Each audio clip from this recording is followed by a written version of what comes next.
Oh shoot, we're live, I think. Is everything looking good here? All right.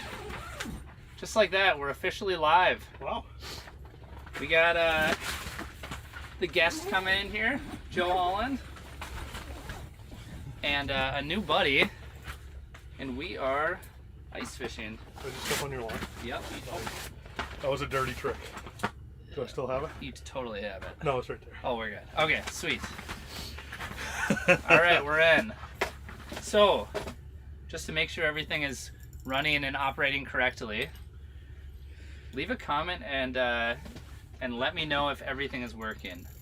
We've been kind of dealing with the logistics of how all this works technically, and yeah, we just need some confirmation on your side of it here.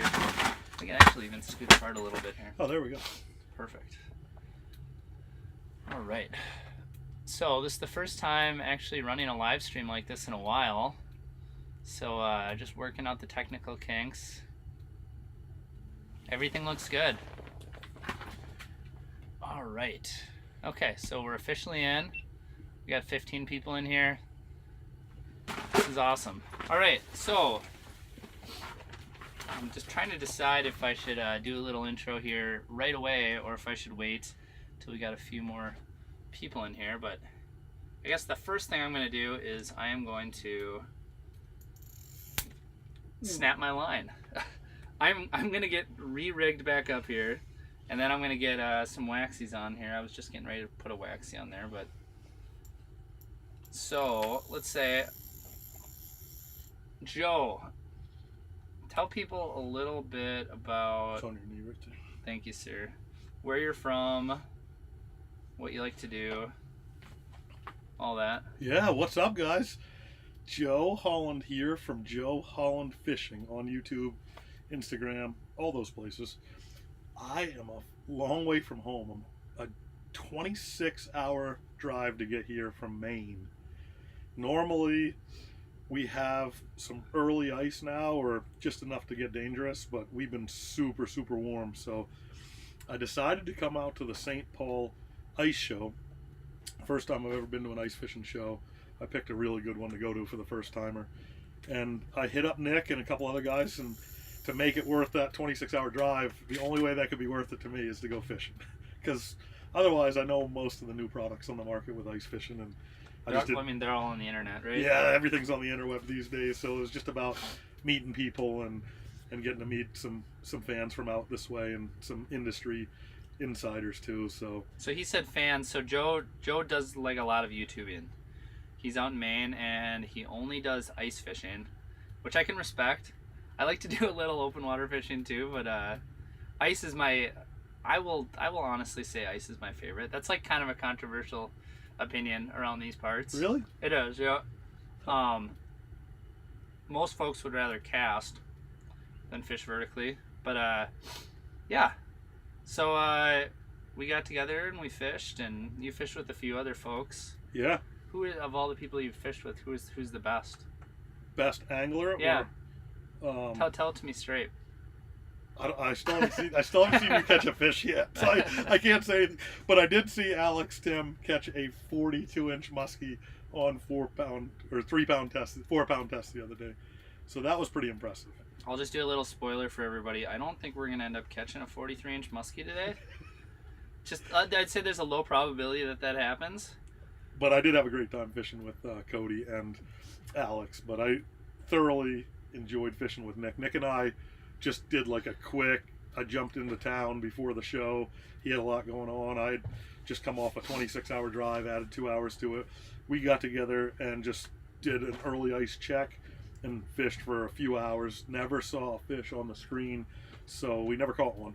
But yeah, it was still one of the best days I've had fishing, because it's never, the older I got, the quicker I learned that it's never about what you catch or what comes topside to be a successful day of either hunting or fishing. You say the older you get. Does that have anything to do with your eyeballs too? I can't stinking get this thing to the hole. You want me to rig that for you? No, I'm good. I should be fine. But when I was younger, with fishing and hunting, the only thing that mattered is how much your deer weighed, how much the fish weighed, or how long it was, and while we do have measurements, you know, as a scale to either your personal best or your state record or something, I learned, you know, when it finally hit me, it just made my life so much more enjoyable when I'm fishing or hunting, to realize that a successful day doesn't really come down to what is caught or shot.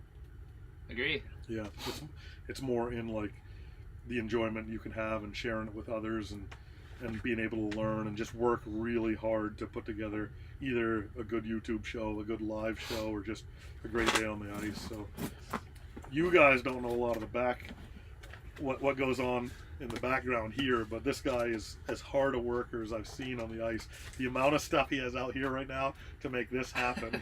And I've never seen anybody do a live with an underwater camera being like the star of the show. But I've also never seen anybody do it with a second underwater camera. That's on a live minnow. And that thing is still alive. on there? Okay, it's still doing Oh, there it. he Okay. goes. He wiggled on cue. I like that. Yeah, it's we'll put it. I'll show the viewers at home that this hole actually does have a camera on it over here. Oh, I'm sorry. I'm rigging up, guys. I'm gonna reach over to this hole where. Oh, maybe. Oh, It should be in there. Oh, there it is. Okay. We'll put it this way. I come with a lot of baggage, but I'm rigged now. I'm ready. Are you ready? I'll get out of your hole and fish my own hole. I like to. Okay, so right now I've just been kind of rigging and getting ready, but I like to interact with some of the comments here. So this is what I'm running. You actually might be able to see it better on the. Actually, you know what I can do? Look at this. This is what I'm running. Go. Just a jig, wax worm on there, and pinch that little black head off. But this should sit perfect in here. And Nice. just like that, we fishing. So you can see Joe's in the background, I think, right? Yeah, I was on there. Let me drop. Oh, there you are. There you are. So Yeah. you're kind of down there. All right, so I'm gonna switch over here. We'll see if we're talking to ourselves or if there's comments. Oh, there's a bunch of comments. Oh, Okay. sweet. Sweet. What's up? Fierce Outdoors, Jay Lee, Big Red Reels, Jason Jacobson. We got Garrett. Where are we? We are in central Minnesota. So, yeah, that's on an undisclosed location, Lake X. Target walleye. How long was Joe waiting for you at the access at the door? We don't need to talk about that. Yeah, I had to drop the kids off this morning, so. I think just the door, just at the door, because like you started without me in here, Oh. and then you brought in the talent. No, I'm just kidding. Yeah. Well, I'm just totally just kidding. and now the special guest. He had me out there for like a good half hour while he was getting the camera set up. I just waited by the door. Yeah, I had him wait. No, not true. Okay, so let's see. Milan Staran. See, I feel terrible pronouncing names sometimes. Oh, just go for it. I'm gonna butcher them. We got Cho is in the house, saying hey. Let's see. Oh, my wife. My wife waved. Hey, Jordan. She always thinks it's funny when I call her Jordan. She's like, Jordan. I'm Jordan now? So she knows you're fishing. Because I call her babe or whatever all the time. Yeah.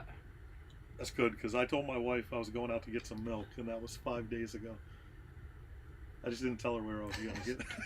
Are you married? No, I'm just kidding. All right, so we got an eligible bachelor in the fish house here. John said he loves the screen, and then Greg said his work production just ended for the day. All right, so I will just say this for all the folks that are in here: if you want to, you don't feel like you need to be staring at the screen here. Don't feel like this is like needs to be a full commitment. If I see something on the screen, and if we see something come in, look at our baits, we're gonna get real excited. So you'll know like audibly that there's fish there. So if you want to have it on in the background, that's totally cool. You could maybe even get some work done potentially. That definitely helps our conscience a little, guys. Just a little bit. All right, Nathan said hey. Hey, Nathan. These guys mentioned the minnow.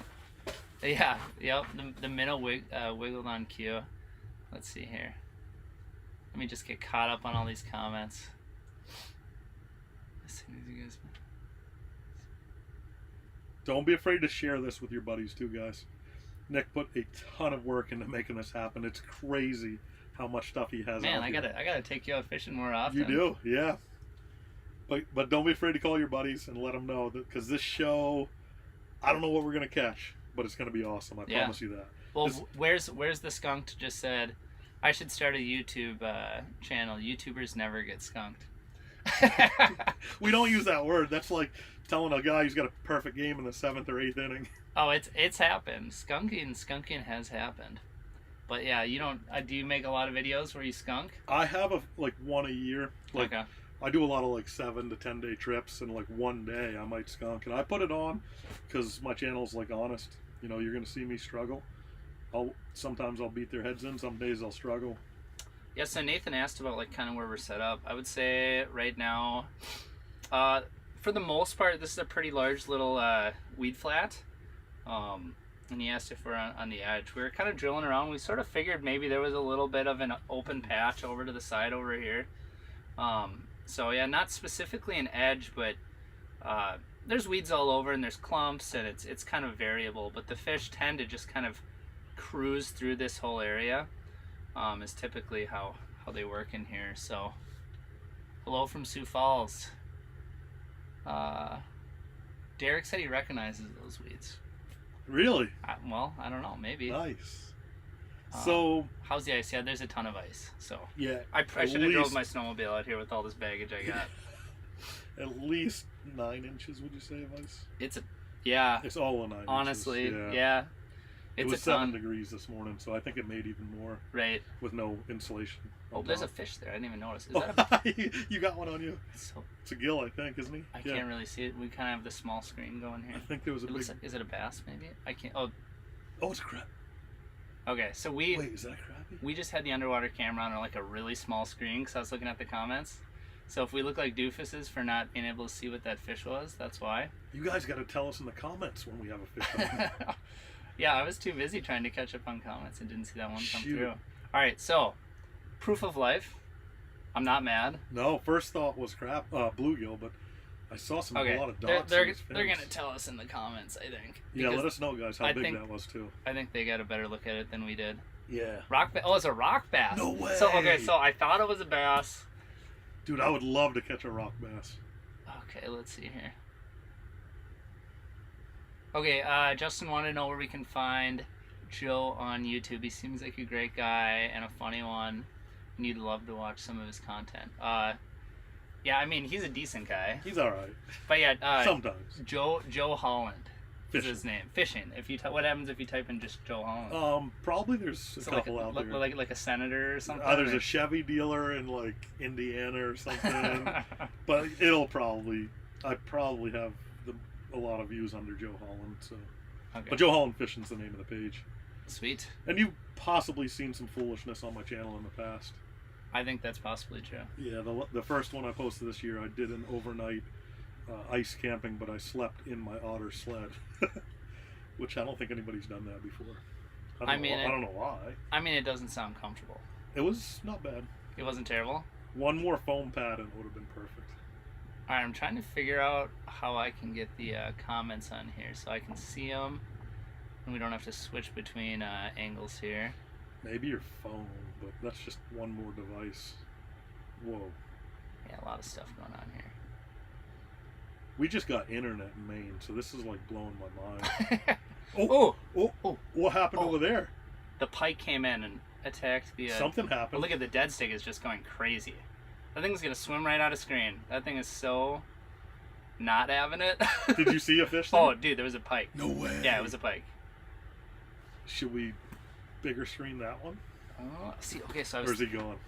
He's gone, but I was thinking about if we do mark something in there, I was going to have another screen ready. Guys, we need your help on this. We need to know what we're missing. So the first one we were told rock bass. That's not confirmed yet. We need to hear 2 people say that. And the second one, all I saw was our minnow go shoot. I think a few people did say it. Okay, cool. It's confirmed. Okay. Well, there's pike here. I need to not be messing with this. I don't think... So we will take the help. If you guys see something, let us know what it is. But yeah. I also think by the time we have everything, once we're dialed, I don't think We'll be okay. Yeah, we're fine. But, because I gotta figure out how to get the comments in here so I can see them.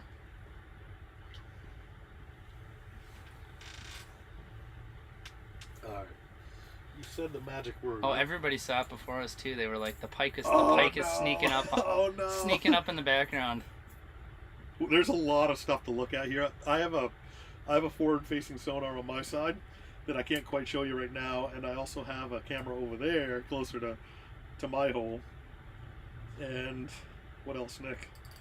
We have a heater going on here. We have like 4 different screens to look at. Okay, so what we have going on? You're running an underwater camera on the side there. I'm running this underwater camera that you're seeing on the screen. We have an underwater camera on the minnow in the background, which we are for sure going to catch a pike on eventually here. Oh my God, I think it's for sure going to happen. For real? Yeah. Got the laptop, which is pointed at us. That's your view of us is with the webcam of the laptop, and then big battery to power the laptop, batteries to power all the underwater cameras. I think we might be a little short on battery power because I don't think I have enough juice for like that second Aquaview camera that's over there, because that's like a big HD screen, and I gotta play with that a little bit to see if I can maybe power down the screen, since we don't have to be looking at the actual screen. Oh, that's a good idea. To save a little battery. Yeah. Go back and get the truck and hook it up to the truck battery. I mean, give me like the 3 more inches and I would maybe drive my truck out here, but otherwise we're a little edgy. I tied on my fish collar. I have a little rattle bait going now. Okay. If there's a pike in the area, I want them to come over. Oh, minnow's getting active. I gotta be able to see the comments in here. I guess I could just do this too. Interesting. Interesting. We'll do it like this. That'll work. Okay, so looks like we're building up here a little bit. We got 44 people watching. Central Minnesota, you say? Target walleye. He says that's only fitting considering Joe literally catches state record Rockies. That is the truth. Is that true? I have the unofficial state record. They won't recognize it. But I had a warden on me as I'm literally flopping him on the ice, and he goes, "That's a state record." I flop another one. He goes, "That's a state record." I flop another one. State record. Is it the state record because you're such an impressive pike guy? And, no, it's a rock bass guy? Or? No, it's because we only have them in one body of water. They're invasive and they're new, and they're new to the state. Oh, so perch. No one else has caught one yet. So yeah. Okay. That makes sense. I was gonna say, or is it one of those deals where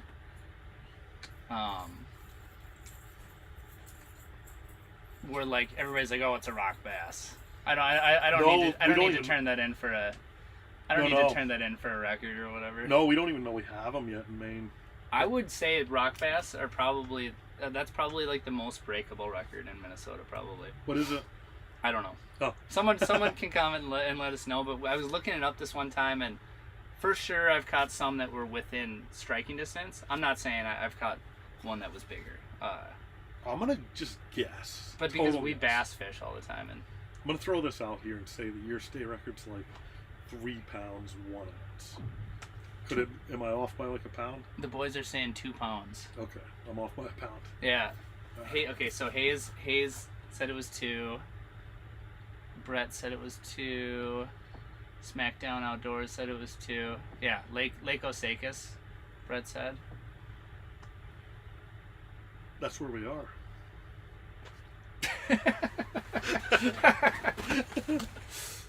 I love talking locations. I have no idea where we are.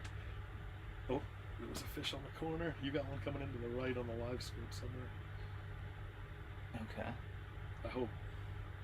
Oh, there's a little perch. Yeah, there is a little perch. So perch, is perch a big game fish here in the state? Well, okay, what do you guys, in the comments, let us know, what do you think about perch? Are you guys big perch fans? I will just say, while people are dialing up the comment section there, I would just say when I post like a perch video, that would be like probably my second best species as far as like the viewership and interest. Wow. Behind walleye. Let's see here. Big Red said no. WebJ says delicious. When they're footballs, yes, says Garrett. I would agree with that. I mean, the small ones, like that thing, like Yeah. everybody's gonna be like really stupid. Like, okay, so it's, to me, it seems like when there's like a bunch of like little ones just blanketing the floor, Yeah. everybody's like, oh, stupid perch. Gotcha. But then, like, if they get big, you know, that's when people get excited. So What's big here? Because our concept in Maine is probably a lot different than it is here. Of size? I mean, a really nice one is a teener. You know, what would you guys consider to be like a good sized perch? What's something like that would get your juices pumping? A 13. Okay, so I would agree with that. All right, so 13's like in Maine. In Maine, it's a junkfish. Let's look at the minnow. I saw him dancing a little bit. In Maine, yellow perch are considered absolute junkfish. The people outside of like guys like me would love them. 12. Okay, a couple people are saying 12 too, and that's where I would consider the threshold where they start to get like pretty decent. Yeah. And I know like a lot of dudes who love keeping fish. Like if they could fill a bucket with 12s, like they would be jacked. Oh yeah. Um, Is that statewide, or is that like southern part of the state puts out better yellows, or is it anywhere? 7 stripers, said Nathan. Yeah, I've caught some tiny fish with a bunch of stripes. For whatever that's worth. Oh, the whole stripe thing. I don't think it's a thing. Like I've caught 11 stripers before that were like 10 inches, and I've got like 16-inch yellows with 6 stripes. Yep. I don't understand the whole stripe thing. Do you? No, it's not a thing. I think it was Aaron Weeb having fun on the interwebs. Yeah, maybe trying to troll everybody. Yeah, I think he was trolling everybody.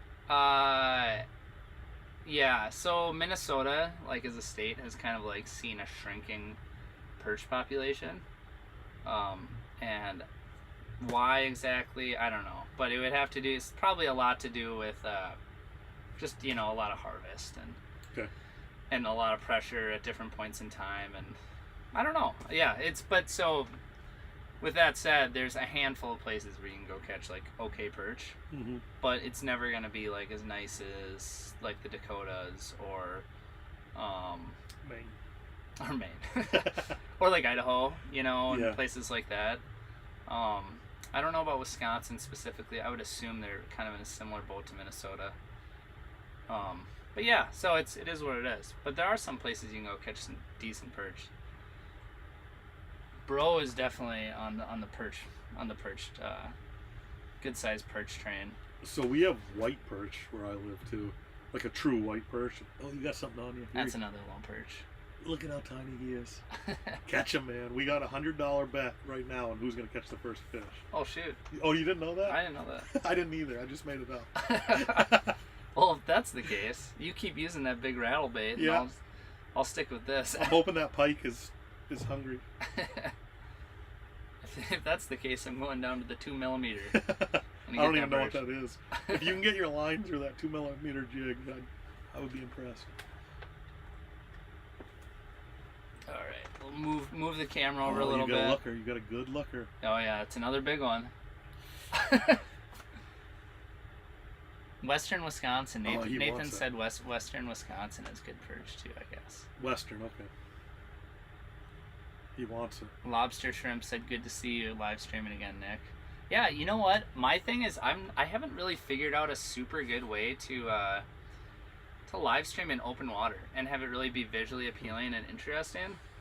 I don't know if that's gonna be like maybe having a big screen on like the forward-facing sonar.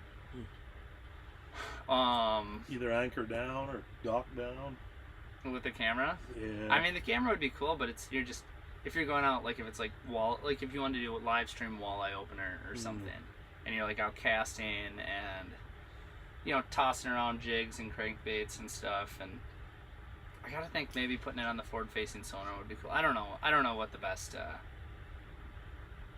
option is gonna be, but maybe trolling. Do you guys troll here? Oh yeah. Yep, definitely. We're hoping the bluegill show up. We don't have bluegill where I live, so it's a treat to me to catch them. I don't even care if they're this long. It's fun. Jim said, "Where are the fish? Time to relocate." Relocate? Question mark. Oh, dude, it's so hard to relocate. You have no idea how much electronics we have scattered right here for Nick to shoot this live show, man. He's got like This might be, so we are on YouTube, but this isn't a YouTube video. no, yeah. This is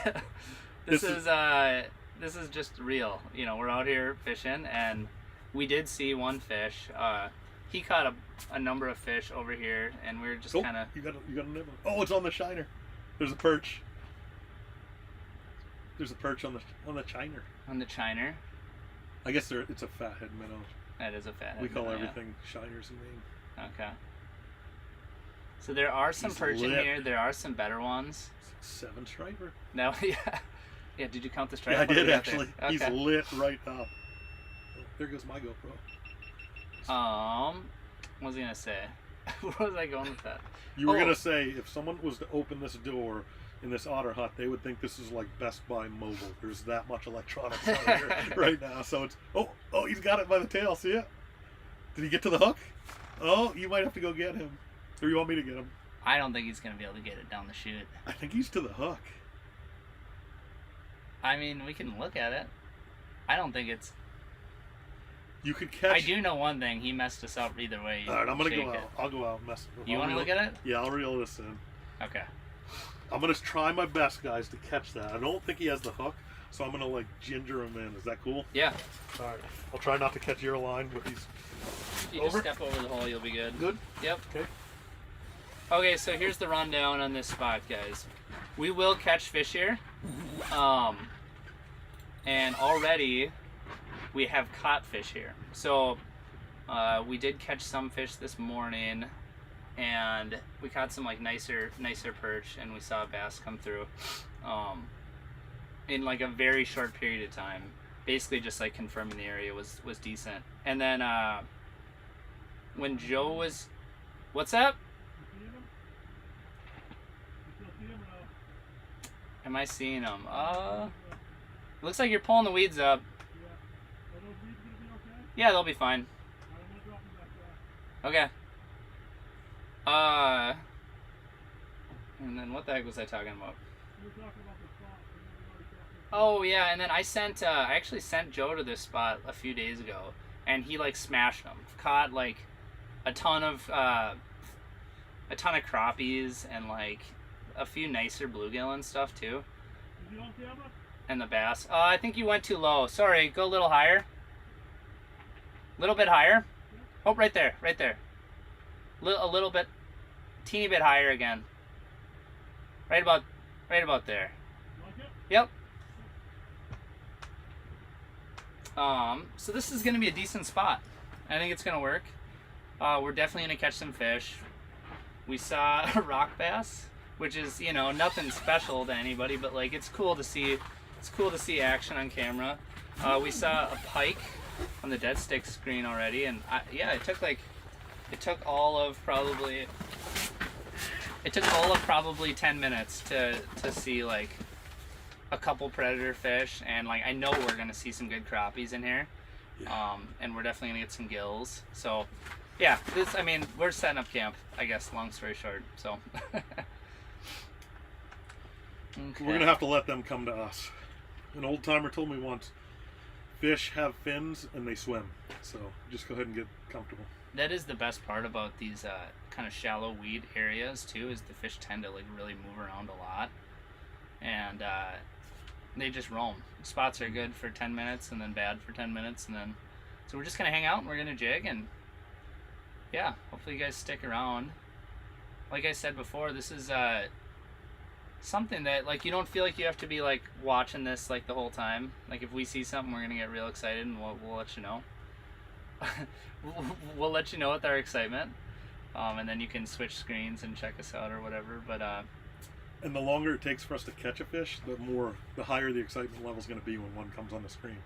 So it might only be like a 10 or 11 inch perch, but we're going to get excited if we're it gonna takes go wild. Yep. if it takes a half hour, you know. Yeah. But if we're sitting here just cracking crappie, 14, 15, 16 inch crappie all day, we might not get us excited. Yeah, exactly. It'll just be boring. It'll just be either way. Time to move. So I guess while we're here, And make sure everything's rolling good here.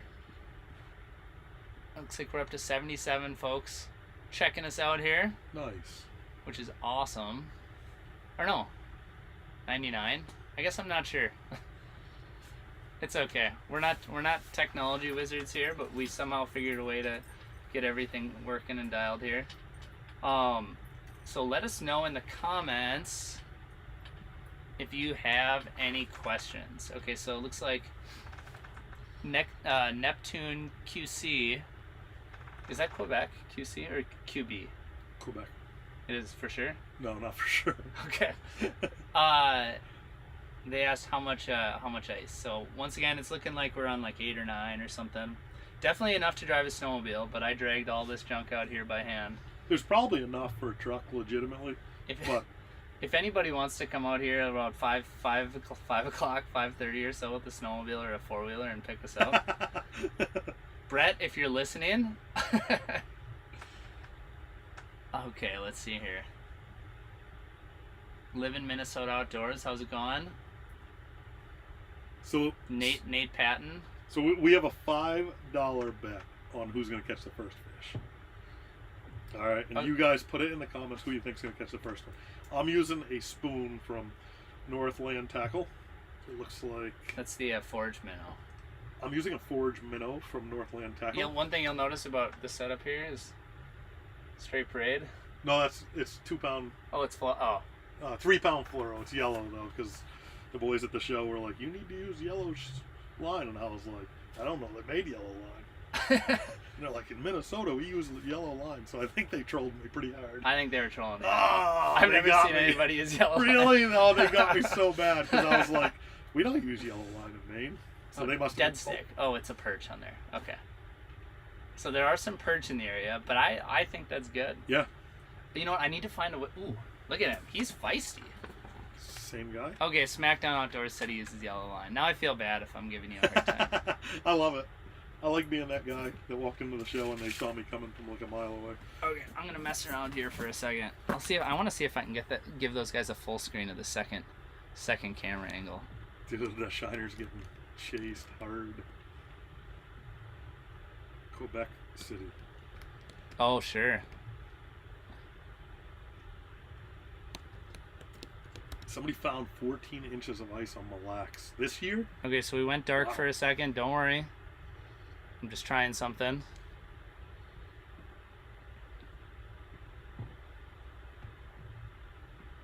Just gonna take a second. I think they can still hear me. Oh, 60-inch muskie on the screen. Oh, no, look at it. No. Just kidding. Sorry, guys. I had to do it. Okay, I can switch to the full screen now. Okay. Of the, if we do see something on there. Okay, here we go. We're all set. Okay, let's see. Dead stick. Okay, Brett said we're on our own. He's not gonna come pick us up. Brett, come on, man. So Mr. Wallner said that he's wondering how sorry his life is that he's sitting here watching us fish. Oh, dude, it's fun. It's okay. No, like I said earlier, you don't even have to catch a fish to have a good time fishing. Heck yeah. Yeah, you know what? If we kill a little bit of productivity around the ice belt here, I think that's okay. Yeah. I don't think anybody's gonna get mad about it. Mango Cop said he was doing homework, but this is his sign to go ice fishing. Definitely skip homework and go ice fishing. I would definitely recommend that. It's been a long time since I've been to school, and I can't remember one day of the homework. So you'll forget the homework. That's fair. But I remember fishing stories. Just make sure you can. Just make sure you're fairly dialed with reading, writing, arithmetic, all those things. Yeah. Move the camera over a little bit. Nice. It keeps on scooting. Keeps on spinning sideways there. It's probably that big bass that keeps bumping it. For some reason, my cord. That's always been a thing with this particular cord. It just sneaks its way. I want that bass I saw the other day. I had a bass for like 4 feet. On this spot. Oh, it still breaks my heart. I just got the camera out of him. Yeah. You know how you're doing that where you have like one hand on the camera, one hand on your rod, like to try to find it? Yeah. And I just hit my lure, so I was like going back, By the time I got back, there was these great big lips like this far from my jig, and it hit it like as the camera panned through, and I was like, oh yeah! So I dropped the camera. They do have the giantest lips. Oh man, I had like 4 feet of drag stripped, and then it just went ping. Didn't break the line, just pulled out. Oh, that's so frustrating. Yep.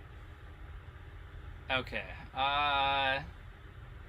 Livin' MN Outdoors said he found 14 inches of ice in a certain area on Mille Lacs. Wow. That's pretty wild. You know what I think? So the plan is, we'll see how it all goes. Everything is always just a tentative plan. But the plan is to go out on Mille Lacs tomorrow. So Whoa. if all goes well, you guys may have a Mille Lacs video to watch on Thursday morning. Would you be able to do live again? I'm not going to go live on Mille No, Lacs. that's too much trouble, right? I'd like to do live with like I'd like to pipe in the live sonar view, Yeah. but I haven't figured out like a super good way to do that without having like a super high-end unit that has HDMI and whatnot. HDMI out. So, but I'll figure that out later. What state are we in? We're in the state of Minnesota. First time in Minnesota for me, guys. I fished a lot of states.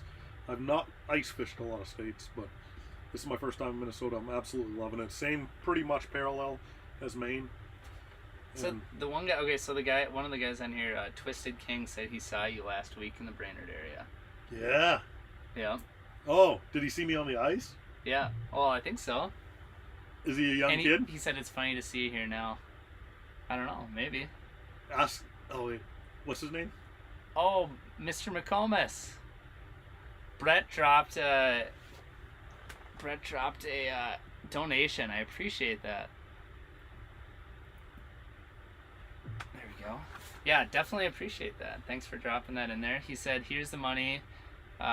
You're going to owe Joe when someone beats you." That's awesome. when he beats me to the dead stick. Oh yes.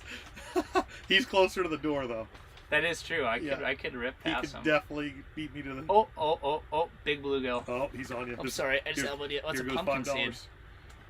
It's the pumpkin seed. Oh, that's on the outside. Look at that. That's a big. Is it? That's a big one.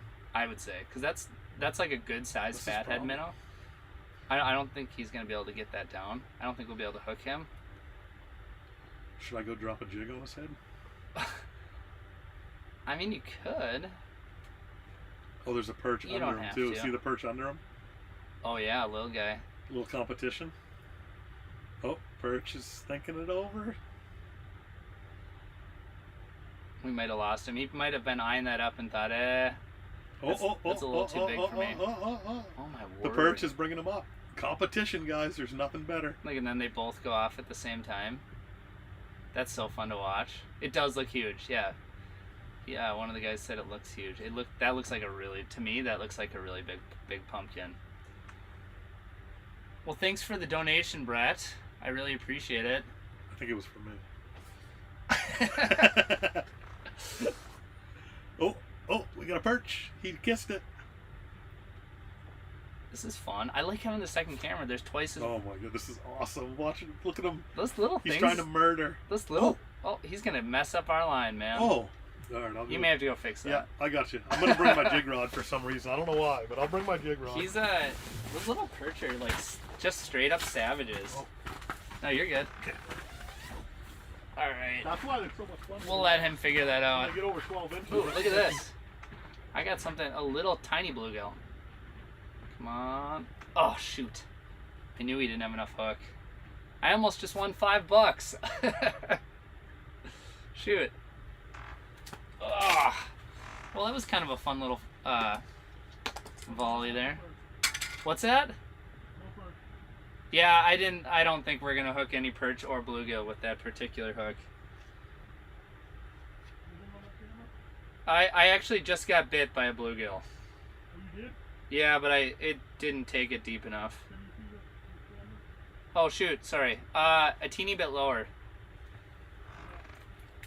Well, teeny bit higher. Right there, you're good, right there. Yep. Is the pumpkin seed still here? No. Let me go. I'm gonna change this back on the side. Okay. You got bit? I got bit, man. You almost lost $5. All right, so we got some excitement in the chat here. Walleye and perch have been biting good on Mille Lacs so far. Okay, all right, that's good to know. I may need that bite. What's that, Joe? Oh, I'm sorry. I keep on forgetting. Yeah, reel up a little bit. A little bit more. Like a foot and a half more. Oh shoot. Little more. Little more. You might have to put a new minnow on there potentially. Oh no, you're good. You're right there. You're good. That's perfect. Right there. Yeah, dinker perch. I know. Stinking dinker perch are a pain in the butt. Ah, it's fun. It's fun. I don't mind. Would you? Okay. Go ahead.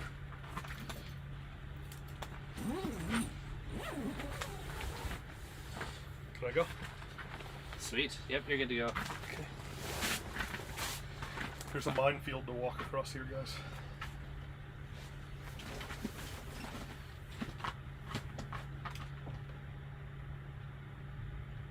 Okay. So you got bit, huh? I got bit twice. I got bit twice actually, but they were tiny. So, but it was almost $5. That's $5, man. $5. Oh, there's a weed. Let's get him out of the way. Okay. So let's see here. Jeff asked, "Would you typically fish? Oh, there's a tiny bluegill. Do you typically fish higher in the water column when doing this, or are you just fishing closer to the bottom because of video clarity?" Technically, we could get similar video clarity if we pulled everything a little higher. Fish. You see him right on there? Yeah, he's coming to you. He's coming hot. Oh, I see him. There he is. Oh, He's tiny, but He's he's coming super hot. tiny. Super tiny. It's $5. It's a $5 fish. Oh, I There don't, goes I my don't think I $5. can. Oh, I there don't goes think my $5. I can't get my my hook in that mouth. I might have to downsize. Well, you know what? I'm just over here like I'm feeling confident. I don't blame you. I'm like I'm competing against a dude using a stick and spoon. Right? Oh, what's this guy? Same? I think it's the same fish, maybe. Get it, get it, get it, get it. $5, $5, $5. $5, you can get it. He got it. Oh. It's not deep enough. He's gotta do the second choke. All right, what are you guys saying at home? Am I a huge underdog in this $5 bet? Should I change over this stinking spoon? Just hold it still, he says. That's how I caught him the other day. I could, but this little wiggle, I'm not hurting myself. Okay, they're saying you're an underdog. Especially because I'm not even on my own camera. Who's coming up? That little blue came to me. Garrett dropped a donation. Rock, paper, scissors. Best 2 out of 3. Oh, here he comes, here he comes. He's coming Oh, for you. Here we go. Okay. He is hungry. One more little bite, buddy. You gotta go a little deeper than that. I don't even have a waxy one. I gotta rearrange. That ain't gonna work. Uh-oh, I could just watch my bank account getting drained right now. Well, there goes my last $5. Oh, what a weak hook set. I just can't. Well, the hook wasn't in the mouth. I'm trying to. Oh, look, he looks big now. Just kidding. How far should I? Is like that all right? I never used these things Yeah. before. No, that's perfect. Yeah. Uh-oh. Oh, don't holla. It's only $5. Here we go. $5 is $5. Oh, man. All right, I'm going to do it right now before I forget. All right. I take Venmo. I take No, I'm gonna do it App. via YouTube. Oh, you're gonna drop the $5 donation? Yeah, these are awesome, guys. When you could do these for your content creators. All right, let me see. All right, look at this. Here we go. That is what a $5 panfish looks like right there. Oh my goodness. Oh, and I have to watch it again and relive it. Yep, just like that. It's proof. Everything is documented. Okay. It looks like somewhat dialed here. I promise we will catch bluegills larger than that. So bear with us here.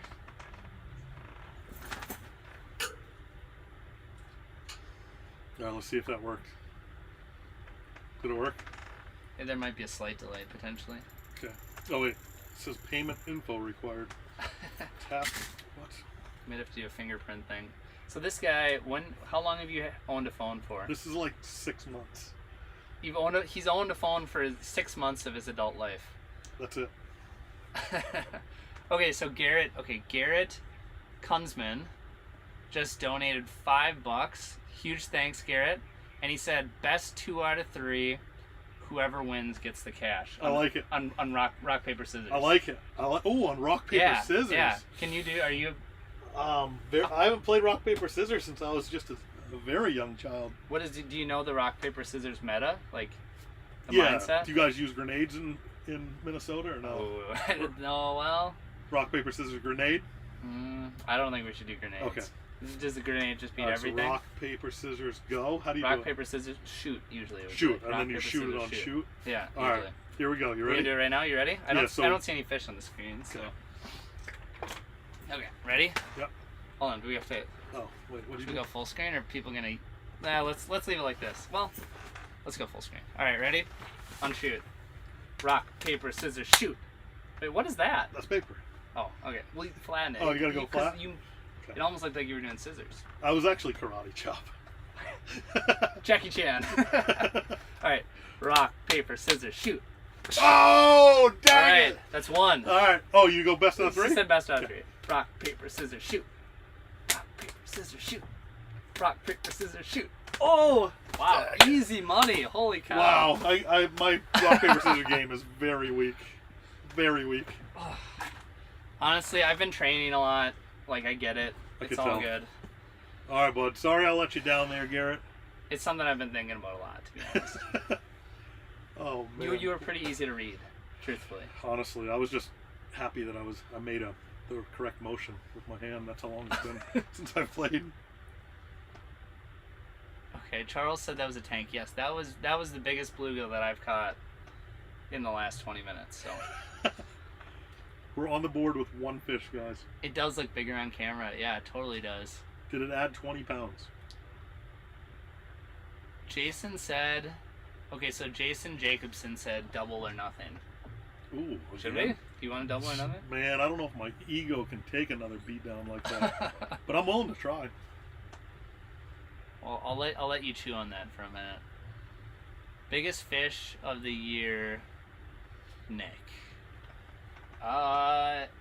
If you're just purely going based on size, not talking about any specific species or anything like that, I would definitely have to say the largest fish was a sturgeon that I caught. Nice. Yeah, and it wasn't like an enormous giant monster, but it was. God, how big was that one, Brett? Must have been it was like a 60 or 55, or it was a good one.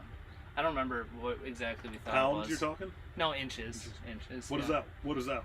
How does that relate? Like, what's a 60-incher weigh? 60-incher probably weighs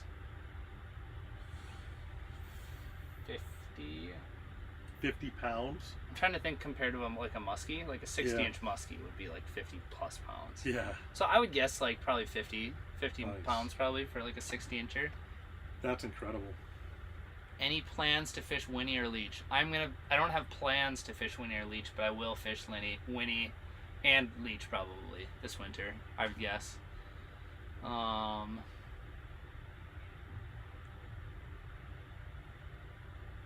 Fishing and Freedom said he wished he lived here. Ice fishing, he said it looks fun. It is fun. I kind of wish I lived here right now too. I kind of wish I lived where you do. It's phenomenal. The only trouble is we don't have ice right now. We're like between where you can't get your boat out into a lot of places and you can't get out on it either. So SmackDown said the ice isn't thick enough for grenades. Very true. Very true. I like it. Yeah, scared. I am making bank. God darn it. What's up, Jim? How's it going? Hope you had a good time at the show. I didn't run into you there. Alright. How many of your viewers do you think went to the show, like percentage-wise? Like, is that like a big thing for the people that live here, or is that people that travel. I feel like a lot of people like to stop in and check out at least one of the ice shows, but like St. Paul is definitely the biggest one. Based on how not busy it was at the St. Paul show, like I feel like probably a smaller percentage than normal. Oh, that wasn't busy? Oh, that was so quiet. Oh man, I was thinking that was crazy busy. For any of you that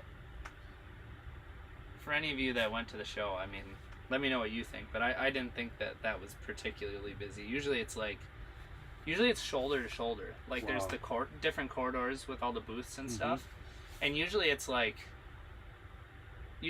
oh, I'm not gonna go down that like corridor because like I can't like fit through there. Like it's way too congested. So yeah, I thought it was pretty slow. Yeah, because Saturday morning it got pretty busy. Like when general public came in. Sure. Yep. Oh, is there just too good of ice right now for? I imagine the population goes down in the show when the ice is great and people could be out fishing. Yeah. Like if they did that show like 2 weeks earlier. Looks like the consensus on here was a little bit of both. It was kind of busy, but some people thought it wasn't very busy.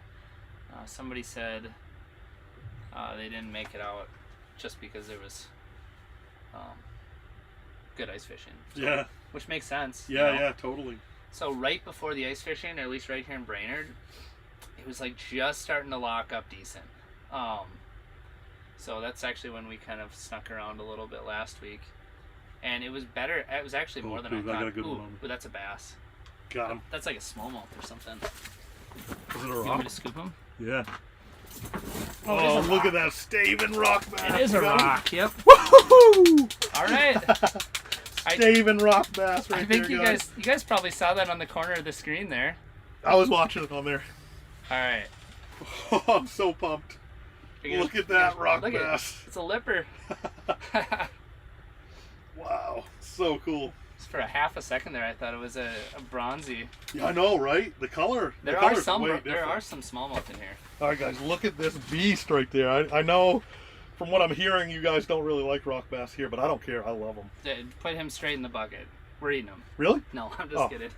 We ate them. We ate some of the ones I caught in Maine. I would eat them, but they were tasty. I don't feel like cutting nothing up tonight though. This guy's kind of like a battler though. Look at the mark on his side. Yeah, it's kind of Nice. What do you guys think? Am I too excited for a rock bass? You gotta realize, I'm the state record holder of the rock bass in Maine. He said a 10-incher is a master angler in Minnesota apparently. Really? Where's that ice scoop with the I think measure it's on just outside. Oh, what the heck? Why not? Right? Let's measure it. We don't have master angler things. I'm gonna hold them in the water for a sec, guys. I didn't actually know that we have one just to either. take care of him.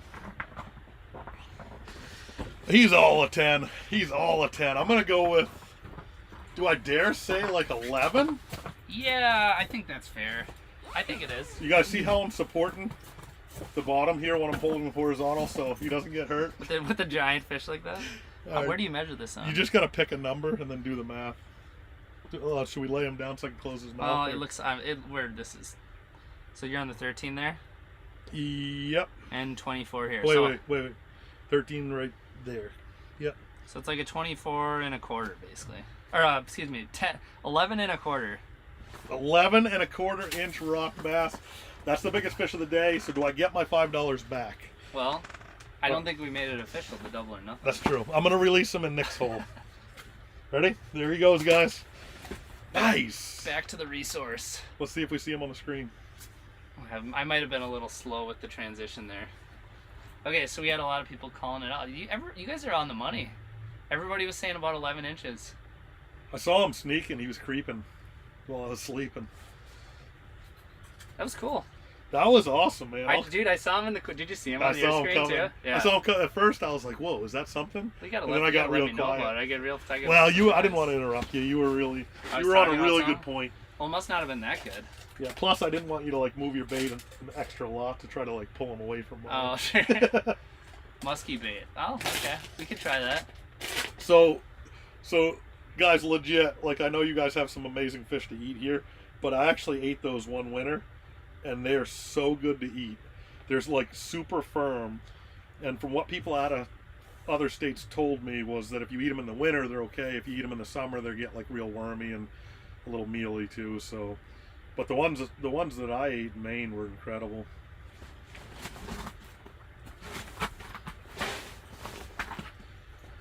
Nice. First fish on the new rod. First fish on the live. Just like that. Way better than my fish. Maybe. Okay, so how much ice do we have? I feel like we should. I feel like we should get a legit measurement though. Oh, now that we have a measuring device now. I feel like we should like put it in the corner, like frequently asked questions. Yeah. Oh, can you do that? Well, I could, but this kid's a genius. I gotta figure all that stuff out. I wouldn't have had to do any homework if I knew Nick when I was in school. Okay, let's see here. I did do good in school. I know you did. 26 and a half. Okay, so if we put this down here. Oh, he's hooking the ice. Crank it to the right. Don't drop my favorite scoop. Right about where my finger is. That would be hilarious if I just 26. See the scoop going down on the camera. Okay, so. What is 26 minus? What's the? It's actually 10.5 inches. I knew there was some ice down there. I didn't realize it was that much. We've been telling everybody it was 8. Yeah. It was 8 like last week. Usually I just look at it and just eyeball it, you know? And I'm usually, I guess, conservative. I don't measure it a ton, but I feel like I have a good idea. Next time, bring a dry erase board to do frequently asked questions on. What a great idea. We could put it like right here. I definitely could put, how about this? Okay, you keep the folks at home entertained. Okay. I'll double jig? Double up. You gotta bring it down a little, I think. Oh, to be on screen? Yeah. There you are, okay. Alright, give me a second here. I think I can make this work. Can put... How's everybody liking that window behind me? Is that good? We might have to close that. Because I can open this one on the left. Our China isn't doing much out there. Yeah, the Shiner is, it's seen some things. YFAI said that's a nice one, nicely done. Thank you. I'm pretty proud of that rock bass, guys.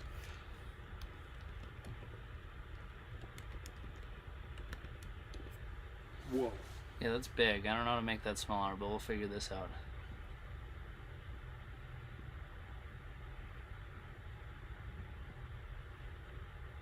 Did you catch some weeds? Yeah.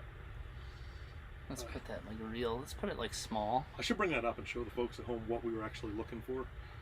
I'm gonna bring these weeds up if I'm able to. Yep. And show you guys, because we did do a handful of scouting. We did a quick scouting mission. So this, I would call this like our coontail at home. Yep. But it's very green. I don't know if you can tell how green that is. The key we found to finding these fish, or that I did the other day at least, was getting into the green weeds. And it didn't matter what top. There was leafy cabbage that was still leafed out with nice green. And anytime you find that mix, I mean, I don't care where, it's the deal. Where you are in the country. Like when I saw that, I was like, oh yeah, I'm home.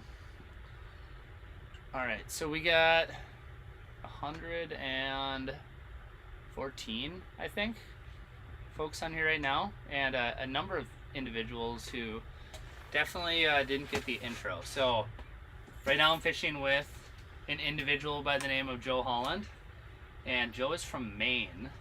A few things about Joe. He does YouTube, so he's got a YouTube channel, Joe Holland Fishing, and he only does ice fishing content, and it's awesome, and it's like super long form. So if you're new to Joe's stuff, you have a lot of content to binge if you'd like. Definitely binge worthy. Another thing about Joe is that Joe is a former FLW Tour Pro, so he's a former bass fishing pro. So he doesn't know a lot about walleyes. Not much at all. I've caught, I could probably tell you, definitely less than 10 in my life. They were. You gonna close that one? Well, you can leave. Yeah, open that one too. Okay. Yeah. Less than 10 walleyes? Yeah. I mean, so you fished Champlain a lot, right? Yeah, I've never caught one in Champlain. Because there's actually, I think there's quite a few in there, aren't there? Yeah, and they're coming back pretty strong. The biggest ones I've ever caught were in the St. Lawrence River. I was in a tournament in a BASS, And I was out, like, I'd found these fingers of, like, gravel humps that came, like, almost out of shore and went down into, like, 45 foot. And the giant smallies, like 6 to 8s, were hanging out on those very, like, tiny tips of those fingers in the river. It was near like, Ogdenburg, I think's the name of the town. Yep. And it was back when we had co-anglers, and it was like a BASS event. And I would roll up to the spot and fling out a drop shot. Well, I think we were using like almost 1 ounce drop shots. That's how hard the current is. It's crazy. Yeah. And I'd come across it, and my co-angler would fire out, pretty much the same thing, dunk, and I'd set on it and be like, holy cow. All right, here we go. This is what I'm looking for. It'd be like a 7 to 10 pound walleye. And then my co-angler, doink, be like a 6 pound smallie. Yeah. And this literally happened like 6 times in a row. Finally, I just rolled up to the next spot, and I was like, all right, you throw out first. I'm not even going to cast. Right? Dude throws out, doink, 7 pound smallie. What? Yeah. Holy crap. Yeah. So, like, I did not have, oh, look at the shiner. Oh, he's getting worked.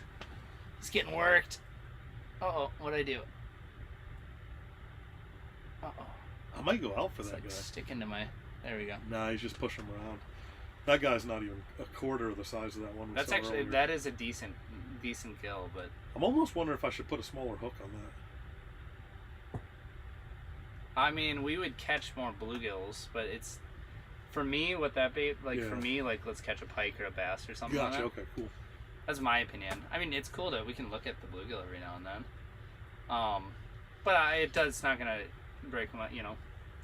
So you're probably... Actually, that'll pretty easily catch a crappie too. So Oh, yeah. once those start to roll through. You're probably talking to the only guy in Minnesota that, right now, that was upset about catching, like, 6 to 10 pound walleye. But that was because I was in a bass tournament. That's fair. Yeah. I get it. Bass guys, they catch all the... Oh, wrong screen. Bass guys catch all the biggest walleyes. Just using big jigs and, you know, fishing up shallow, and that's where a lot of the biggest walleyes live, so... I was using, like, a goby on a drop shot, like a goby style bait. Yeah. And they were just feasting on them. Not a tube? I was using tubes too, but not that particular time when I was Okay. cracking the big ones. Was that like a hard bait thing? Like a... No, it was like a 4... Like a pre-rig kind of... No, it was a 4 to 5 inch plastic on a drop shot. So, like, I'd have, like, a drop shot, like a 1 ounce drop shot, like a 1.5 foot down. So it would just sit above bottom, doing exactly what your lure's doing now. Was it but like... it looked like a goby. Yeah, was it like one of those... Did it actually look like a goby, or was it just shaped? Oh, Yeah, okay. it looked like a goby, like super close. Back in the day, you know, Sure. when gobies were fairly new. Yeah. Okay, so what you didn't see down there is there's a big tiff going on in the comment section. Uh-oh. The Bass Boys and the Walleye Boys are Let's hear it, man. rubbing shoulders there. It looks like. Look, our chiner. Oh yeah, look at that. That's cool though on the bass and walleye stuff. Like, so when I was on tour, the first couple years, I was so poor. How poor were you? Well, I was so poor that I did a lot of truck camping, and like spending a couple hundred nights a year sleeping in my truck, you know, like on tour, right at the tournament and everything.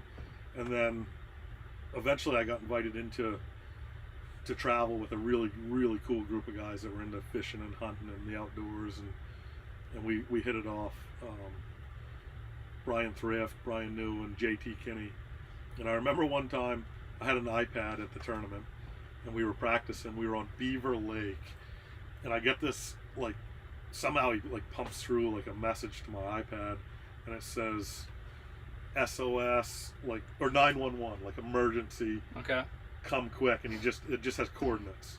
So I throw the coordinates in or hit on them like go to, and I don't even remember if I reeled my line in, because I'm thinking like his boat's on fire.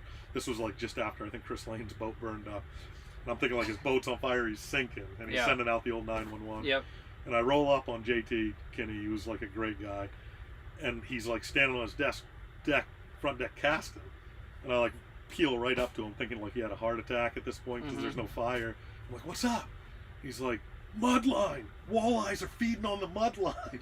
Yeah, he goes, grab a spinnerbait, anything white. So I'm like, all right. So I grab a spinnerbait, and we just commenced to beating on these walleye for like a half hour And that's what we ate, like the whole practice, the whole tournament. Yeah, everything. you just loaded up on some walleye fillets. They were feeding on this mud line, and if you could just get that spinnerbait down the edge of that mud line, like if you missed one, just keep reeling because they're gonna be another one. It was another one. It was so cool. God darn it, that's so funny. Yeah. So that's pretty much walleye right here. Right, dude. He was like, they're on the mud line. That was the SOS, the 911. That's so stinking good. But that's pretty much my only experience with walleye.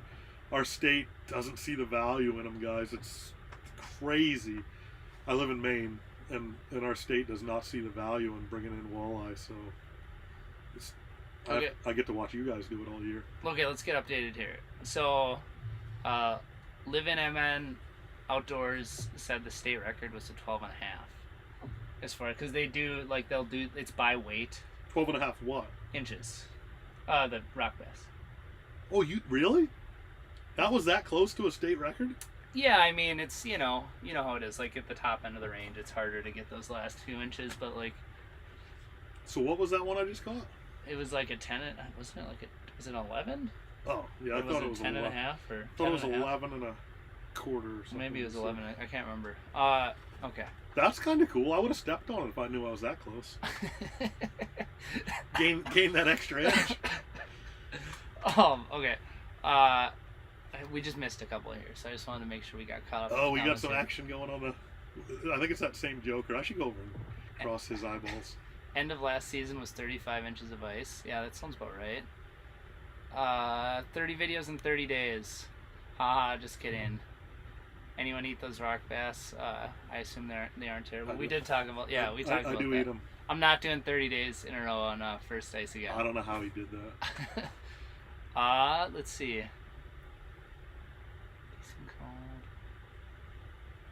Okay.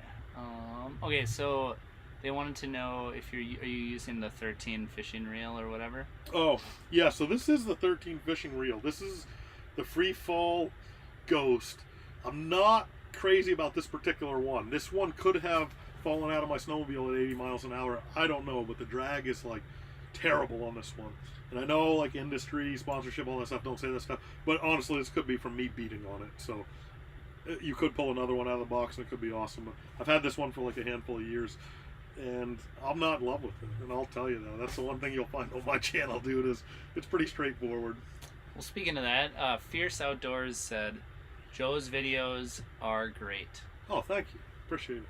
There you go. Awesome. So, Joe does a lot of camping on the ice, Bob said. Yeah. Wallies are overrated. Now we're into the walleye bass controversy. Oh, there's a controversy. Well, I love drama, guys. The bass and the walleye guys are, they're not always best friends. Why can't we all just be? Well, actually, let me go on this for a second. This is something I wanted to talk about, dude. You guys got to back each other up, no matter.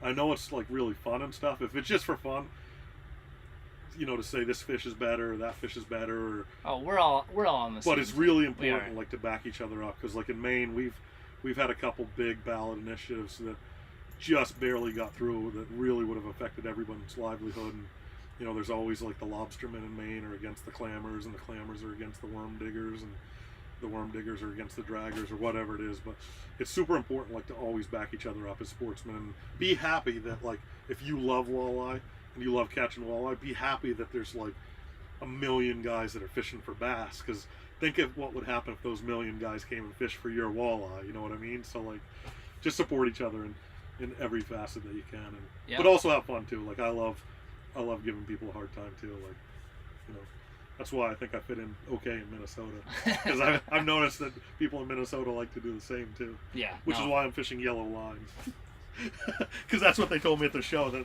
I need to be fishing in Minnesota. I mean, it's better than braid. Yeah. Well, I could probably pull some braid out too. Okay. Awesome quality. How are you streaming the fishing cameras? How am I doing it?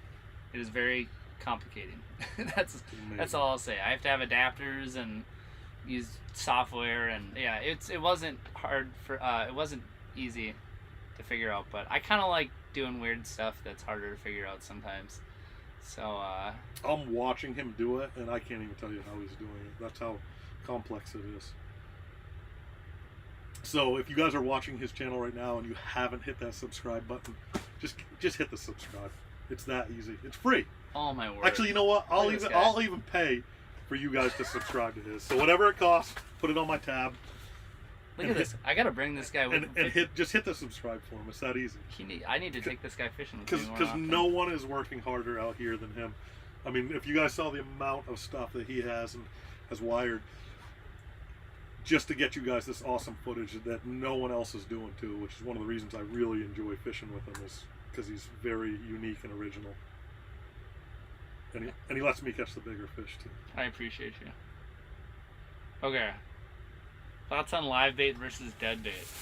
Do you have any thoughts? No. In Maine we're allowed 5 lines per person, so I love pike fishing, like for big 20 to 30 pound pike. I am like stuck in this live bait thing where I just love the live bait, but I'm starting to kind of realize that for pike, oh shoot, that was a nice. Was that a bass? It looked like a crappie to me. Did you guys see that? No. How many of you guys saw that? I hit him too. I just saw it out of the corner of my eye when you were setting the hook. I was reading through the comments. It looked like a crappie to me. Oh man. Let us know in the old comments section. Crappie. Okay, it was a crappie. Dang, that was a good one. Yep. No, that was decent. That I don't know looked what like happened. That looked like pretty good. That looked like a solid crappie. I hit him pretty good. That happens. Typically, I'm a live bait guy, but I'm not afraid to use dead bait for. I wish I could give you guys an instant replay. I know, right? If I would have saw it come in, I would have called it out, let everybody know. You didn't see it though, did you? I saw it like for just a second. I actually saw it bite. That's why I set. Yeah. I hit him pretty good. His I got whole him body vertical. shot up. Yeah. Yeah. It is what it is. But the other day, like when I had my camera down and I saw those crappie, they were moving pretty good. They were not slow. Oh, they don't come and look. Yeah. They just come in and hit because they're just roaming around. You know, I say that and like watch 1 minute later, one's gonna come in and just eyeball us. But that's what they generally do. 133 viewers, awesome, sick. I'm gonna loosen my drag now that I saw that.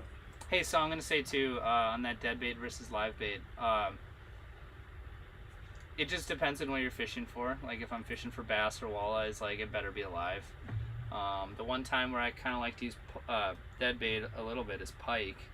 But that being said, like pike love live bait too. Like I don't know that I have a super big preference because I haven't fished like a ton for pike.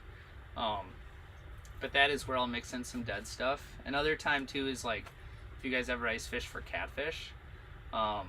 I really enjoy doing that, but that is kind of like a scent thing, and so I tend to like chopping my bait up in those when I'm chasing for catfish, when I'm fishing catfish as well. So just chopping it up, getting some blood running through the water column. But yeah, I guess that's my thought. If you can use, you know, another thing too is like in some places you can't use live bait. So fun dogs, yeah, hot dogs. There you go. Have you ever used a hot dog? I've never done it. I It's don't, a thing. Maybe I have too It's a much thing. pride. I've It seen people works. catch them on it. It's a thing. Yeah, I like eating the hot dog. You can catch a Joe on a hot dog. But we have oh, here you go. Oh, it's just a little bluegill. On the minnow. That's a small one. Yeah, that one's bite size. So we have a lot of lakes that are dead bait only, and some that are live bait. And I fished a lake last year for splake. Do you guys have them? We have them. Yeah. So that was dead bait only. Stocked usually. 2 line. Yeah, it has to be, I think, because I don't think they're not supposed to be able to reproduce in the wild. Well, they can happen, I think, but I think it's rare. I don't know exactly. Well, No, I'm not a splake expert. We'll get it back. Hey, what do you guys think? You guys think we should get a new minnow on there? Or you guys think Joe should go and put a new minnow on that? Or yeah, now that we just had nice crappie roll through, Nick's like, you just ruined that crappie for our live feed. I mean, I'm a little mad. I'm going for species today, so like that's the bets. $5 on the first fish, I lost that. $5 on the biggest fish, and then $5 on the most species put topside. And right now we're tied 1-1. Should we have like a little ticker? Yeah. Should I pull up like an NBA scoreboard thing? I don't know if you're gonna need it. We have 5 fingers. We can just use these till we... That's how slow it's been. God darn it. Yeah, we just need that magical hour. It's But yeah, I'll go throw into one on that. I'll take 2 I can too. It doesn't. No, because I got I'll throw a jack trap out for something too. Show you guys how I do it Maine style. Jack trap. That's all right. We're not. You know what? We're just gonna. You're gonna have to go on the internet and Google what jack trap is. That's how we fish them in Maine. You should. Hey, actually bring it in here. It's like a tip up. Show us they what call your it jack like a trap tip up is. or tip down. I'll show you. Okay. All right, you guys want to see this? If anybody wants to see this, I'll show them. But if no one wants to see it, there's. Oh yeah. No. Oh, he said it was a bass, not a crappie. Well, that guy did, but I thought it was a bass. A few people said crappie though. I thought it was a bass. I thought it looked like a crappie personally. New minnow. All right, Eric said you got to put a new minnow on there. You could put a hot dog on there if you brought any. No, I got a beef stick. Throw a rattle bait down there for a little rips to call them in. So this one's a little different for jack trap. This one's actually a cross style trap. Oh, okay. That's a cross style. 3-inch reel. I'll show them what this thing is. And it's got a Maine flag on it. I'm gonna grab a couple diners. Is that a Minnesota thing to hook them in the tail, or do you guys? Yeah. Oh, yeah. Interesting. Well, I mean, no, I don't think it's a Minnesota. I think it's a good angler thing. I'm just kidding. Okay, so here's the jack trap. Ugh. If you guys ever watch a YouTube video and you see someone using this, you know that they're from the Northeast. Or from like Canada. So obviously this goes in. Does this come down? Yeah, that flag goes up. The flag goes up? Yep. And then they take it and what does it do? When they take it, they free spool, and then this flag will go up. Oh. It starts low and then it pops up? No, the flag, you pull it up all the way now. That's just for storage. So pull it all the way up. And then it bends down. Oh, I see. No, the other way. The other way. Okay. And it goes into that keeper. So when a fish bites, that flag stands straight up. Oh, and then it goes. Pew! And then you have to yell flag. There you go. Flag! You have to yell flag. You have to yell it super loud. All right, I'll be back. Keep an eye on that minnow. I'm going to change him out first. Yeah, good luck with your jack trap. Thank you. I'll change out your minnow first. Hey, by the way, don't reel up the minnow. Just pull up the line. Yeah, that's what I've been doing. Okay, good. Ugh. All right. Back in here. Now they're saying it's a rock bass. It could have been a state record rock bass you just lost. Okay, let's see. Love the jack traps. Best tip up, says Scott.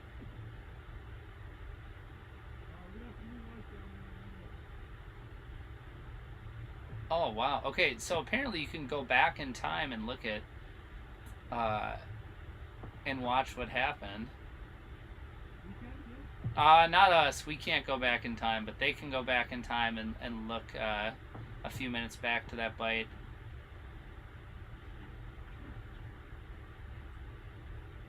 Okay, so they said they're saying not a Minnesota thing, just the correct way. That was kind of my inkling too. Okay, our minnow is going crazy over there because there's a bluegill. Oops. Just a bluegill. Nothing exciting. I think when I see it start to go wild like that, I'm going to switch over just with kind of like the whole inclination that, you know, hey, there may be like a big pike looking at it or a bass or something. So yeah, this is nothing to get too excited about, but I figured I'd show you guys there. Rock bass. Not okay. Throw a piece of teriyaki jerky on there. I guess it's worth trying, Eric. Okay, Charles said it was 100% a bass. Okay. He said you can rewind the live stream if you guys want to watch. And then Alan said it was a crappie, and if not, I'll never fish again. My personal opinion when I saw it out of the corner of my eye, I thought it was a crappie.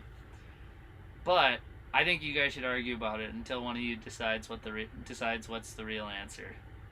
Nick, we looking good on that counter? I don't see it anywhere. I'm sorry, I wasn't looking. Oh no, I see it. We're good. We're good.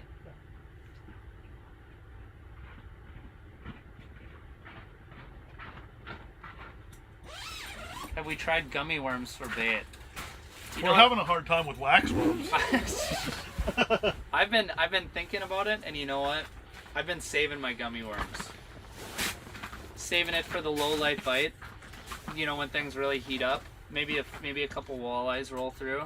Might bust out the gummy worms to seal the deal. Did you say low life or low light? Low light. Okay, good. Yeah. I wasn't talking about you, don't worry. Well, when I heard walleye, with all those comments earlier about walleye versus bass. How do you send you a screenshot of the bass? Well, Oh, look at the minnow. It's already got some action. yeah. Oh, that. Well, I think he's just close to that. I put a little smaller minnow on. I want to see something come and eat that thing. Something is gonna launch that, I promise. No, like both of them. Oh. I do too. Look at him. He's swimming straight towards the camera. Dude, that muskie the other day, when we were releasing some bluegill in like 36, he would chase them all the way down to the bottom and destroy them. There are a lot of passionate individuals in the comment section. So far, the camps are, it was a crappie, there's a camp of, it was a bass, and then there's a camp of, it was a rock bass, so. Well, I didn't quite cross his eyeballs enough, so there's a chance we're going to see him in a little bit. He feels shame. He takes 2 minutes, feels shame, come back, sit in the box, come back. So we're actually running a couple different cameras here. Nick asked what cameras we're running, so we actually have all of the above. We have Markham's and Aquaviews down here, so a little bit of both, and they're both working fine. It's a sand gills. Okay, well there you go. Well, now we're all caught up. So no one said that was a bluegill though that I missed. You definitely did not miss a bluegill. No, I was thinking bass, to be honest with you. And it wasn't a perch either. You know, it's super interesting. When we first got here, there were quite a few perch. Yeah. And now we've been doing this for, I don't know, an hour and change. And we haven't seen a perch for a while. Like. No, you're right. So, and now we're seeing more bluegills, which I think that's a positive. That we're moving more towards bluegills. I think you should put a fluorocarbon leader on there. on my fluorocarbon? Yeah. My 2 pound. Yeah, so that's that. So, okay, here's what I'd like to know. Of all the viewers watching on here, how many of you are from Maine? So Joe is from Maine. He makes YouTube videos out in Maine and whatnot. Lots of good ice fishing stuff. How many of you are from Maine? And then, like, how many of you are from, I guess, just anywhere else? Or if they follow my channel. I think I get a pretty good viewership outside. Sure. Well, I'm just curious anywhere. I want to know, like where, like what states are you guys tuning in from? Oh, look at my mother dropped. My mother dropped a donation. That's awesome. That feels good to know that you got your mother supporting you at least. That right? is incredible. Yes, congratulations. Super awesome. Oh, she put that in the comments. That was from me. Oh. Yeah, see it right there? So sorry, dude. She said, wow, he looks nice. Bring him home for dinner. Oh, I hope you got a lot of food. Oh, Shiner's going nuts for some reason. Oh, that's good. That means we switched to the Shiner. Where is he? He's on the top of the screen. So he's off screen now? He swam off screen? Yeah, he's a little camera shy. I wonder if we want to slide that split shot down closer to the hook to keep him pinned. Canada, I love it. Manitoba, Leech Lake, Oregon Coast, Saskatchewan, Illinois, Ohio, Michigan, South Texas. Wow, South Texas. And you're into ice fishing. Mad respect for you, my friend. I feel Eastern Iowa, Wisconsin, Iowa, Illinois, Blaine, Minnesota. There we go. Lake of the Woods, Central Wisconsin, the Hawkeye State. That's Iowa. Which is Florida. That'll get our eyes. And cool, another Ontario. All over the ice belt. Yeah. Plus Texas. Yeah, that's crazy, huh? I think a certain Guggen fished in Texas once on ice. It happened.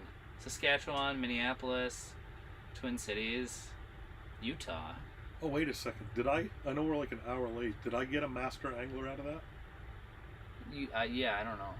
I think we gotta like take pictures and stuff. Oh man. I don't know. I've never. I actually didn't even really know master angler was a thing in Minnesota. Oh, I had a master angler and I didn't even. Shoot, I'm gonna have to catch another one. 11 1/4 inch rock bass. Will you guys vouch for me at home? Does the moon count? No. Michigan. Okay. 2 of my favorite people to watch on YouTube. Mark, thank you so much. Shoot, appreciate that. Did you ever think that we would be fishing together out of the same tent, in the same state? I mean, considering the fact that we live like literally a full day's drive, 24 hours away from each other, that's like a 2-day if you go drive. fast. If you go fast. But only one day if you don't sleep. Man, that is the truth. It's hard. We could take it. Well, I guess you got to get gas and stuff too. But yeah, so it would be like if you left at 9 a.m. and just drove, you probably would have got here at 11 a.m. the next day, maybe. Yeah. I've only done that once, and that it takes like 3 days off of your life on the back end. It's never worth it. It's brutal. It's never worth it. I did like a 26-hour straight to South Florida. It was not fun. I was a lot younger. We did that once with my family, and we drove through the night. I just had to. We pulled over, and I slept for like 3 hours, maybe 4 hours in the car, and then made it down. We were trying to save money and get down there as fast as possible. Yeah, but I was super swamped for like a few days. Oh man, if we'd have just took the extra day of driving, I know. I could have felt fine the whole time being there. Yep. But you're just trying to get down there and take advantage of what you can. I was hoping at least the kids wouldn't be tired, so they could have an extra day in Florida or whatever. Let's see. It must be fishing in Minnesota swamp water. Not swamp water. These are actually good, healthy weeds, actually. I don't know how long they're going to stay healthy throughout this winter, course of this winter, but this would be considered like nice, clear, vegetative water. Yeah, we pulled up some of the weeds, and you could see they still have life in them. Favorite size ice fishing lure. So I guess that is a very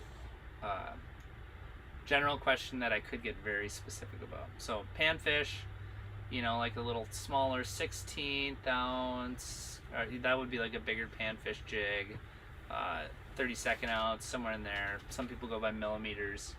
And then like spoons, like an 1/8 ounce spoon is a really good size for like walleyes and bass and even crappies, stuff like that.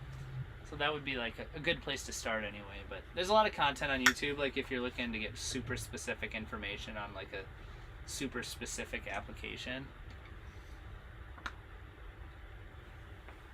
Nick, come up to Detroit Lakes. Oh. Yeah, that's a nice area. That's I was just in that area. Western Minnesota. Go Rentals. Says Tyler. It's a beautiful area. Reminded me of home. With just less trees. Okay, so Eric said he looked back into the stream, and it was a largemouth bass. Oh, no way, really? Almost certainly, he said. I caught you a delicious bass. Yeah, I mean, that bass is lucky it didn't make it up the hole, because, man, he would have been dinner tonight. I'm only half kidding. Just kidding. AP Basson caught the bass at ice fishing in Texas on live TV. I do remember that.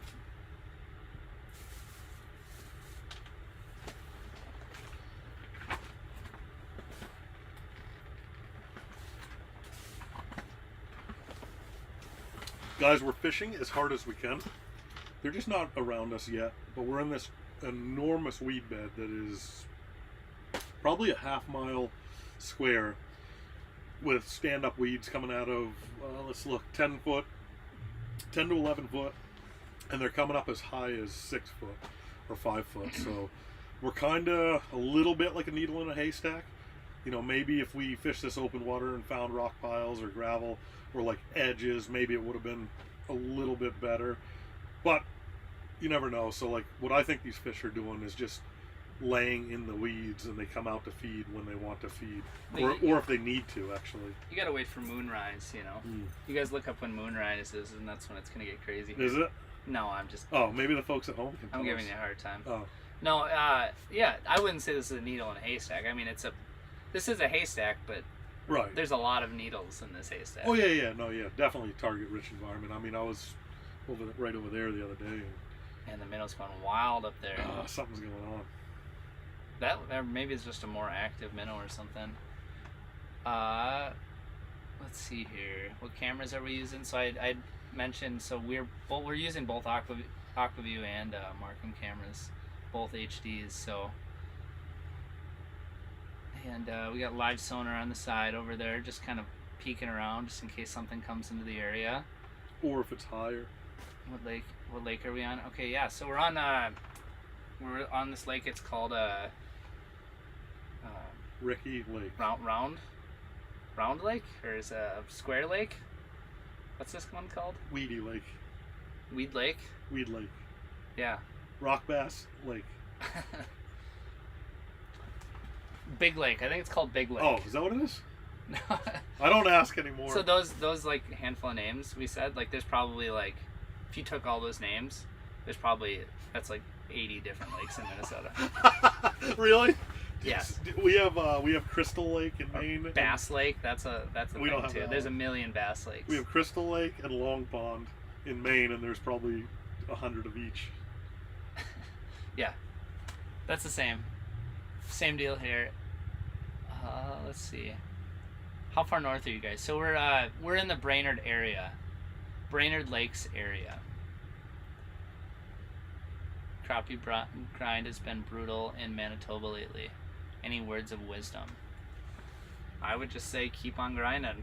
It depends on how you catch them too. If you catch them in the basin, or if you catch them up in the weeds like this. Sometimes they can be very, very, very, very bite windowy, depending on the body of water. So sometimes it's just figuring out the best time when they're actually going to be snapping specifically. Are you planning on live streaming for some walleyes this year? So yes, I am planning on doing that, but it won't be with a underwater camera, because my personal experience, especially on clear bodies of water where underwater cameras actually work decent, is it can be very difficult on these Minnesota lakes to actually get fish on underwater camera. They tend to be like a little skittish. Like if we have an underwater camera in this shack and there's someone 30 feet down the break that way, like we'll see 3-4 fish on the underwater camera and they'll catch like 15. So that's just been my personal experience. If you guys have seen that or agree with that or disagree with that, let me know in the comments. But that's what I've seen.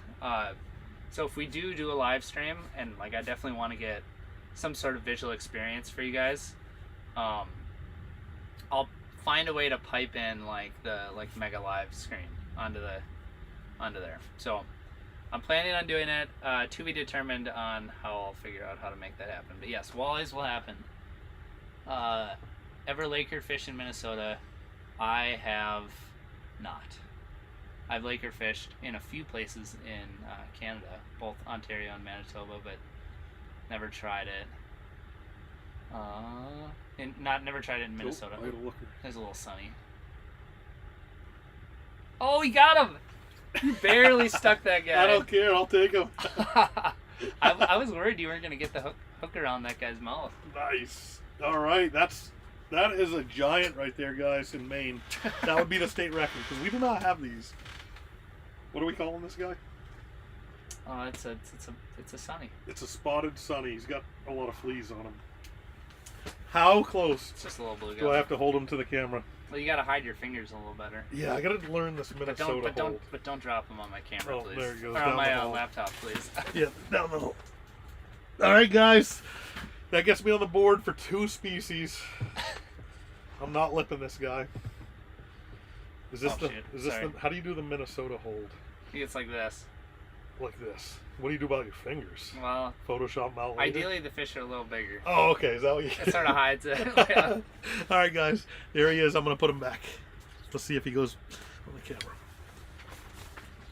Nice. Aww. That was fun. Well, there you go. Just like that. Another monster on the ice. Congratulations. I will take it. An old timer once told me that all fishing is a jerk on one end of the rod looking for a jerk on the other. So I jerked him up. Okay, Charles said in Michigan there's a round lake in every county. Nice. Just one? Well, maybe you're not allowed to have more than one. Okay, why is everybody afraid to say what lake they are on? Like the world flocks to only that lake. Well, they kind of do. If you give me, I'll tell you what I do. All right, so like in Maine, it's not as competitive as it is here in Minnesota, but there's still competition, and there's a lot of keyboard anglers who won't put the work in. And what I do is, if I'm on a lake that I don't feel like I could hurt that body of water, I announce what it is. So, oh, I got another looker on me. So if it's a big lake, or it's a very popular lake, or it's a lake where if I shoot a video and it goes really well, and it makes people want to go out there, then I'll announce what it is. But if it's a small lake, the way I look at it is, every single body of water is somebody's favorite lake. It's their secret lake or their favorite lake, and they want it the way that they've always had it their whole life. And you know, you probably have some at home, you as the viewer, that is your favorite lake, or is like your secret spot, or your. And if a YouTuber showed up or someone showed up and broadcast that to the world, you'd be pretty upset too. So with anything small, any small body of water or a lake that I feel like I could hurt, I will never announce it. But if it's something that's bigger, that everybody already knows about, it's a community hole or something like that, then I have no problem letting people know where I am. And I've made that pretty clear on my channel. I get chirped about it a little bit. I get a little bit of hate about it, but you know, I actually get a lot more respect from the people who live on those bodies of water, because they recognize where I am, or they know where I am, and I'll get a message from them or a DM or something that says, you know, like, thank you so much for not making that public where you were. I've been fishing there for 30 years, and you know, I was surprised to see you there the other day, or something like that. So it's really just a respect thing, guys, is the reason why we do it. Yeah, and the truth of the matter is, in some cases, if we did say where we caught, you know, if it was a good bite, and it was, let's say we went and caught a bunch of bluegills or a bunch of crappies, the truth of the matter is, like, in some cases, like, a lot of people will watch these videos, and like, people will travel for a good bite, and in a lot of cases, like, if there's a lot of fishing pressure, lakes can only take so much fishing pressure and like harvest pressure, and more often than not, like, if you say where you're fishing, like, you may end up blowing up a lake that, you know, maybe only a few people had, you know, to themselves, or, you know, a few locals or whatever. And yeah, so it's always going to be like a touchy subject, but you know, the main thing I watch YouTube and YouTube fishing for, and one of the reasons why I've watched Nick's channel for quite a while now, is just to learn techniques that you could take to any body of water and catch fish. You know, so like, if you can learn some skills, or learn some new techniques, or what he's using, or how he uses it, then and you can take that to any body of water, which is really cool that he's putting out all this information for everyone at home, including myself. You know, I use that info too. Appreciate you. Yeah. Yeah, it is what it is. I mean, I've seen lakes that had amazing crappie fishing get harvested out because word got out. You know, and that's just like word of mouth. That's not even like, oh, there was a video, you know. So just around here, it is what it is. But let's see, who was it that asked? Okay, so Kevin asked if you brought your camping gear up, if you're gonna do any, if you did any ice camping on this trip. Right? So Kevin, man, I'm actually just truck camping this trip. I've been staying at the Walmart hotels because I've just been traveling so much. I've been driving like 3 to 4 hours a day, 2 to 4 hours a day. so not camping on the ice at all. I really didn't know how much ice they had when I came out. The report was pretty spotty as of like a week ago, for one, and two, it's just so much stuff to have in the truck. My truck is an absolute disaster right now with the gear that I did throw in there and some of the stuff that I picked up at the show. So it's either truck camping or even at a hotel when I was going to the St. Paul Ice Show. I think they're making fun of your fish. Oh, which one? They said it's they say we call that bait. Oh, I would totally use that as bait, guys. Myself. Are you allowed to here? No. Yeah, I would totally use that as bait myself. Like when I'm pike fishing at home, we've used stuff as big as 2 pounds, you know, 14, 16-inch chubs, suckers. So Jeremiah asked if I have any thoughts on the walleye bite in the Twin Cities. And truthfully, if I'm gonna travel a couple hours to fish in Minnesota, usually don't drive south. So I live a couple hours north of the Twin Cities, kind of in the Brainerd area, roughly, and I don't end up fishing in the cities a ton. I've definitely fished in the rivers down there during the summer,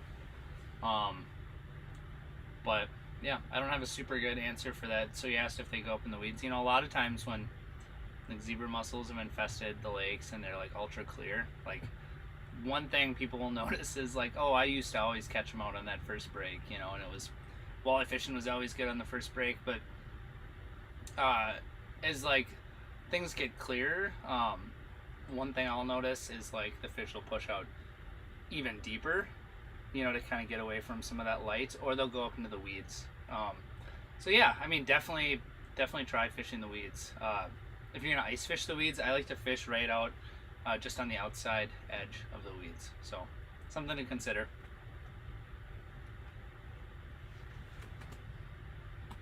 A shiner is looking tasty, and a yellow perch has entered the shiner chat. Same size. A little one. Same size as the his cousin. Yeah. He might be there to mate rather than to eat.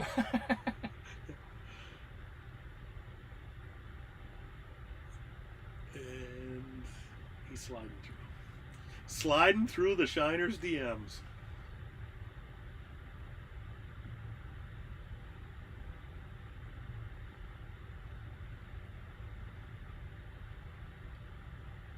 If you're just tuning in, guys, we have 3 fish topside, I think. Nothing mega yet, but we're gonna try to catch a big crappie and a big bass for you. This is a multi-species day on the hard water. Yeah. So okay, so we had another question, and the question was, what is the difference between a 450 and a 200 pair of bibs? 250. The difference is about $250. Yeah, plus tax. Pretty close to it. No, honestly, the difference is like, I mean, you're just gonna have to look specifically at the different SKUs, but in a lot of cases, it's gonna be comfort, perhaps, and it may end up being the difference between like a float suit and a non-float suit. So that's an important variable. But like comfort and then just like overall warmth is often the case as well. So yeah, I mean, you got to make an assessment.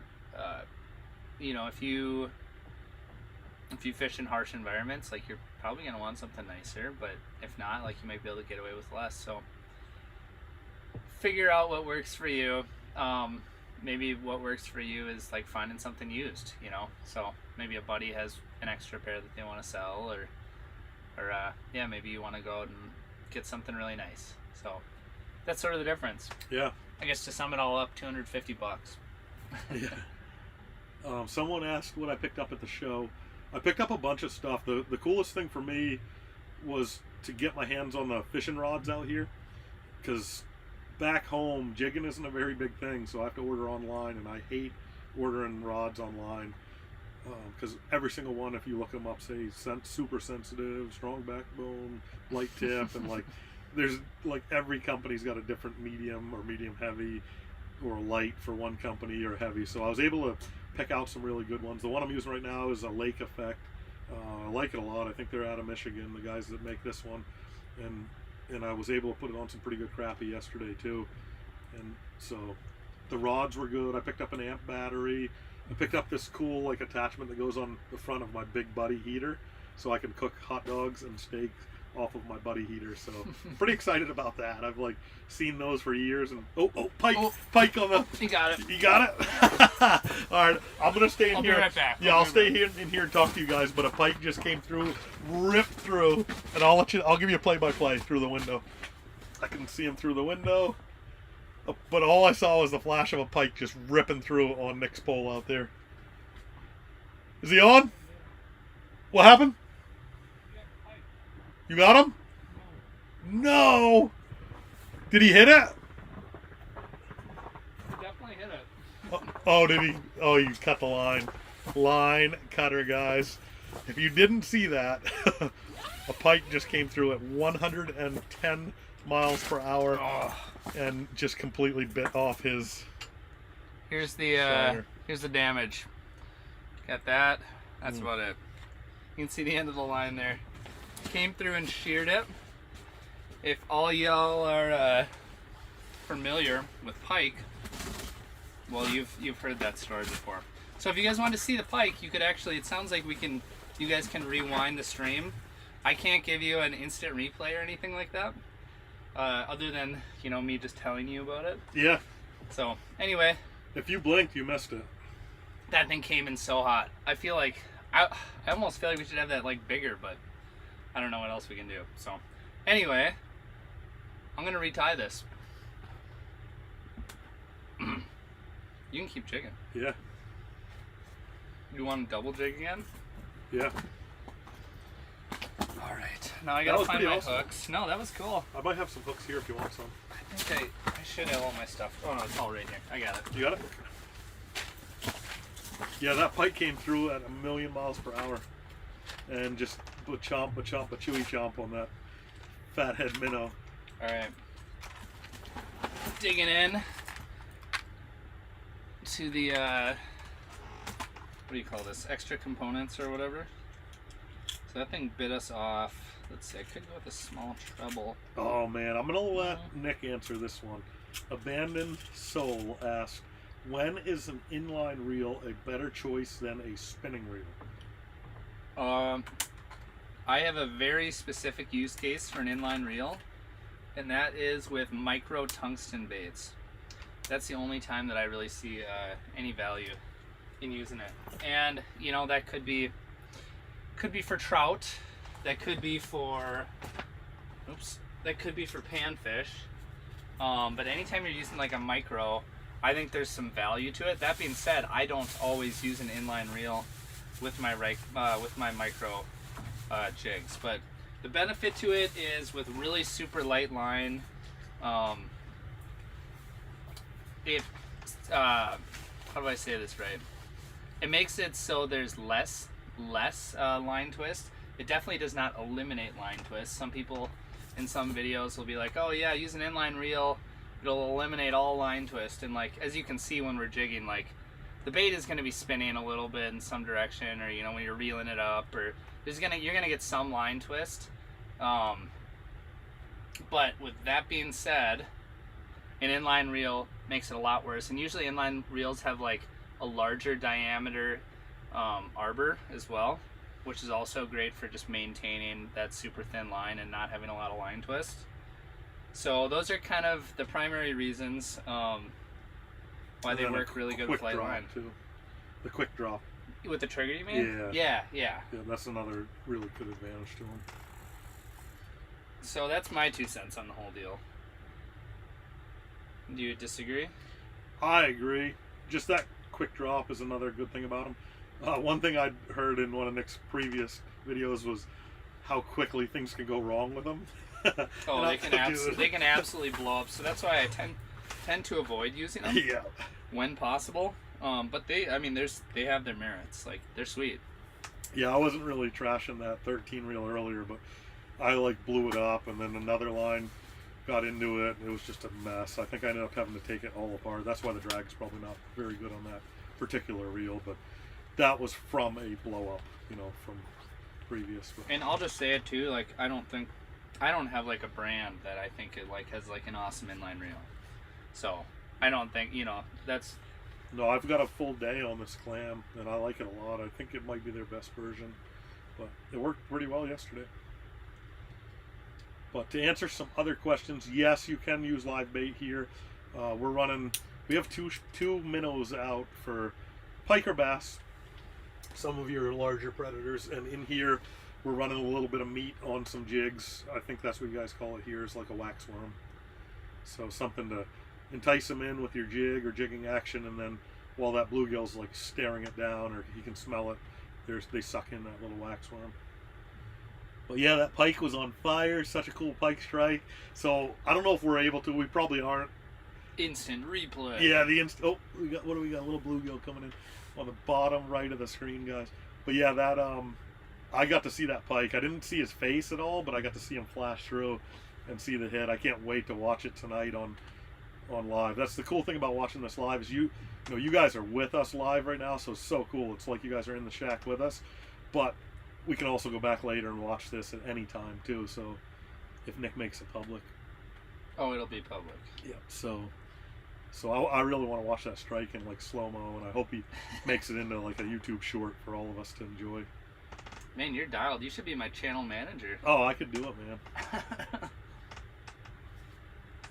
But in the comments while Nick is retying, why don't you guys tell us what you like about his channel?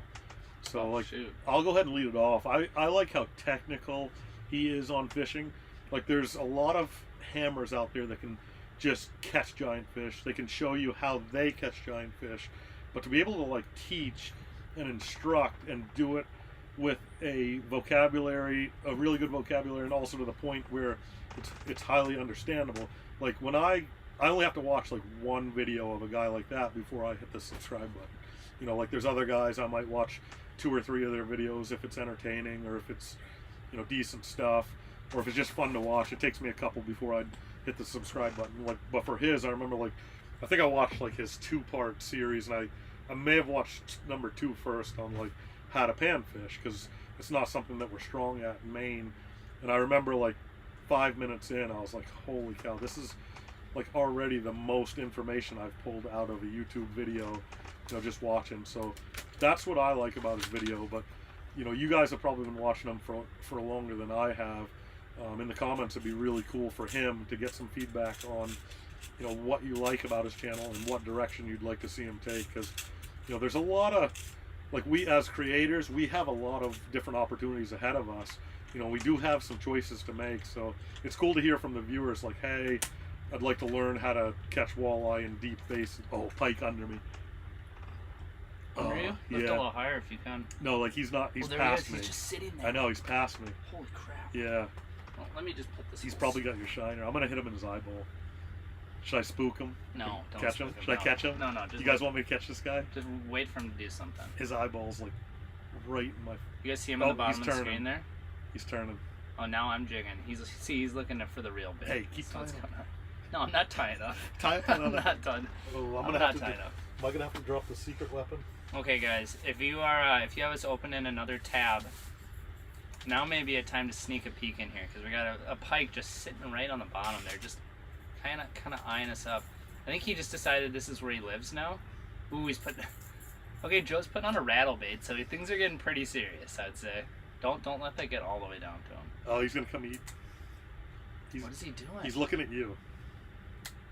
I mean, if we catch him, it's possible we mess up all of the camera stuff. Like, but I won't be mad. Do you guys want us to catch him or leave him?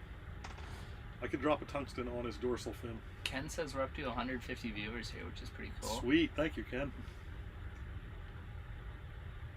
He's not even listening to that rattle. Wow, he doesn't care at all. I hope you guys can see him. Yeah, so he's right. So we have some numbers down there, which the camera has, I guess. We have some numbers down there, and he's kind of hiding behind the numbers. You can see his back there. The spot, what is he, about like 2 the spots on his back. Yeah, he's not large, but he's definitely in charge. He's a predator fish.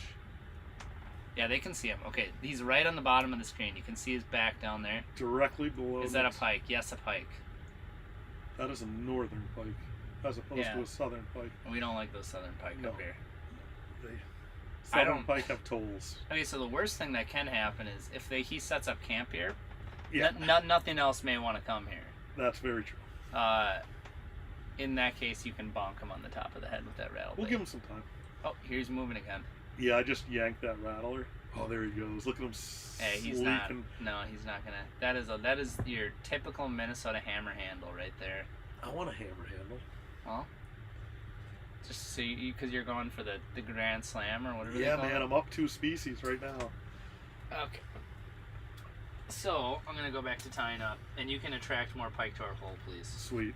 That was cool. That was exciting. But yeah, back to what I was saying, guys. So as a creator, like, I have like a super strong group of followers on my channel that I interact with all the time. A lot of videos I drop as premieres, So I get to hear like from my guys, and I answer every single comment, what they want to see or what they're interested in, or if maybe I didn't explain something well or of in the future. What brought you here? Because like as creators, we just put stuff out there, and like it's up to everybody else to either like it or not like it, and we find out pretty quick. Yeah, let me know in the comment section too if you watch Joe's videos. I'm super interested to see how much crossover there is or who's sneaking over here. Sorry, I'm distracted. Yeah, I'm reading the comments. Sorry. If we go quiet, guys, our feed should still be pretty good, but a lot of times reading the comments. Catch him and they wanted you to catch him, I think. He's scaring away the eyes. I agree, dude. Like, there was a pile of eyes here at one point. When we first set up, there were a bunch of yellow stripers, little tiger trout, Minnesota tiger trout. What the heck's a yellow striper? Yellow perch. That's what we also call them, tiger trout, where I'm from. Really? Yeah, we don't have tiger trout. You guys are so weird. I know, it's so weird. You guys weird. don't call walleyes pickerel, do you? No, we don't have walleye. Yeah, so... That's a thing, by the way, in Canada. I know, and like, people call pickerel jacks down in Florida, and they call crappie like specks or speckled trout. You can call them whatever you want as long as you don't call them by their correct name. Which ones? Just anything. Oh, that's true. But yeah, we have a couple fish that we have in common that you guys, if you followed my videos at all, I'm sure have wondered what I'm talking about. But and so that means they're going brook trout fishing. Like, there's only one trout in Maine, and that's our native trout. Like, we have browns, we have rainbows, we have splake now, and we have lakers, which are native too, but we call them togue. And then the other one is like the fish, I can't think of a fish that has more than K. Burbot. Is burbot here, or eel pout other places, or I've heard it called like... They call it eel pout here too, yeah. Lingcod, yeah. Mariah, lawyer, or lawyer fish. Like, it probably has more names than... Oh, the camera just... I think I just poked that a little. What was I going to say? You were going to say, I'm going to go... Oh, yeah, lake trout. So... Oh, there's some nice green weeds over there. Lake trout, the funny thing about lake trout is, like, lake trout is, like, kind of their proper name. If there's a biologist on here who knows more than I do, feel free to pipe in, but my understanding is that lake trout isn't even a trout. Oh, I did not know that. A lake trout is a char species. Oh, okay. Species of... And maybe is char a trout? I don't know. Yeah, I think Arctic char is, like, in Maine we have Arctic char and brook trout are like in the same, they're not the same, but they're in the same category. Did you do something specifically to There's a get little tiny hole in the top somewhere. If you can't find it, squeeze it in the water, I'll come out there. When I reached in and fingered 2 minnows out of there. Oh, there it is.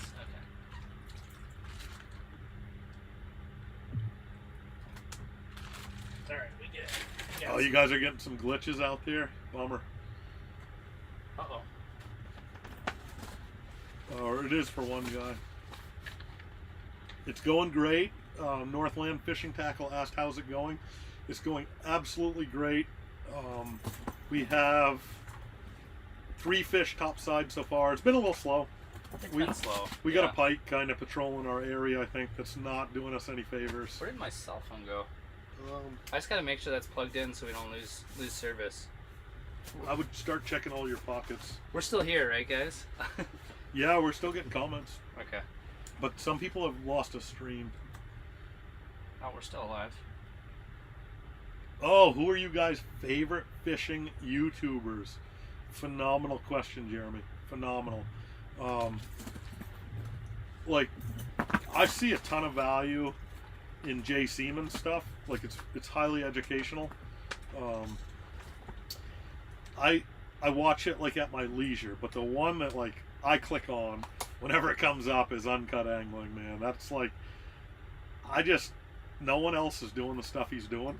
It's super unique and it's educational and entertaining at the same time. Like, maybe I'd love to fish with him, maybe I wouldn't, but that's like probably my favorite one that I click on no matter what I'm doing or where I am. Like, if it comes up and I can watch it, I'm watching it. So like, I watch that, and then I watch a few others at home. Like Fishing for Adventure is a channel that I love. 4 is the number 4. It's all one word. and it's Chris and Liv, and they fish near me, and they're a couple, and they're working really hard at growing their channel with some really cool content, and it's funny and interesting too. So I watch their stuff every time it comes on. Precision Angling's another one where I'm from that I watch all the time. And then, I mean, there's so many channels. Like, all of my YouTube subscribe list is all just ice fishing channels. Tom Bowley is another one. I was able to meet him at the show and had just a really cool conversation with him. And then, of course, I watch all Nick's stuff. But those are the guys that I watch on YouTube. And there's 3 or 4 more. I just can't even think of their names now. They have incredibly small channels, but you can tell they're going to be very big channels in the future because they're doing everything right. They're doing like a lot of really cool, nothing yet on that shiner. They're doing a lot of really cool like educational stuff, which is important to me. Like, oh, okay, I got the weight. Hold on, the shiner's got to come down a little bit. I'm just letting them know where that shiner is on the other screen, guys. I would just, can you lift them up like 2 inches maybe? Whoa, good, good, you got a fish on it. Stay right there. Drop him down 1 inch. There's a yellow perch on him, I think. I can't tell, he hasn't turned yet. Yeah, it's actually a decent yellow. Alright, he's gonna bite. He just bit, he hit him, but he didn't eat him. Nick's out there actually setting this shiner right now, so I'm letting him know. Alright, he just kissed him. If you set it right there, you're golden. But you might want to stick around, I don't know. Alright, he's off him now, so. I'm driving around with the side-by-side out here. Nice. Yeah, I should have brought a machine. But yeah, oh, he just ate him. I think he just ate him. Is it gone? I think he's got him, like, dude, I think he's got him. Yeah, he's got him. Set that hook. He's trying to puke him out. It's a yellow. Oh, he's running. He's running. Did you get him? It's a good one, he said. Bring him back. You got him? Yeah. Oh, that's a pretty good one. That's what they call a slab out here. He's a 12-incher. Ooh. Maybe 11. Yeah, that's a good one. Dang, I wish I would have been in here to full screen it for you. They got the view of it, I think. They got it? Okay. Let's see here. Nick got it. He brought it in, guys. Take a look at this patch. Big old highfalutin yellow perch. Highfalutin? Oh yeah, the perch. They always think they're something special. They do, don't they? Yeah, they'll put that big spine up on you. Whew. Nice one. This is a good one. 30 striper. He's missing the top of his tail. Hey, let's count the stripes here. What's going on with his his tail? See that? He's got some issues. Yeah. He's encountered some pikes, I think. Yeah. 1, 7, 8, 9, 2, 3, 4, 5, 6. And then do you count that last one on the end? Yeah. For 7? 7 striper. All right, like that. Let's get a measurement on him. We don't. You want to measure 12, him? Yeah. I don't think he's that long. What is a Minnesota angler perch? All right, 20. Is that the 26? What is that? 26 down here up to. Oh, he's not quite 12. 15, 11. So he's 11 and change. 11 and change. Just like that. All right, now let's see how he goes. If we can see him going back down the hole. My experience with perch is that they go straight down like an arrow. Okay, I'm gonna put them in right now. Uh oh. I didn't see him.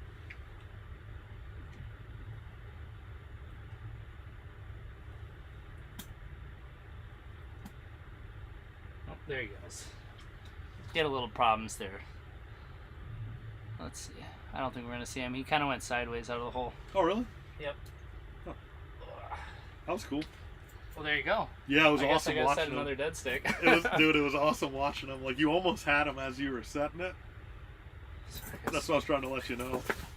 That was super cool. But he yeah, came back he just and was ripped. like, He started ripping some line. yeah, like he came this way first, and then he just turned and burn. Oh. All right, cool. next. That was fun. That was sick. What'd you guys think in the comments? Was that cool?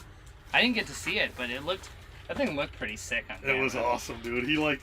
He had it to his touch hole pretty quick. I don't have a better word. Sorry for YouTube. But the shiner disappeared in a hurry. Just like that. All right, that's 3 species topside. It's hard to get them out of this little hole. Yeah, the rubber band broke, or we would just kind of like fix that. But yeah, that answers what YouTube channels I watch, guys, and like the reasons I watch them are not as much to be entertained. Like I do watch Assorted Meats too, and I really like Jamie Bruce's channel.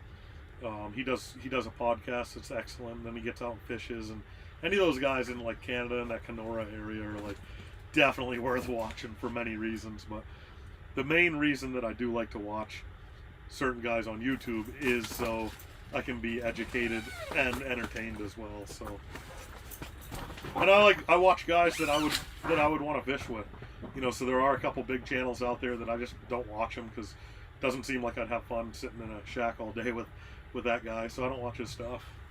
But, you know, that's just the way I am. All right, Nick's gonna reset that.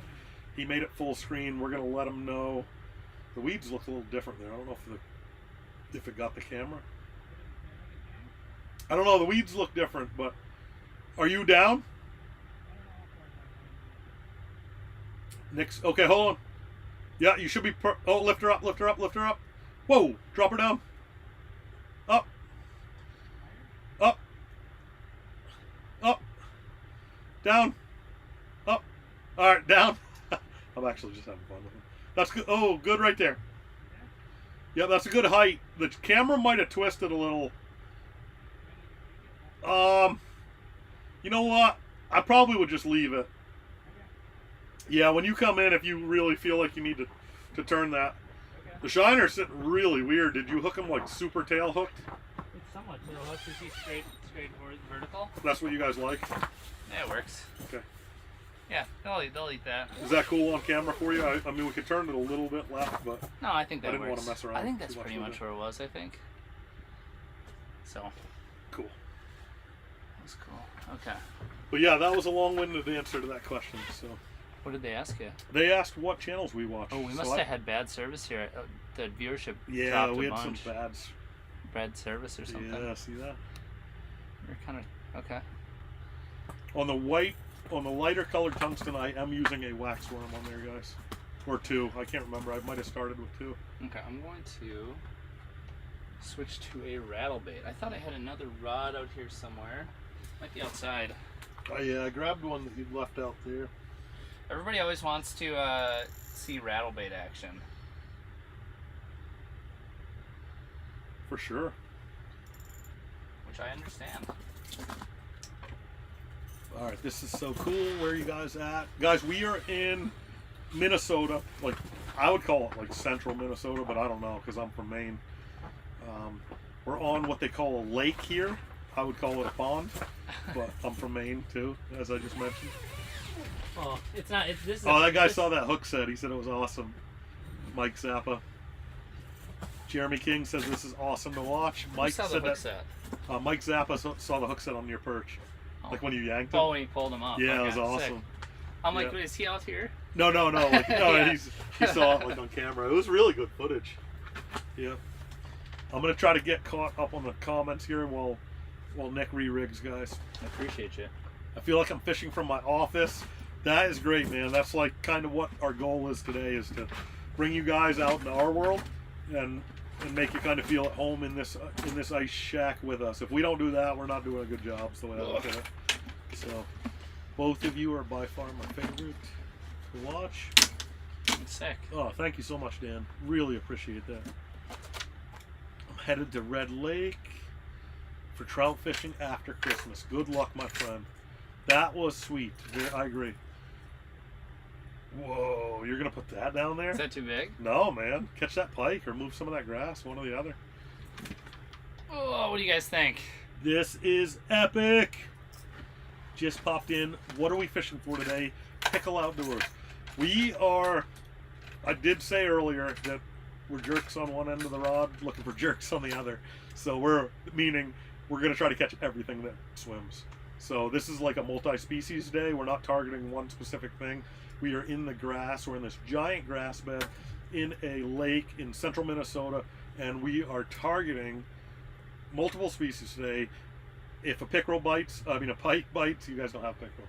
If a pike bites, we're gonna catch them. I think there are some pickerel here. Oh, okay, cool. But they're not very many places. All right. So if a walleye comes by, we will catch him. But high on the list are going to be largemouth bass, black crappie, and bluegill. Did you just say crappie? Crappie. Okay, just making sure. What do you guys call them? Well, you normally call them crappie. Yeah, crappie. What do you guys call them? Crappie. Crappie. Yeah. Yeah, that's what I'm hearing. Crappie. Okay. What do you guys call them? Crappie. Crappie. I hope this is as entertaining to you guys as it is for me. They're very new to our state where I live, crappie. So that's why I call them crappie. But we've heard them called different things. Someone is driving across the lake right now. I can hear it. You can hear the ice cracking as they go. Nice. I'm going to put a minnow head on this rattle bait here. So I'm rigging up with the rattle bait. Just so y'all know. Just the head there. This dude definitely recommends trout fishing in Red Lake.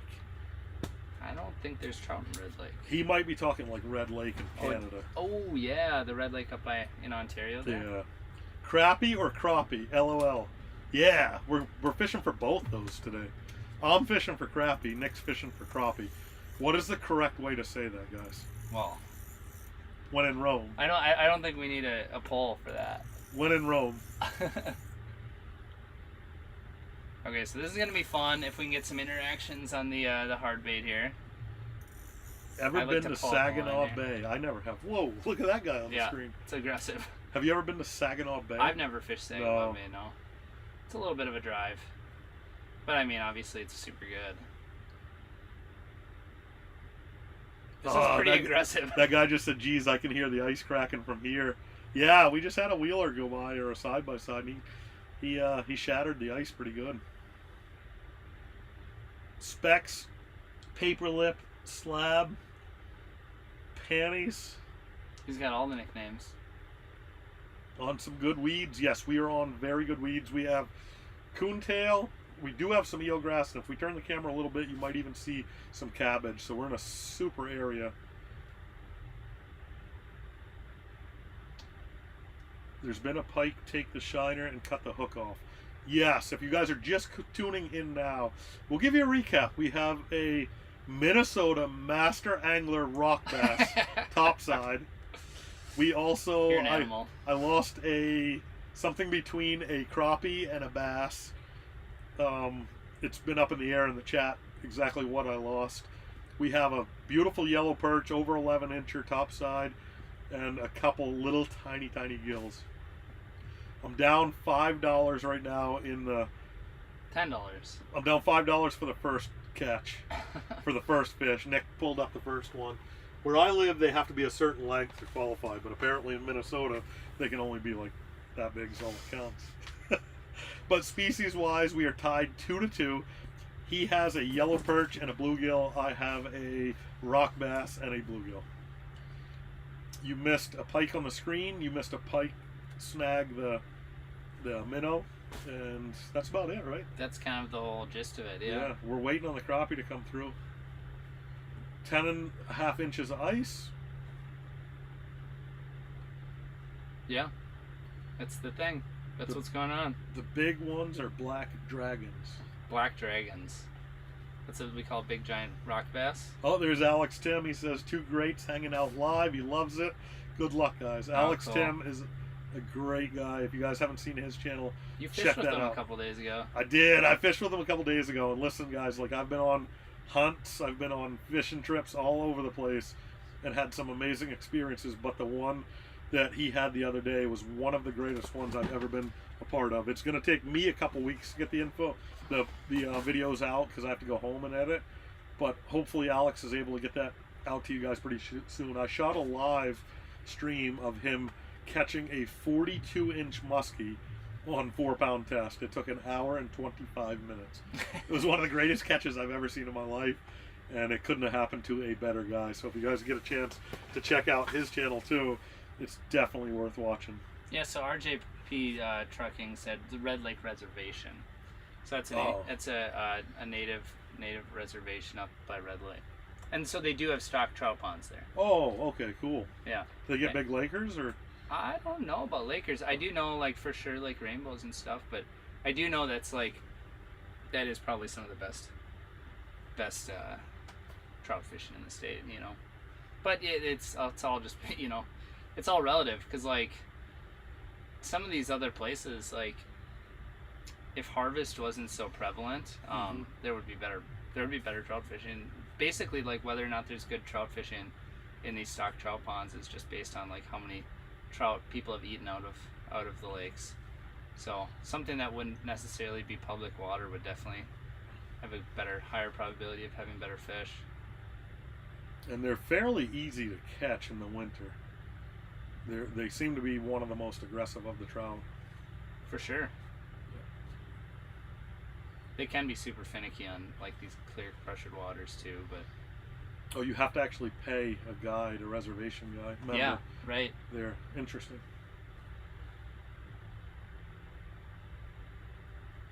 Kegel Outdoors said I should be paying attention in class, right? No, but who cares? It's only English. I can tell you aren't paying attention. That's funny. It Well, is funny. I mean, to be fair, like he probably already speaks English. So. That's true. English as a first language. Favorite foods/drinks to bring ice fishing. All right, I can't fish anymore. I gotta eat pizza. I brought one of his favorites today. Pizza. Okay, so how about this for? Whoa, that's like a piece You of want this that. little section here? Yeah, because that was mine from last night. Okay, pizza. Leftover pizza can be. Did I get something messed up there? No, we're good. Leftover pizza can be very good. And then where were my beverages? I have oh, there they are. They're behind your unit. Here, I'll grab them for you. Cause I kind of wanted to drink one anyway.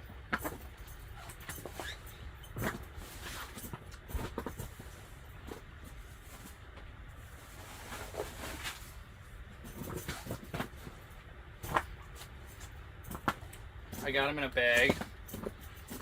Cause I'm a Jack Pine savage like that. I say as I'm fishing next to the guy who's always wearing flannels and he's got the big beard. I was gonna go down to a t-shirt. I wasn't sure if people would get upset about that. Socially acceptable. I might actually do it. It's pretty warm. And for beverages, White Claws. Just kidding.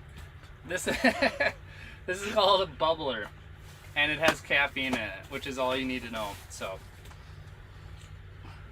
caffeine does not hurt when you don't always get enough sleep, and that's about it. Guys, if you follow my channel, you know I never run heat, and I'm always on these like fishing trips that are like a week long. So I'm gonna pull my I love Cusk Nugget shirt. Custom what? Cusk Nuggets. Cusk nuggets. God darn it, you're savage. That's like the best eating food in the state of Maine are Cusk Nuggets. We take our burbot, which we call Cusk, and we make them into nuggets. So explain that a little bit, because people like burbot around here. Oh Or my some God, people do. It's Like, the best eating fish there is ever. It's so like white and sweet and firm, and it's like the ugliest thing. I don't know why, guys, but like I've found, and along with like the Japanese culture, the uglier the animal or the thing is, the better it tastes. yeah. And like the ugliest fish that we have that swims is definitely the burbot or cusk. Well, explain how you guys prepare it. Oh, I do it super easy because I'm usually ice camping when I do it. I just take the meat and rip it out and then cut it into like nugget size. And sometimes I'll roll it in like flour or breading and throw it in some oil or butter and just make nuggets out of them. There's nothing better than that other than maybe ruffed grouse. Maybe. It's a toss-up. I agree. And we're live. I'm making a video quick for Instagram. We're live if you guys want to come check in, join the party. We're hanging out, chatting, watching some fish on the screen. And yeah, just click this link right here on the screen. There you go. That's how Instagram is made. That's how easy it is. Guys, obviously we'd love to have like fish here every drop, like we've had some days fishing, but sometimes when the cameras come out they get a little spooky. But we're gonna get you a good one, I promise you that. Oh yeah. No, this is good. This is fine. I mean, we've got some action. It's not dead. We would probably move if we weren't trucking so much electronics to make this live video happen. Like, Nick's really bent over backwards to get this set up. We literally have a computer right here in the shack with us. Yeah, which you can see here in about 2 minutes if you go on Instagram. Yeah. He really appreciates it, guys. I do too, sharing this if you see it on Instagram, or letting your buddies know that we're shooting a little live video here. Something cool is going to happen, I promise you that. I don't know what's going to happen yet, but something cool.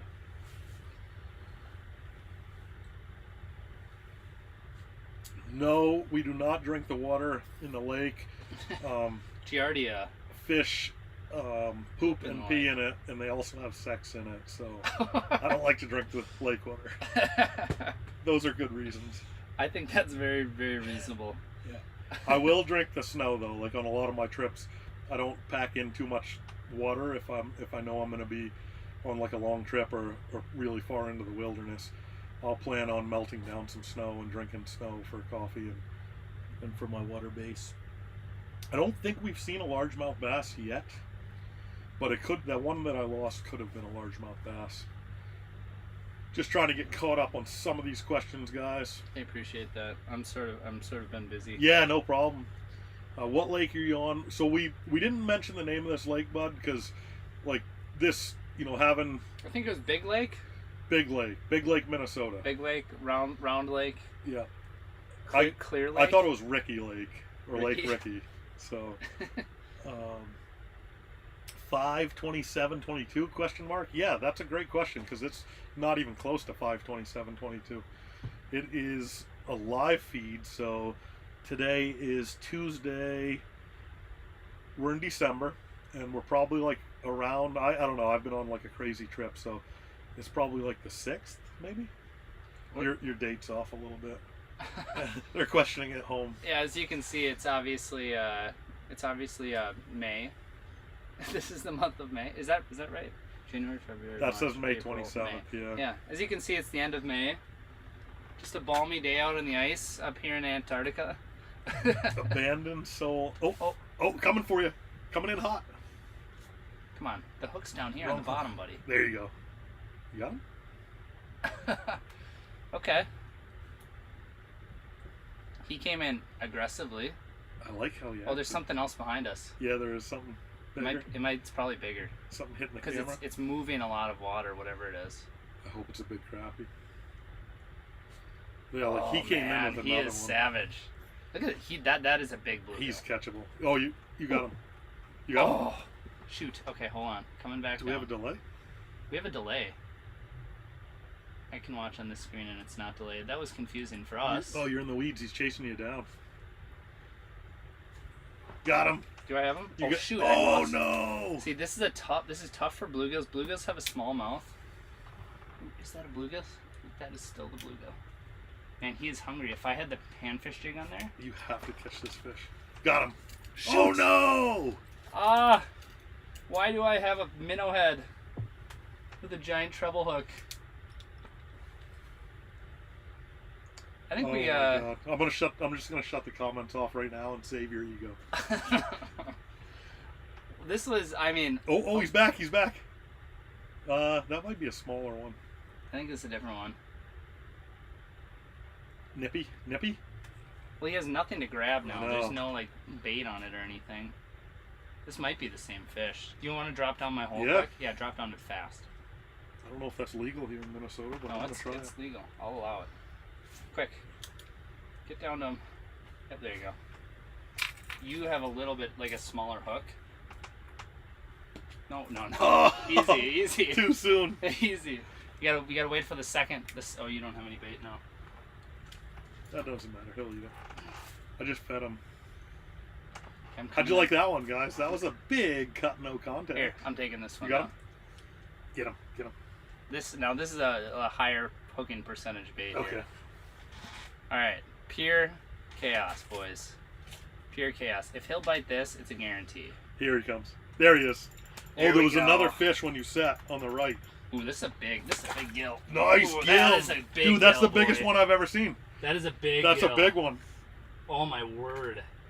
That is a toad of a gill. Dude, I've never seen one that big. All right, hold on. All right. That is awesome. This is a good one. Here, let me get him unhooked first and then I'll show it to you. I love how the camera's just conveniently, the fish is just conveniently just barely out of frame. There was another one. So you guys can't see him yet. Oh, this is a big one. I mean, I could tell he's a big one. He's going after my rattle bait. Yeah, that's Like, true. that's a pretty serious fish. This is a lipper. Ooh. We don't have bluegill where I live, so this is the biggest one I've seen. All right. That is a big one. That's a big bluegill. That is, you can tell it's big when it starts to get kind of round. Oh, he's about to go here. He's getting tensed. This would be considered a pretty stinking good one. That's a beauty, man. This is what they call a hubcap. So I think I feel confident enough to put this guy in the stick. Yeah. What are you guys thinking at home? How big is this fish? And just for reference, I mean, I'm holding it in my hand. I mean, it's pretty big. All right, yeah. Let us know in the comments. He's got to be over 9, right? Guess it. Okay, someone guessed 10. 10 is aggressive. I would say it's definitely over 9 for sure. I'm thinking he's going to go 9. Okay, we have a really sophisticated What is a master angler here? You're on the 9. Okay, it's 9 and you're on the 14 here. 9.5. 9.5. Woo! Look at that beautiful fish. That's so cool. I'm gonna do a quick little release video. Maybe snap that up on Do you want a Instagram or picture? something. Sure. Okay. I'll put it on mine and let people know that we're live. We'll get him back in the water here soon, but yeah. Got it? Nope, now I do. Ready? Jeez. Minnesota hold. You guys got to see that from the side. All right. Back to the drink. There was another one with them too. Missed the hole, of course. What do you go 9.5? Let us. Oh, 9.5. They guessed it. Just about everybody guessed that. Man, these Minnesota anglers are pretty smart. Holy cow! Everybody's like right there on that thing. Okay. That was cool. I'm gonna post that to my Instagram account right now. Let the people know. Okay, so that was cool. That was well, you guys got to see it there. Like, if you are targeting bluegills, it's pretty much just the fact of the matter. If you're using a treble hook, you're probably gonna have a hard time getting a good hook on them. Single hook, micro tungsten jigs. That's just your best option, period. Oh wait. Yeah, so it is what it is. That fish was super hungry. It was big. It was big enough to come up and bite a rattle bait. So that right there tells you something. Aggressive enough to bite it as well. And yeah, I don't know what else to say other than the fact that it was really fun. And we must have a little bit of a delay on the feed because people are still guessing, it looks like. But anyway, that was super fun. Did you announce the size? I did announce the Okay. size, yeah. What was it? 9.5? Yeah, 9.5. Yeah. That's a good bluegill. So if you're talking public water in the Brainerd Lakes area that's highly pressured, Christian Hoffman, wish I was there. I wish Christian was here too. Good, All right, that's posted to the Instagram. good buddy Hoffman. You know they're big when they eat a minnow head off of his rattle bait, then they eat a waxworm off mine, and they're After still spoon, hungry. yeah. I don't do a lot of spoon fishing for bluegills. I know people who fish for big bluegills that use spoons sometimes. So yeah, I mean that thing was just hungry. That was so super cool. He only gave us 5 or 6 chances to catch it. Yeah. He's definitely a camera hog. Definitely not afraid of the camera, and in this case, the camera takes away a few pounds. That was heavier than we should tell you. Yeah. Well, Yeah. fair enough. Fair enough. All right, I believe you. What do you love again? Cusk nuggets. Cusk nuggets. Love them. Love them. Okay, so I think My favorite food. I might have missed it. So if you're making cusk nuggets, Yeah. do you boil it? No, Bake it? it's thrown in a pan with either butter or olive oil. Okay. Oh, I got a looker coming out of the weeds on me. I think I got one looking directly at me. See it? Yeah. Shiner. Look at that shiner. See it? See it? Looking directly. Oh at yeah. me. The There's two. There's two. The bluegills are rolling in. Ooh, or no, that's a bass. That's a largemouth Yeah, it bass. is. You guys see that in the background there? Oh, you missed it. They're really bad at hitting baits. Why did he miss that? They're dumb. That's why. Bite. Hit them. There you go. Got him. Largemouth bass on the stick here. Oh. Oh, he's taking you for a ride, dude. How's the drag? I'm just trying to keep him out of the cameras. You gotta land. You gotta horse him, man. I'm trying, man. Boat flip 'em. This is 2 pound test. Boat flip him. Oh man. He did kind of head in the general direction of the cameras, kind of. Which? Oh, he's got my camera wrapped up for sure. Yep, your camera's going crazy over there on the side.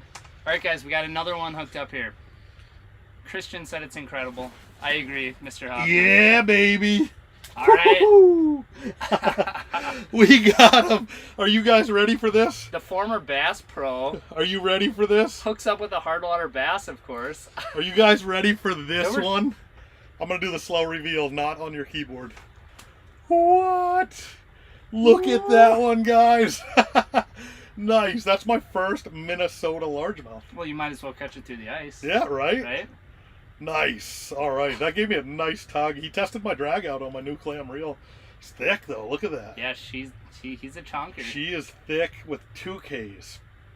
Wow, that's a beautiful fish. We're looking at definitely a television 6-pounder. I would call that more like a 2.5-pounder Yeah. in real life. No, that's But a on good television, twin that's change. at least 6 pounds. Hey, you would know. You brought a lot of those to the That weigh-in, is so the truth. Yep. hopefully 2-pounders or 6-pounders? Hopefully not too many of them. That was a twin. There were 2 of them. Yeah. So we'll try to get you a measurement on that one too, guys. Oh, you are. Okay. Yeah, we might as well measure everything for the guys at home. So, Well, if it's I mean, if you put it on the scale or on the measurement, then you can't lie about it. So, well, there you go. all right. Proof So is in the pudding, except for you guys don't get to see it. 12 to 27. 27, So I would call that 15, right? 12. Yeah, it's In Maine, you can let them go. in Maine, that's 15 inches. So we're using a cutoff That's all we have for us. stick, but it does have a measuring stick on it. So There he is, guys. we have to do some math every time we measure something. There he goes. There he goes back. Got him on the Northland. Oh, I love it. Oh, let's see if we watch him go back. There he goes. Did he come up on the camera? I'm not seeing them. Sweet. They look like they're going straight off to the side Yeah. when they swim off. Yeah, they're heading to Bemidji. Is that a town in Minnesota? Oh, that's a town. Yeah. Sweet. It's actually pronounced Bemidji. Oh, okay. I'm just kidding. That's the joke name. Sweet. He like nipped at that like 3 times. I don't know if I've seen that ice fishing for largemouth before. I don't know if their eyesight's just terrible or if they're doing like, if the lure's not in their sight anymore because of their fat noses, or if they're actually doing like a scare like a cat'll do to a mouse to try to get it to flush away so they could just dive into it. Okay, looks like we got like right around 170 people on here. Looks like hopefully the stream is doing well. Is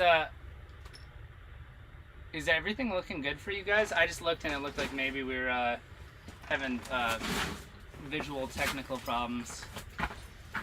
But let me know if the health of the stream is still good. That's what I'm curious about right now. I would prefer that you guys can watch us good and stuff. Yeah, Nick's doing his best with all the technical stuff. Looks fine. Okay, cool. Cool. Yeah, looks like there's 170 people on here. Noticed a couple. Flutter Yo said he just subscribed. I appreciate that, man. Flutter Yo from my channel, definitely awesome. If you guys are watching this from my channel, definitely subscribe to Nick's channel. Right now, I subscribe to it. That's all you gotta know. God, you're so nice. Yeah. You're so nice. Thanks, man. Okay, and so we're a little deeper into the live stream here. We've been doing it for 2 hours. And For real? Man, it feels like we just started. 2.5 hours maybe. Holy So this is cool. So if you weren't here early on, right now I'm fishing with Joe Holland, And I walked around St. Paul Ice Show with him a little bit, and how I kind of explained it to everybody is like, hey, meet Joe. Joe is from Maine. He does a lot of ice fishing. He has a YouTube channel, Joe Holland Fishing, and he makes a lot of awesome, lots of awesome videos. If you're from like my neck of the woods, there's a chance you may not have heard of Joe or his channel just because regionally where he lives. But a lot of people are saying in the chat here that they had. Oh, that's cool. That they follow you or watch your videos or whatever. But so Joe does YouTube. Joe's a former Bass FLW Tour Pro, and I've noticed when you introduce yourself to people, you don't say that. But I like to say it just so people have like a little context. Like, oh, Joe Holland, who's that? I've heard of him maybe. So he used to fish the FLW Tour. When I was like in college, I used to pick you for my fantasy fishing team. Oh man, sorry about that. Well, for like Lake Champlain and stuff. All right, I cashed some checks over there. Thank you for picking me. I mean, if I had room after putting Gussie on my team, you know. Dude, Gussie's the man. Gussie and I used to fish together, and we were on the tour together, and they don't come any finer than him. I've always said, like, people ask me about Gussie, and I say the one thing that separated him from everyone else on that tour, or most people on that tour, was that you could not tell if he had the winning stringer in his live well or no fish in his live well. Like, he had the same demeanor, the same coolness, and just super nice guy, regardless of how he did, you know. So is that a positive or a negative? Positive. If someone was killing him, I mean, wouldn't you want to know? No, like, if you know, there's guys that flex. like that cocky sort of. Yeah, there were guys that flexed all the time, you know, whether they had them or not. You know, they'd walk around with giant egos and you know, like who? Just not that. I mean, like Scott Martin, like guys like that. Oh shoot! I mean, well, if you want names, you know, like you could ask my viewers, dude. The one thing about my channel is I mean, it's real, like it's legit. I mean, that was like a straight call out. Yeah. So I remember one tournament, I'd broken down, and it was just some stupid thing in the lower unit of one of the brand new motors. Oh, did you just hit bottom? I hit bottom. Okay. And I got stuck in there when I was torpedoing my bait down there. And I remember I was broke down like in the middle of, it was Cumberland, Lake Cumberland, which is a river, and it was like really important that I cashed a check that tournament. And I remember Scott Martin coming through. Oh shit. And I'm on the front of my deck double waving like, hey, I need help. All you gotta do is just stop and bring me in with my fish, and then I get to weigh in my fish. And dude just did the like straight stare and just went right on by. And I remember the next boat to come through was Brian Thrift. And here's Thrifty. Brian's in a Angler of the Year chase. This is like late in the season. Yeah. It's tight to win Angler of the Year and an extra, what was 125 grand or whatever for Angler of the Year. And Thrifty stops and picks me up and my fish and my co-angler and brings us in, and he gave up his last half hour of the day to do it. And that's the difference between a champion and not a champion. And the cool thing was, at the end of the year, Thrifty actually won the Angler of the Year championship. But yeah, there's just like, who drives by somebody broken down anyway?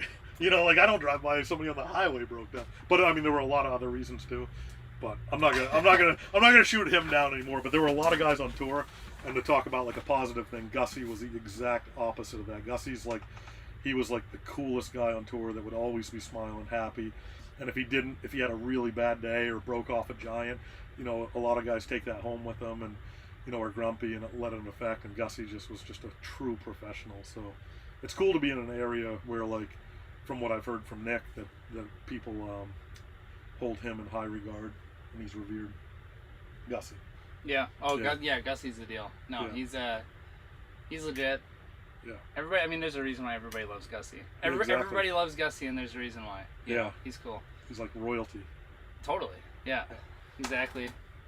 But yeah, I mean, that's a really inside story to something that happened on the tour, and that's how I started my YouTube channel. It was an inside look into the FLW tour that no one else was given. Everybody else was given that glamorous, you know, like, we're all fully sponsored, Like, dude, I'm sleeping in my truck, and I know like half the field is too.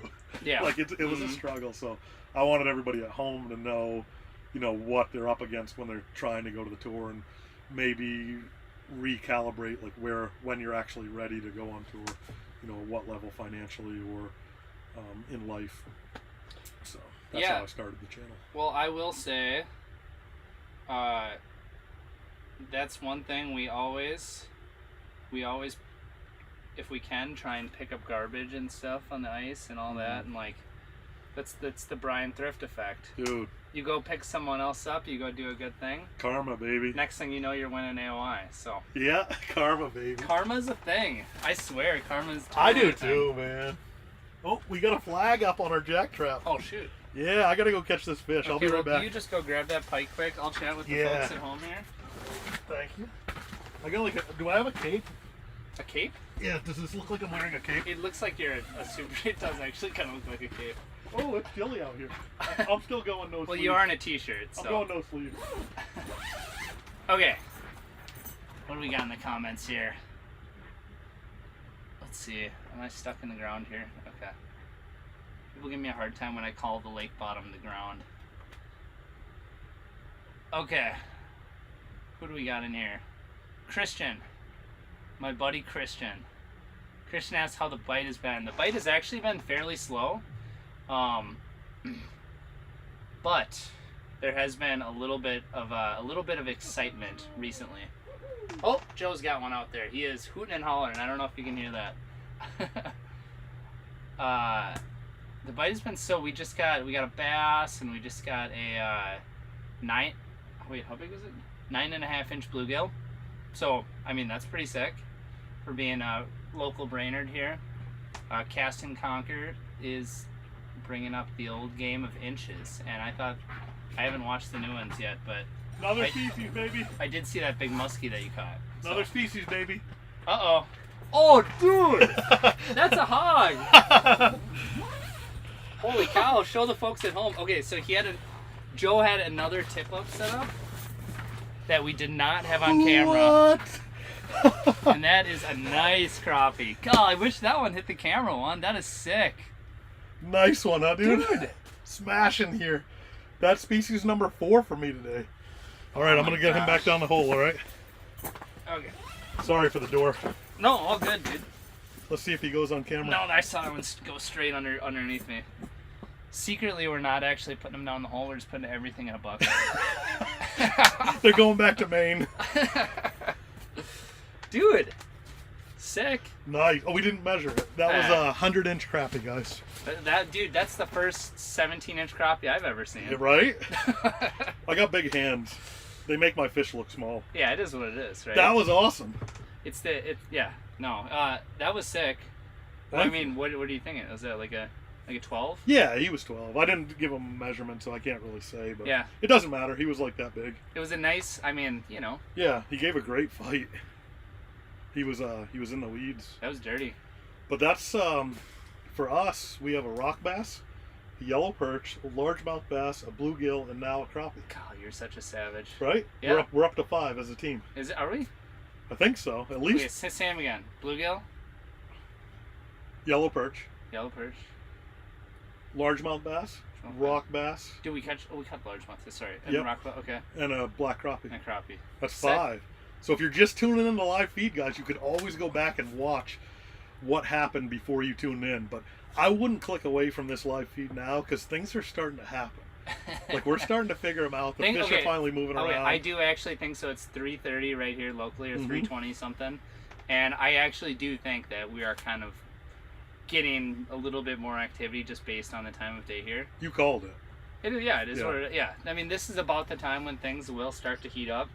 We're probably going to start seeing more activity from some of these predator fish. You called moonrise, I think, too. Yeah. Well, is it moonrise? Yeah, it's moonrise. Did you look it up? No. It's okay. I was like, shoot, okay. Just let the fish tell us. It's The moonrise. muskies start rolling in. Right? It's moonrise. Well, obviously it's moonrise, so. Yeah, the afternoon bite is rolling in. Yeah, that's just a thing, on these super clear bodies of water. Ultimately, like, bite windows can be a thing, and oftentimes for me, whether it's panfish or walleyes, or it just depends on the lake and the bite. But sometimes you do like daytime scouting, and you're just trying to see if there's fish in the area or nice weeds or bait fish, and then once you get kind of closer to the witching hour, like what we're sort of approaching right now, you set up camp and you get ready, because that. What do you got going on here? I'm gonna shoot a live. Oh, you just keep going. I'm gonna shoot a live on my channel real quick, as like a teaser to get people to come over and watch this video. You are such a gem. Yeah, but I don't know if I'm doing it right. What am I doing wrong here, dude? Guys, I just got this cell phone, and this is the first cell phone I've ever had in my life. I think you just hit next. Oh, that's all. I got it like 6 months ago. You gotta hit that big blue button. And a lot of my employees are like high school and college kids, so I just hand them the phone. Are we live now? Go live. Stream. Oh shoot. Oh, look at that picture. You in? Oh, there we go. All right, there's nobody there yet because I didn't like publicize it, but I think they'll pick this up later. What is up, guys? Joe Holland here. I am coming to you live from central northern Minnesota. I'm fishing with my good buddy Nick Lindner. We are live on his channel. I'm just gonna show you, like, right now this is a live of a live. Look at this. You guys are the only ones seeing this. Except You're actually seeing the double live if you're watching my channel. Maybe triple now that we're going back and forth, or it's infinity. This is a live view. Look, we have a forward-facing sonar. We got a camera there. We got a camera there. We have a laptop computer in here. We have a camera. We have a camera hooked up way out there with a minnow on it. And what else? I don't even know. Oh, we get enough gear in here to, I don't know, keep us busy pulling it all back to the lake here pretty soon. I should have drove my machine out here because we have so much gear. It's Best Buy Mobile out here is what I'm calling it. If you open that door, you'd think this was Best Buy. There's so many electronics out here, laptops. Coming to you live, we have 5 different species topside on the ice in 2 hours so far. We're going to go for as long as we can with batteries, so maybe a couple more hours. Fishing's heating up. Get over to Nick Lindner's channel. That's it. It's just Nick Lindner, right? You're so amazing. That's all it is. Yeah, that's all it is. Yeah. Yep. Get over to his channel if you want to see the rest of this live, guys, because we're going to tune out on mine right now. Golly, you're so amazing. How do you tune out? Oh, gosh.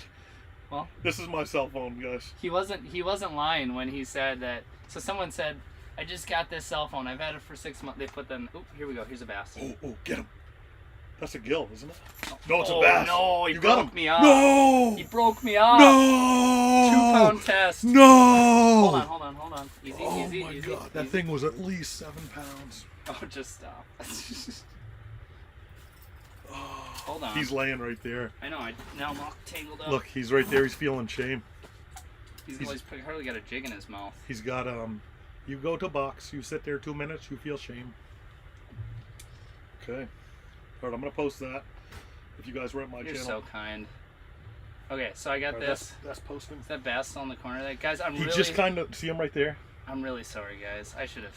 I mean, he snapped me off. There's nothing else I can. He didn't look that big on camera, but he was pretty big. I set the hook too hard. I'm just kind of. You're jacked up. I'm jacked. You're all jacked up on Mountain Dew. I feel bad. Yeah, we'll get him. What's he got, a little tungsten in his mouth? Yes. He's going around to his buddies, telling him about his new bling. He's like, look at this. I got ice in my grill, yo. Golly, you're such... That stinking bass. He'll spit that. Is he still on the screen? He just kind of rolled out of here, so I think he's still there. Like, the camera turned, actually, a little bit. You called it, though, dude. I thought that was a gill at first.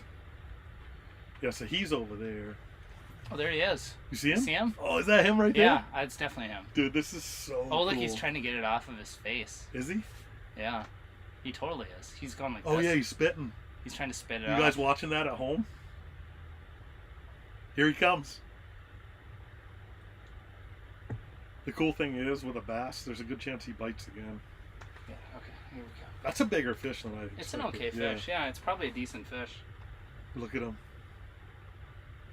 I feel like this is like the Discovery Channel or something. National Geographic. Is Right? that right? No, Discovery Channel. Yeah.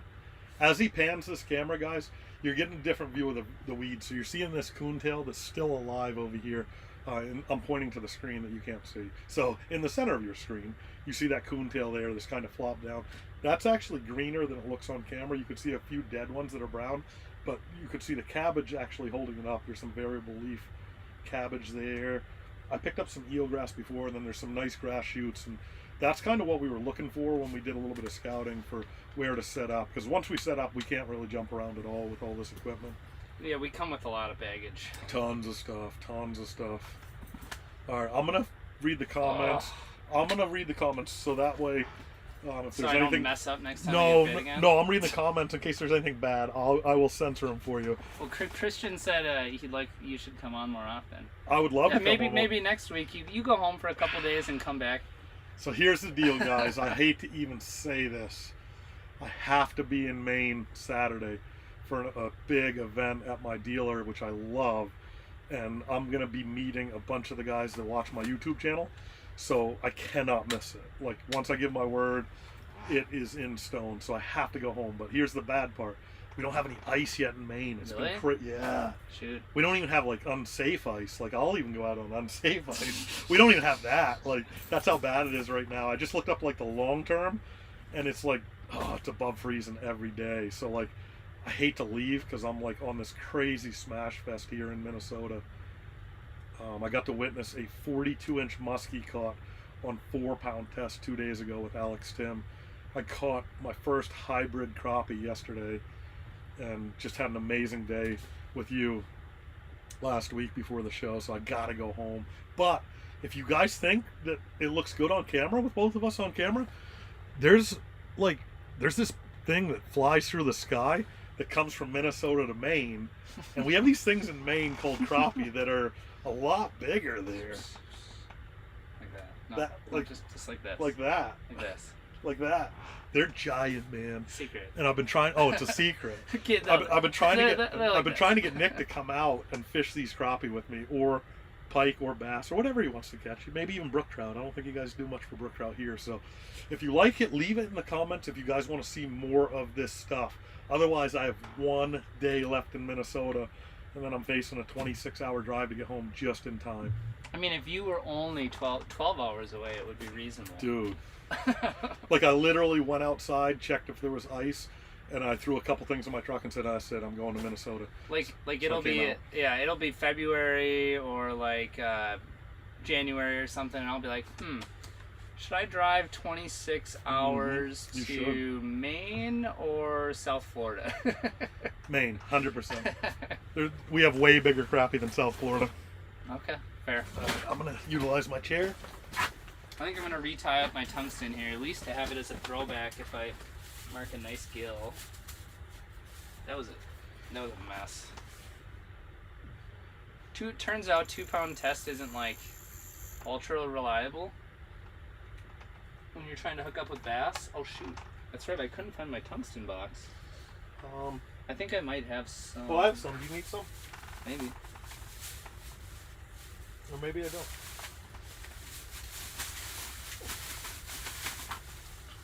If only I knew. How's this for a tackle box? Oh shoot. Yellow. Well, these 2 green ones. Alright, let's see. I'm gonna dig around in my box here. See what I got. I got something. Cool. Ooh, you know what? Oh, look at the screen. The minnow. Oh, a pickle. How did he miss that? Oh, a pickle. Dude, how did he miss that? He's doing the circle. He'll come back. No, he's doing the circle. He'll come back. In 5, 4, 3, 2, 1, and go. That pickle. Go. Come on, pickle. Here, I'll figure something out. Don't worry about it. You just keep digging. Look what I found in Walmart. Oh, those are your things. I know. These are the secret bait, and we're not even on screen. I can't even show them. That's unfortunate. Yeah, that's. I think that pike's gonna come back around. We're gonna give him a second. Hop in the water column with that. Absolutely. That was a good pike. Yeah, he was pretty. That camera's so clear. All right, so yes, definitely fishing together. Fun to watch you both. Nice. Any chance you guys get time to Lake Erie for walleye slobs? I've done that once. I've never done it. I'd like to. It was fun. It wasn't fun for the walleye. It wasn't fun on the days when it was really windy. I can imagine. Nick needs ice camping videos. Yes. Okay. I'll think about it. I do have some, actually. I have like 2 or 3. I think 3 ice camping videos. Joe, this year a 7-day adventure. Oh, without a doubt, Mike. I mean, I'm actually thinking about like a 20-day adventure. He loves the live with under view cameras. Man, Sam, I'm like I'm looking at how he's doing this and I still can't figure out how he's doing it. That's how incredible this is and how technical. You marking? No? I thought I saw something on the screen. I'm kind of at a loss here. What the heck should I do? I feel like the rattle bait is aggressive. I feel like a bass would definitely bite it. A pike would maybe bite it. I feel like maybe if I put on like a spoon though on that rod instead, that might be a slightly better option. I'm gonna bring it back up. There it is. Sweet. What color should I? Man, I kind of like this color. Okay, we are gonna run a little spoon, at least on this walleye rod I have down right now. Oh, I got a fish. Ready? Oh yeah. Bingo! Just like that. All right. They're getting bigger, guys. For me. Nick already set the bar at 9.5 on his bluegill. But for me, they're still growing.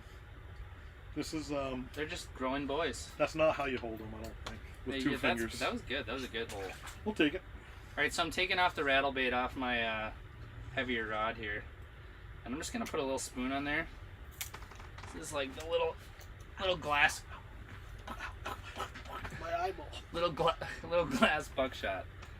In blue and orange. So blue is super good. Nobody uses blue, but blue is sick. No one uses blue, you're right. Tell Joe to come back for the Brainerd JC's Ice Fishing Extravaganza. What is it? In January. That's like a fundraising tournament. Oh, that's awesome. Yeah. If you feel like you want to go to a fishing spot where 10,000 people are fishing it, you should go there. Oh, is it that one I've seen like the picture of? Yeah, probably. That probably. looks like the ice is probably. ready to explode at any second? Because there's so many people. Some years it may be close to exploding. Burbot Bash on Flaming Gorge. Ooh. Utah Mike. Dude, I'm going to set that up. I actually talked... Oh, there goes my worm off my... I actually talked to a guy that guides on that Flaming Gorge. Oh, I can't open this. And he was telling me like a 20-pound lake trout is a small one. Really? Yeah. Holy crap. Yeah, he says if they don't catch a 20... He had like 60 days in a row where he caught one over 40 pounds. Anything under 20 pounds goes in the bucket. Anything under 20 is a bad day. So they drilled 20,000 holes for that event. Yeah, I don't even know really how many people go to that event, but I know it's a lot. Ice Fishing Extravaganza. Or are they talking? Is he talking about the? Is he talking? Oh, about I was talking about the Utah. Well, I wonder. I just see the comment there. I was to Utah Mike. He's really good subscriber on my channel. Oh, sick. Excellent comments, like on every single premiere and video. And he was talking about catching some big burbs out there, which I've never heard of him catching big burbs out there. How often do you target burbot? Not enough. Like, I love cusk nuggets. That's what the shirt says. He does, in fact, love cusk nuggets. I'm actually going to shoot a video this winter of a trip where I will not leave the ice until I get a double-digit cusk on the ice topside. Well, I hope you got some big ones in your area. No, I have none in my area. Double. It's like 4 to 5 hours away into the wilderness. Oh. Yeah. Double-digit inches? Pounds. Yeah, which is going to be... Needs to be at least 10 inches. It's going to be 31 probably inches to get a double digit where I live.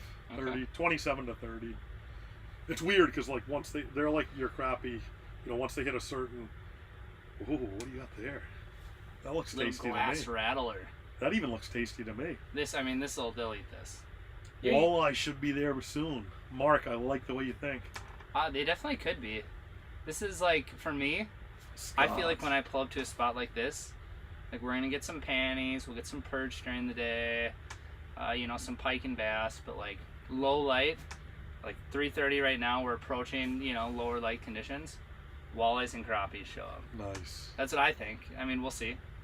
I mean, you caught that sick crappie. That wasn't super long ago. Yeah. Got any more on that tip up? It's down. Oh, you should set it up. Yeah, I should probably go reset it. We might get a walleye or something. Yeah. All right. I've never caught a walleye through the ice. I'm gonna go reset it. I hate to even leave. I'm just trying to kick him out of here. Because the fishing's so hot. I hate to even leave, guys, because we're in the witching hour. But I'm gonna go reset that tip up. If you guys think I should in the comments, let me know if I should go reset that tip up. You?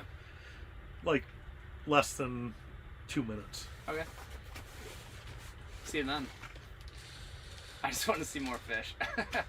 Oh, there's some. Look at this. Oh, those are sexy. I know. You might actually pick those out for me at the show. Like I had somebody. It might have been Joe. This'll do it. From Northland. I was like, pick me out one winner. All right, thanks, Joe. I think that was Joe. Little tungsten jig, you know. Or what was the guy's name? Craig. Craig Dickmeyer. Craig. I think he picked that out for me. Great guy. Okay, everybody in the chat's saying you gotta set it back up. Set it back up? Everybody said that? That's what they're all saying. Alright guys, I'm gonna set it back up. I gotta go tie on a hook. They're aggressively saying you need to reset it. Alright, this is on the jack trap. Like this is like they're mad. There's not many jack traps in Minnesota, so. Well then you know it's yours. What are all these dead minnows over here? Sometimes I like to kill them. Ask him if I should put my shirt back on. Alright, do you guys think so we have 2 options here. 3 options. Do you think Joe should stay with his current attire? Do you think you should put his shirt back on? Or do you think he should take his t-shirt off? No, we're not. That ain't happening. We're not doing that last one. It's not that hot of fishing. Alright, I'll be back. Hey, if I'm not back in 5 minutes, just wait longer. Okay. Deal. Alright, I just took a little peek at the analytics here, and it seems like it's super jank. Like YouTube is I'm trying to understand what YouTube's got going on. Shirt on. Everybody's saying keep your shirt on.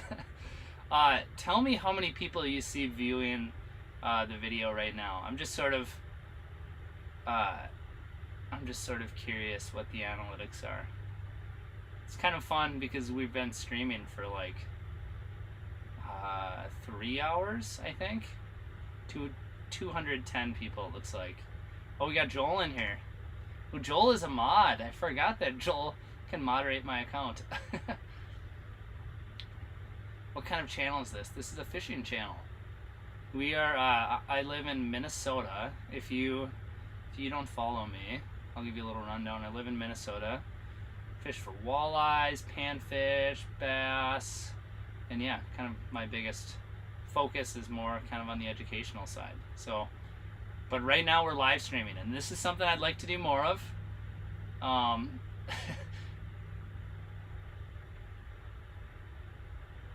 let's see here. T-shirt outside is totally jacked. Alright, so people are still working. Yeah, well, here's the thing. One thing I'm super curious about is when people are working, does that mean they're less likely or more likely to watch this stream? We definitely had some folks say that they're working, doing work, and maybe had it open on another tab, or you know, they're getting work done or not getting work done, but they got the stream going. And I don't know, I kind of wonder once people start getting off work if they're just gonna go home and maybe turn the stream off. That's what I'm wondering about. Yeah, so right. Watching on the third monitor.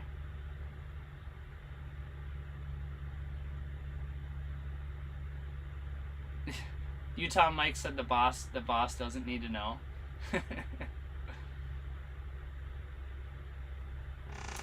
So one thing I do kind of like to do when I'm doing this is I do sort of like to respond to all the comments when I can. But I feel like me and Joe have just been having like such an enjoyable time just kind of hanging out that I feel like I'm missing some of the comments. And he's actually been the man. He's been kind of keeping us up to date on what's being said in the chat here.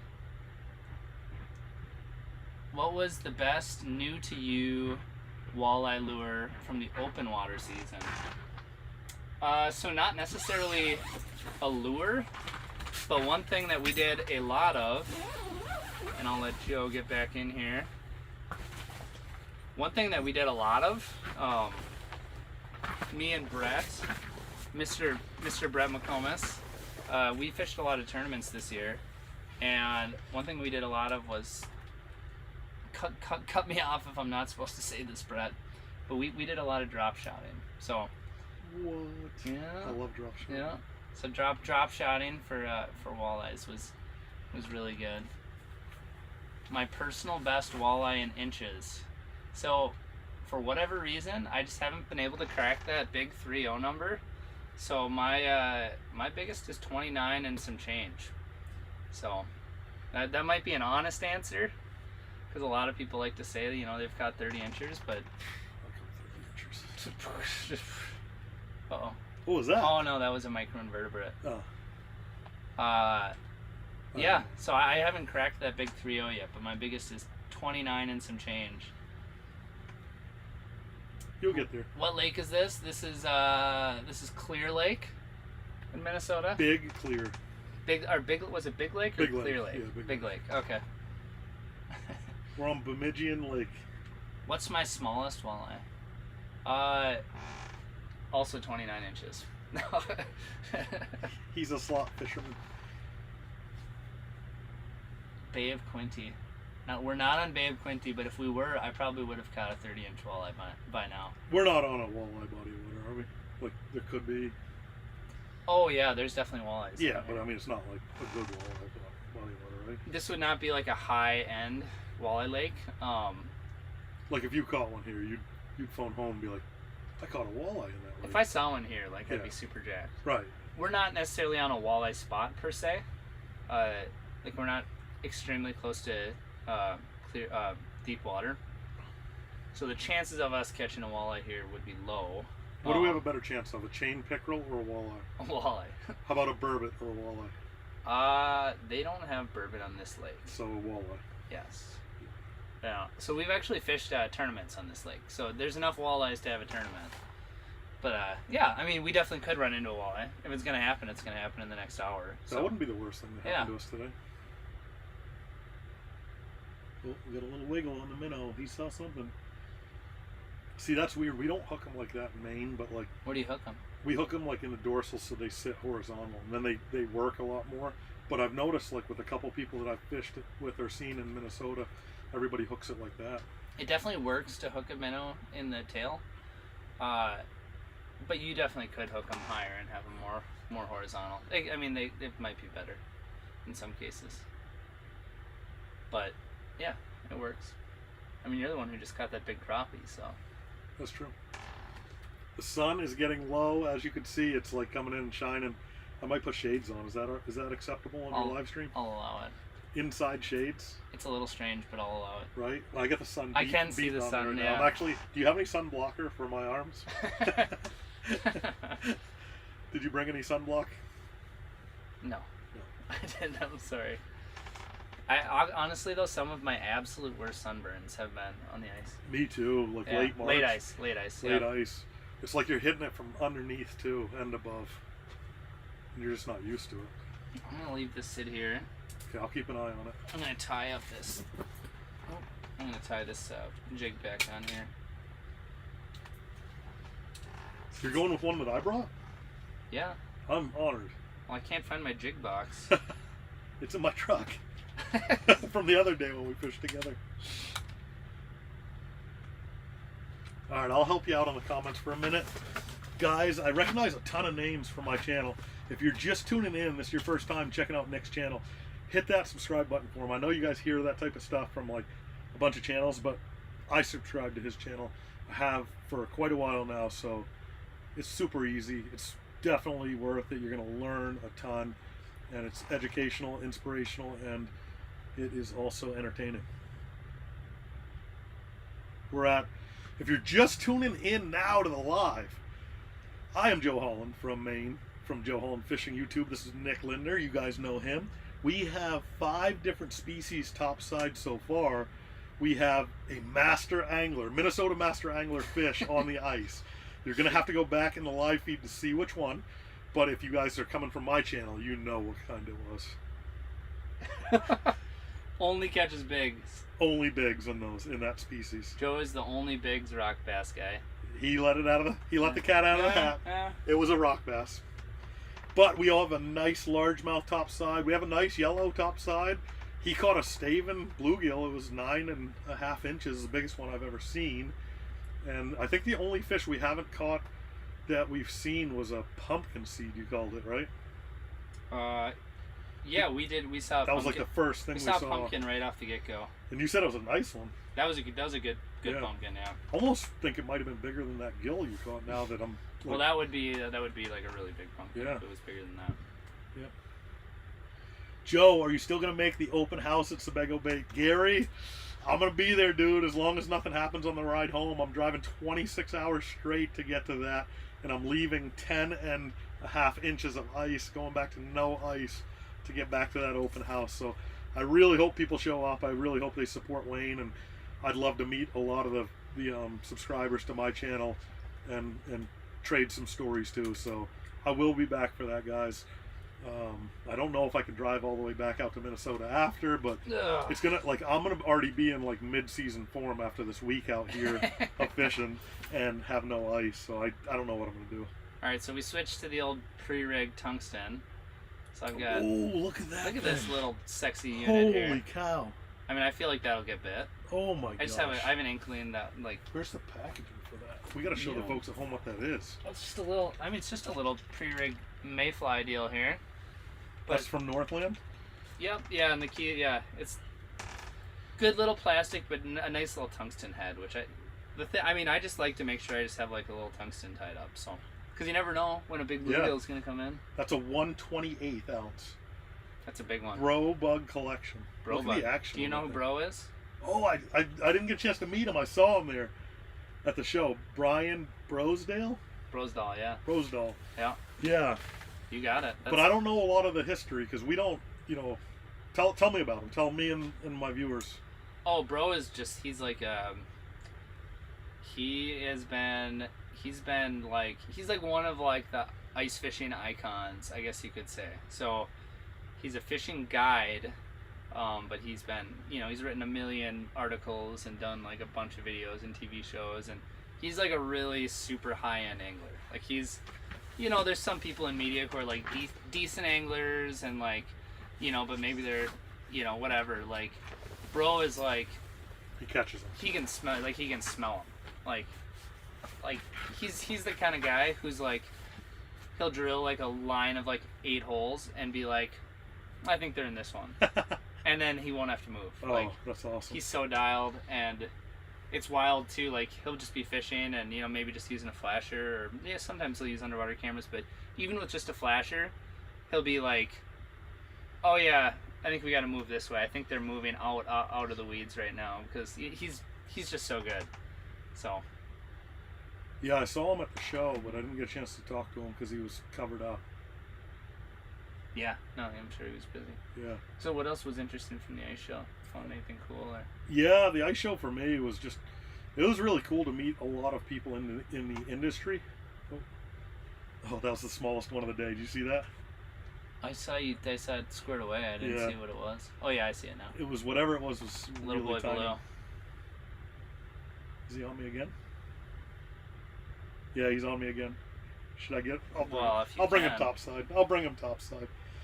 I will never turn down a bite. Man, that is a big bluegill, I tell you. They're getting smaller all of a sudden. There he is, guys. I'm not even gonna switch the screen for that. You have to show the folks at home there in the corner. That's how big he is. But they are pretty. They got this really cool camouflage on them. I couldn't even see him when he was eating my lure. Yeah, they do kind of look like the coontail and all the other stuff down there. Yeah. Oh, don't eat it. Don't eat it. Just don't. Yeah, we won't eat them on live. You can throw them in the bucket if you can eat them later if you want. Call them. Is there a limit on these? Are there? Yeah, it's 20. 20 a day? Yeah. Any size limit? No. Whatever you feel like cutting up. There should be though. Yeah. Yeah. That wasn't quite a bite. I would not get full from eating him. Top 5 ice anglers on the planet right now. That's so hard to know because you don't know who all the people are. if you went regional, like if you said who are the top anglers on X Lake, or like who are the ice anglers, yeah, that's tough. I can tell you who, like, people who I respect, or like I can tell you people who I like enjoy online or something, like on YouTube, or like. I could tell you the top 2 ice anglers in this shack right now, but that's all I can tell you. Outside this shack, I can tell you the top 2 ice anglers on this lake. I think there was one other guy out here. Oh, there was. Shoot, yeah, I'm out. Sorry, guys. Yeah, well, it was a good run. Yeah, I had a run. I had fun while it lasted. All right. So if people are just tuning in now, tell them what happened. Give them a little recap. Well, okay, so far some of the highlights. We caught a master angler rock bass. Joe gave us some juicy FLW Tour drama. He asked. Because he's a former FLW Tour angler. Oh, that was a nice weed. We set the hook on a few weeds. Coontail bass. No, okay, in all reality, so we got one nice crappie, like probably like a 12-incher. We didn't measure that one, right? No, we didn't measure that one. So that one was like, I would safely say that was like a 12-ish incher. And we caught a bluegill that we did measure. That was a 9.5 incher. So that's like a super sick bluegill. And then we caught bass. Yellow perch. Just a couple. You got bass. an 11 and was that 11.5 that yellow you caught? 11.5 inch yellow perch. Highfalutin yellow perch. It's been a little slow, but we saw a nice little pickup right around 3:30. So I mean, just figuring, you know, that evening bite is swinging by. I would say about the time it gets hard to see stuff on this underwater camera, I think the bite's really gonna start getting juicy. So, yeah. We're having a lot of fun, guys. I lost $5 to Nick. If someone would cover me on that and throw him a $5 super chat, I would be very, very thankful to anyone out there that would throw $5 in the super chat right now to cover my gambling losses for the first fish of the day. Nick poked a bluegill about half the size of that last bluegill I just caught and stole it from me. I gotta take this guy fishing with me more often. to get the $5 prize. But we are doing a $5 on species challenge, which I believe I'm up. Oh, I didn't know about that challenge. I'm up 4-3 or 4-2. I don't know. You have a yellow, a bluegill, and a half a bass. Yeah, because I hooked him very good. So you have 2 But broke species. the You have 2. line. Wait, no, you got the pike. Wait, did you get the pike? I didn't get a pike. Oh, he broke us off. Did you get a pike? No, the pike broke. The pike bit us off. Yeah, so I have rock bass, largemouth bass, bluegill, and crappie. Yes, we're right around 10 feet of water. I saw a question in there. Yep, 10 feet of water. Weeds coming up to 5, so covering most. Yeah. We're actually jigging down in probably at what, 8 foot? We're like in the weeds, in the heart of it. Yeah. Yeah, we're trying to keep things on the camera here so you guys can see it. We got bit off by a bass. Yeah, I busted my line on the bass. I have 2 pound, and he was over 2 pounds. No, I have 2 pound test. Yeah, but he was over 2 pounds. Well, right, and That so was proof. yeah, that's the problem. So he weighs more than 2 pound test, and 2 pounds, and I only have 2 pound test. That's how that works. It's science. It's simple mathematics. That's how we do it in Maine. Yeah. So that was a bummer because that one he bit good, hooked him good. Anyway, we don't need to live in the past. No, yeah, that's the past. 10.5. You guys got bit off by a bass. It wasn't a bite off, it was a break off. And we did get bit off by a straight up gangster chain, or not chain, I keep saying that. What's by a chain pickerel? By a northern pickerel. Pickerel. And it was like, I got to see it like halfway through in the upper corner there, but a lot of the viewers got to see the entire strike, like mouth open on the minnow as it went through and just bit us off. So if you're watching this live, when it's over, you can go back. I wish I could tell you when it happened. This day's just been a blur. I've been having so much fun. It feels like we just set this up 5 minutes ago, and we're probably 2-3 hours into it. I am thinking I want to check some of these batteries and see how they're actually doing. No. Well, just because we got a lot of stuff plugged in. And we do. I have one of those like big fancy Dakota Lithium like power box pluses that could power us forever. Like I could just plug everything into it. But it's not here yet. So we have something I picked up on Amazon, and that's not going to run us forever. I can tell you for a fact. Should I pull that battery out of that? No, Okay. because it has to be like a high Okay. watt. Like it has to be able to take like 150 Oh, watts to geez, power wow. power the laptop. So we can't do this forever, unfortunately. But it's gonna get dark before too long here too. So that's also another thing. So, let's see. They want to know if Northland discontinued the diamond burn colors. I don't know. I can't remember what the diamond burn is, but if it's not on the website, my advice would be look on the website. If it's not on the website, those guys discontinued it. So Jump on eBay right now, or go to your local Wally World. Yeah, sometimes you can find them at retail shops too. And the best part about discontinued lures, if you can find them, they're usually on discount. So. Nice. Oh, Kevin covered you. Nice, Kevin. Thank you, Kevin. Woohoo! Well, you got to understand this guy right here. He's got about $1,000 worth of gas driving back and forth from Maine. So if you can save him that $5, you just bought me a hamburger. Thank you, Kevin. On the ride home. Not here. I can eat on the ride home now. That's a gas station hamburger. That is. That's true. Thank you for covering my butt, Kevin, in the super chat. Guys, if you don't know what the super chat is, it's a really cool way to thank your local creators. And they're Oh shoot. Oh man, send Joe home with some ice for the no kidding. Oh, Broken man. Anvil, you're right, dude. We need some ice. I'm Wow. gonna cut a big block of it and bring it to Damerscott Lake, and we could all sit around it. It'll be big enough to put like 5 traps on. Hey, Broken Anvil and Kevin, thanks for that. Appreciate it. Keeping the stream alive, keeping Joe This is awesome. alive over here. Yeah. Sending him home with ice, repaying his gambling bets. So we have 3 bets going right now. Only 2 are live. Oh. He won the first one that cannot be beaten. Oh, I got a looker. No, that's a bug. the first $5 bet was first Still fish bigger than topside. that bluegill you just got. That's true. My lure is bigger than the bluegill I caught. The second bet is the most species, which I believe I'm up 4-2. I might be up 4-1 or 4-3. We'll have to count that again. And the third bet is the biggest fish, which I think I'm leading with that 15-inch largemouth. Yes. Okay, That's probably so fair. I'm up 2 of the bets, but he won the first one, which is gone. Scotty Wright, thank you for dropping that $5 Yeah, at him. huge thanks, Scott. Scott is one of my absolute favorite people to bring ice fishing. He actually, really? I think he may have brought me to like one of the first days I actually targeted crappie in Maine. Shoot. And we caught some like 17, 18 inchers. Okay, so if you're listening to this and you just heard Joe say 17 and 18 inches when referring to crappies, sounds ridiculous. It sounds fake. Like if someone told me they caught they were out like and they caught like a 17 incher, I'd be like, sick. Like, let's see those pics. I have vids. But like where he fishes, they have some very, very large crappies, and he has videos and photos. Yeah. Like, so I believe every word out of this man's mouth. The biggest I have on record is a 19, but we've had him up to 21 Okay, so my buddy. inches, not pounds. Well, sure, I would hope so. Okay, my buddy Christian said, "When are we going?"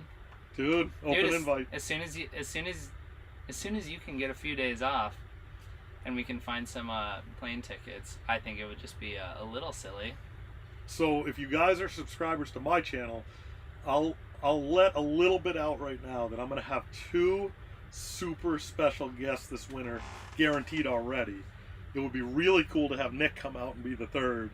A lot of what I do is like solo stuff, so it's hard for me to like schedule the whole winter out, but I would definitely make room and reschedule if Nick could come out. But I'm going to have 2 really cool guests on there. Well, one of them was a Bass Pro, right? It was Scott Martin? No, Scott's not coming up. Scott's not coming up. But one of them is either the number 1 or number 2 money winner in the history of all professional fishing from the bass fishing. Has he won any like $500,000 pots ever or anything like that? Or Million. Oh, he won one of the millions? Have you heard of the Bassmaster? No, did he win a classic? I think he won a classic. I know he won the Forest Wood Cup a couple times. Because the cup was did he win the cup when it was $1 million? Yeah. I At mean, least once. that kind of narrows the list. But he's a hammer. I don't know mean, if you were trying to keep it secret or not. Semi-secret. Because I think there's only 1 or 2 people have like, and one of them is. Don't drop any names. Don't drop any names. All right, so that's one. The other is a young lady from Canada is going to travel down. I think we haven't fully planned it out yet, but she's going to travel down and do some ice camping in Maine with me and hopefully with Chris and Liv from Fishing for Adventure. So there's going to be some really cool guests on my channel, guys, if you tune in my channel. But that's letting you know, a little preview of it right now. I'm ready. Yeah, and this guy's got an open invite anytime he wants. We'll see. It's not that easy for me to make a travel arrangement. But Yeah. I might Well, if it's not this year, maybe in 2 years. Yeah. Have Nick come out with the YouTube subscriber meetup that we did last year. Exactly. That would be a great time to do it. He would be. I really think we could overwhelm him with the support that we have in New England for our YouTubers and anglers like we did last year. We had over 337 people come out to that seminar. It was so cool. That's awesome. Yeah. And a lot of people. So Kevin Mason was asking about some of the thoughts on pros and cons of tail hooking, as shown on the screen, versus center hooking. Okay, so for me, so one of the pros of hooking in the minnow in the center is the fact that it's going to be perfectly horizontal, more likely than not, and I would say that's like a pretty big advantage.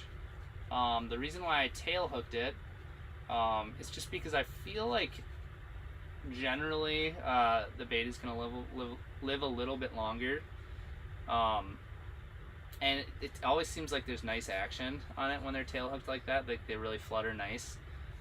We just have a little fat head hooked up there, and like I've had success doing it. So that's kind of a thing. Like I think when I learned how to, someone told me to hook it in the tail, it was many years ago. Excuse me. And yeah, it's just something that works. A lot of people I know hook it in the tail like that. But that being said, hooking it in the back, there's advantages to that too. So one advantage that we're looking at right now, and you guys could agree with at home to hooking it the way that Nick hooked it, is it stays on camera. It stays penned a little bit more. If you do hook it horizontal, it does get to swim out a little bit. And like what I've seen oftentimes, whether it's like pike or bass, sometimes when that thing like swims out far away, like sometimes that gets them fired up. But other times they're like, oh man, it kind of swam pretty far away. Like I don't know if I want to go. Like this thing might be a pain in the butt to catch. So I've definitely seen it where you can get some more of those lazy biters on it being hooked that way, because the bait just it's just harder for it to get away. Yeah, and I could definitely see too, like the way, if you guys were watching earlier, how bluegill and yellow perch are approaching it. They're coming up from bottom, almost vertical into it. So if he's got that head to look at, he's going to bite that head and then slowly suck it in even further till he gets to the hook. So there's definitely an advantage to that. I prefer the other way. I prefer more like a natural where it lets the guy swim a little bit more and lets him dart out and shoot back and stuff like that. But that's how we do it in Maine. Everybody that I've fished with so far in Minnesota does it like this. So it could just be a regional thing. But yeah, but the other thing is it works. Like that's how you learn, and I've gotten a bunch of bites doing it. So yeah, if it ain't broke, don't fix it. It's not to say I maybe wouldn't have gotten like 15% more bites doing it a different way. It's all relative. Yeah, so definitely. So yeah, so those are a couple pros and cons to it. Okay. What do you guys think? Are we gonna catch another fish? I really hope so. We haven't seen anything in like the last I know. I'm guessing 20 minutes maybe. It's hard to move the camera because we don't want to lose where we are. I could. But I'm guessing if you moved it, we would see like a pike somewhere, or a bass, like some kind of larger predator keeping all the little guys away. All right, just like that on cue. Let's see what we got going here. Anybody lurking around? Wait, they might see the aquarium wall if you do that. Don't go too far. That looks like a spine. This is kind of like a skeleton. Whoa, what was that? Was that a big weed back there? Oh yeah, it's just a weed. It looked like a tree standing there. Yeah, I love looking at this stuff, guys. I don't know if you guys do at home.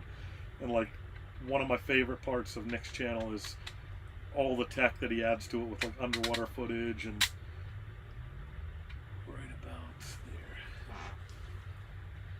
That'll work. All right, that was the old school 360.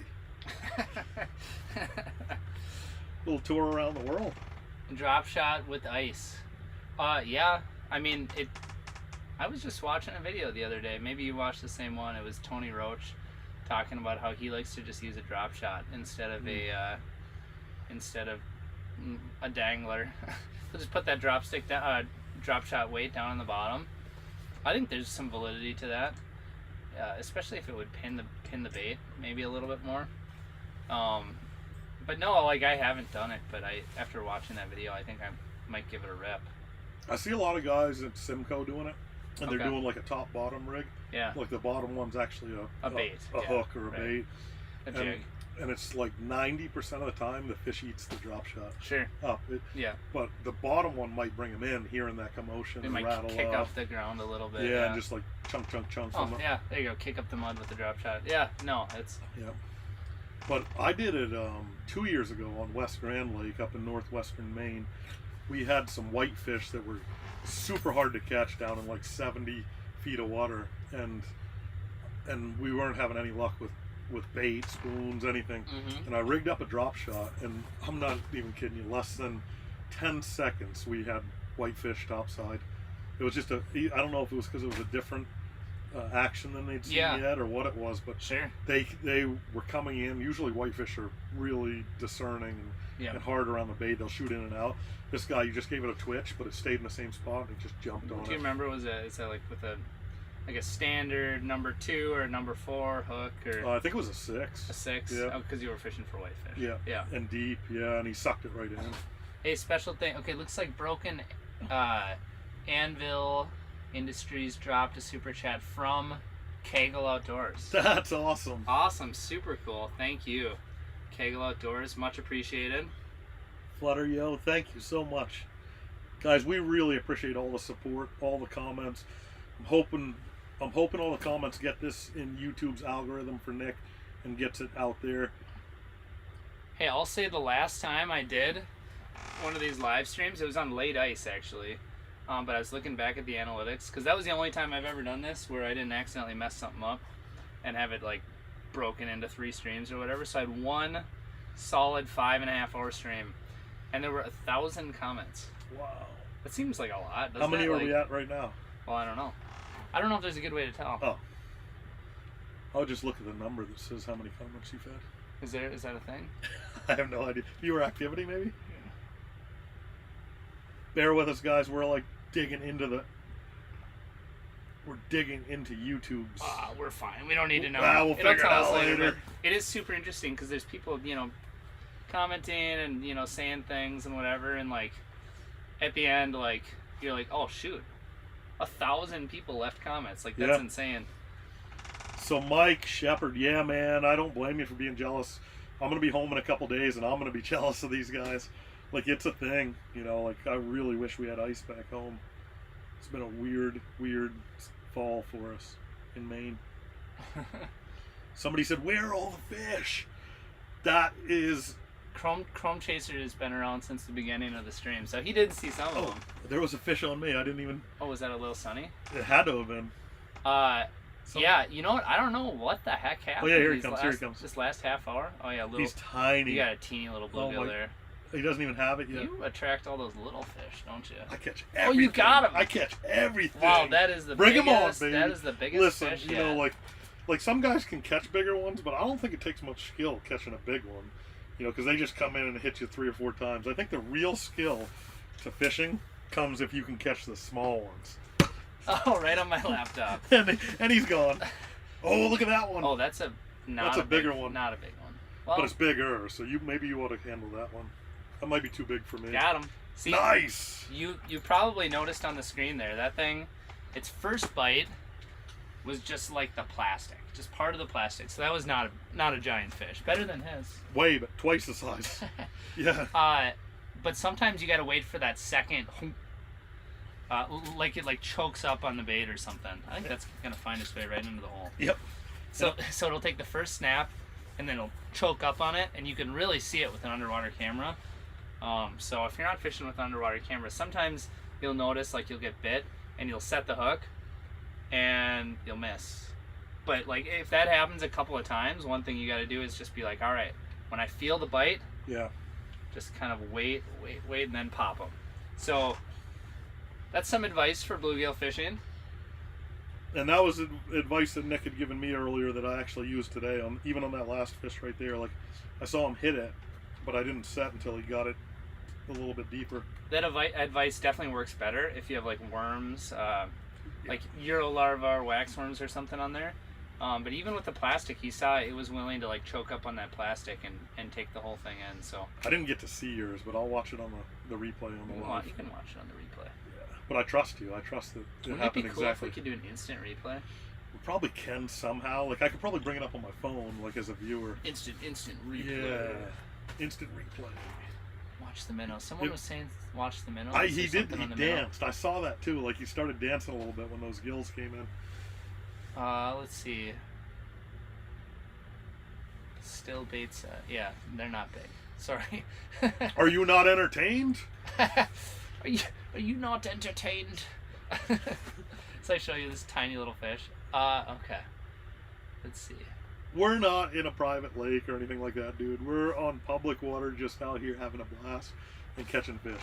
So Nick is just a wealth of information. If I stop talking a little bit, I might let him talk a little bit about catching these panfish. Okay, so Cohen, hope I pronounced that correctly, said, hey Nick, just join, any luck? So we have had a little bit of luck. We've caught some fish. It's actually been like almost a perfect mixed bag. Like we've caught one decent fish of pretty much all of the species. Like we caught a 12-inch crappie, which is like a really solid, respectable crappie. We caught a 9.5-inch bluegill, which is like, I would say that's a giant, you know. 15. There's a lot of 11-inch bluegills that are caught on Instagram and YouTube that are maybe of 9.5s, you know. And then let's see, we caught a decent bass. We hooked up with a good pike. We got a record, a Minnesota master angler rock bass. So now Minnesota master angler, guys. So there you go. I mean, it wasn't very hard. You got to send it in and get your certificate. I don't mess around with the paperwork. Somebody said drop a rattle bait. Oh my God, what's that coming in? I dropped that rattle bait right behind me. It's a big bass. Oh, that's a bass. That's a bass. There's two. Get him. Get him. Oh, you got him. Shoot. There's another one behind him, though. See him behind you? That's a crappie back there. I promise that's a crappie. Nice job sticking that bass. Nah, I'm gonna lose him. No, you're not. He's got his head. I want to reel up. This is getting sketchy. He's got his head on him now. Here, just turn his head up and you got him. There you go, buddy. All right, baby. There you go. Sick. Thank you. Which viewer said that? So a viewer literally just said, I bring a rattle bait to bring the fish in, then I switch. So that's why I picked it up. Because I do the same thing back home. I think that's nice, smart, largy. All right, there he is, guys. A little bit bigger than the last one. Not quite as dark. What do you think, Nick? I think that's a gorgeous fish. I think we should eat him. Yeah? Just kidding. No, I don't know if they eat these here. Some people do. Wait, how do I do that? Yeah, good one there, guys.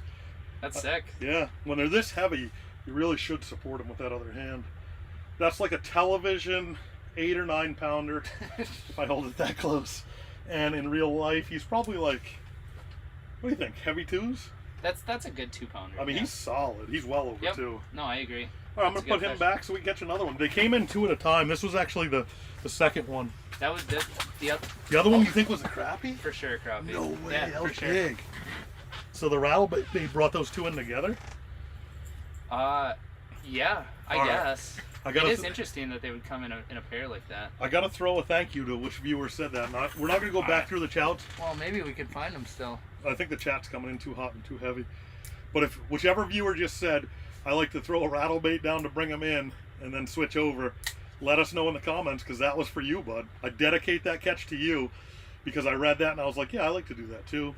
How's the flag look? Randy wants to know if the flag popped. Yeah, I'll check it again, Randy. I got a window right here. It is down and dirty.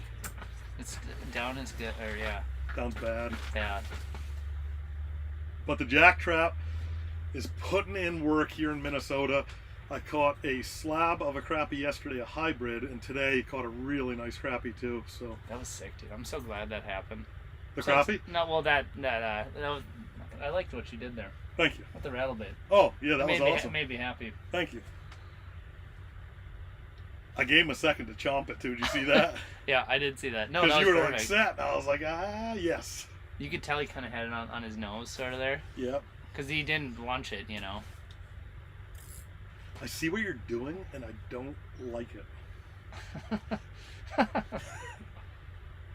Oh, we are smashing, guys. We are smashing. That's got to be... Oh, geez, how many fish? I agree, Randy. I do think the rattle bait brought him in. I find it Without a strange. doubt, no doubt. I found it strange they came in kind of together. Yeah, he was... The other one I promised for a fact, definitely a crappie. Man, for that was sure. good size. No, that would have been a nice, like probably the same, like a low teener, like a 12 or something. Maybe bigger. Is 12 a teen? No. Okay, so I wouldn't say a low teener. It was probably like 12. It looked like it was at least like There's 11, such a thing 12. as 11 teen and 12 teen. So, yeah, I guess 12 would count. 2 teen? Yeah. 16? 11 teener. 16, 15, 14, 3 teen, 2 Le- teen, 1 no, teen. it's 11 teener, 12 teener, 13. So, yeah. So, yeah, it's in the teen 13. family. We'll ask the viewers at home. Is an 11 teener a teener? It was definitely a good one. It's just how you pronounce It was a it. decent one.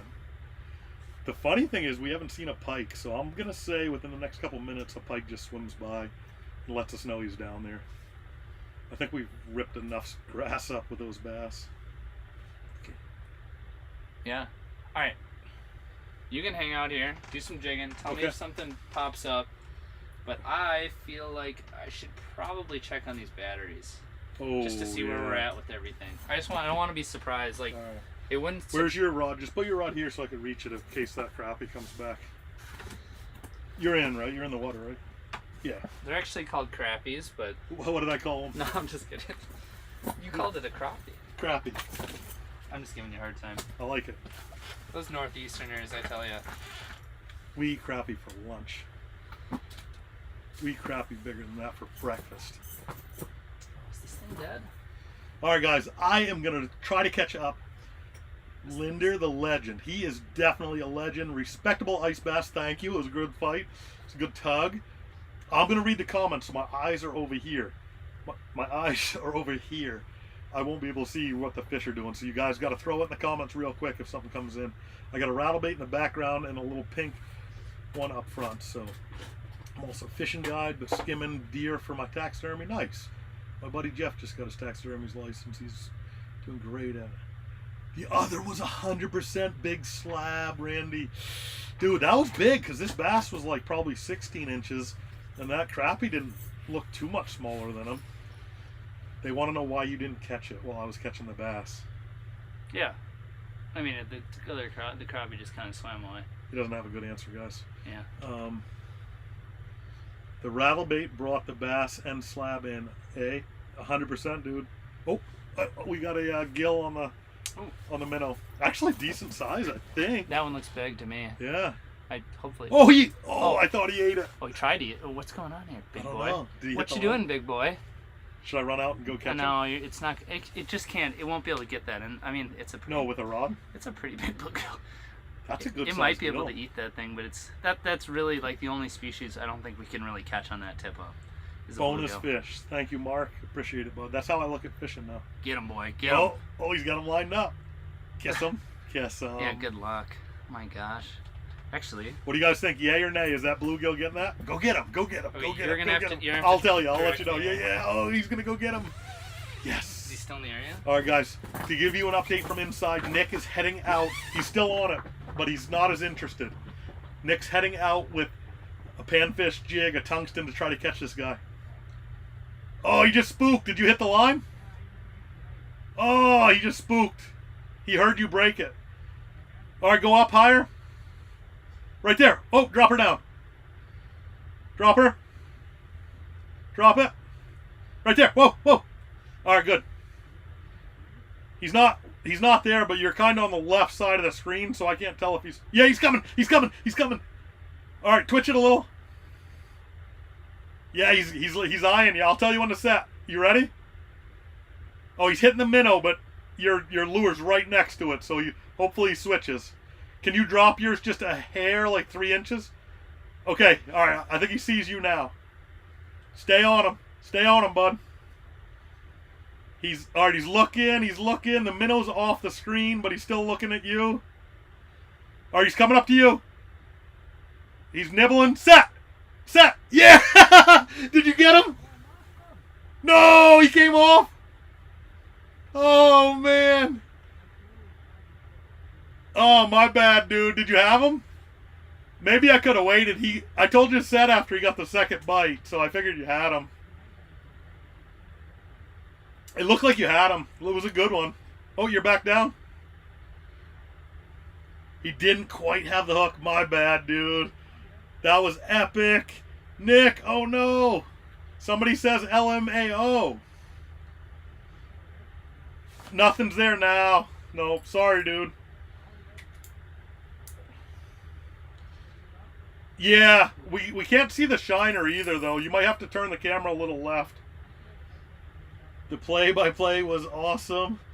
He had the tail, not the hook. Well, I saw him take the second bite, and the hook disappeared at that angle. So he definitely had him, because he yanked him up to the hole. And then Nick said he hit the ice, like he was kind of ice flipping him.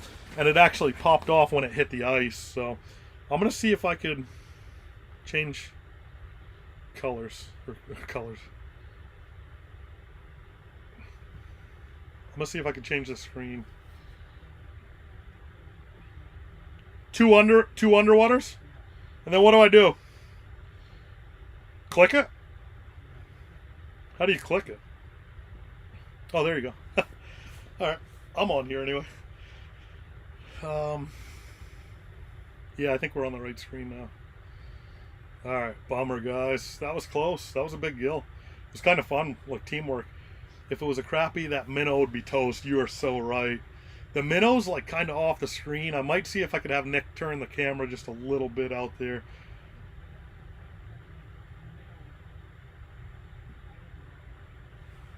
Oh, he's working on the minnow, guys. That's why it's not on the screen. Flags up, flags up. Oh, man, can we leave, you guys? Yeah, you take it, bud. You take it. All right, Nick's going to go catch one on a jack trap. First time ever. I'd hate to leave you, so I'm going to let him catch that thing. He's quite capable. I hope it's that gill. That would be crazy, because that's got a big shiner on it.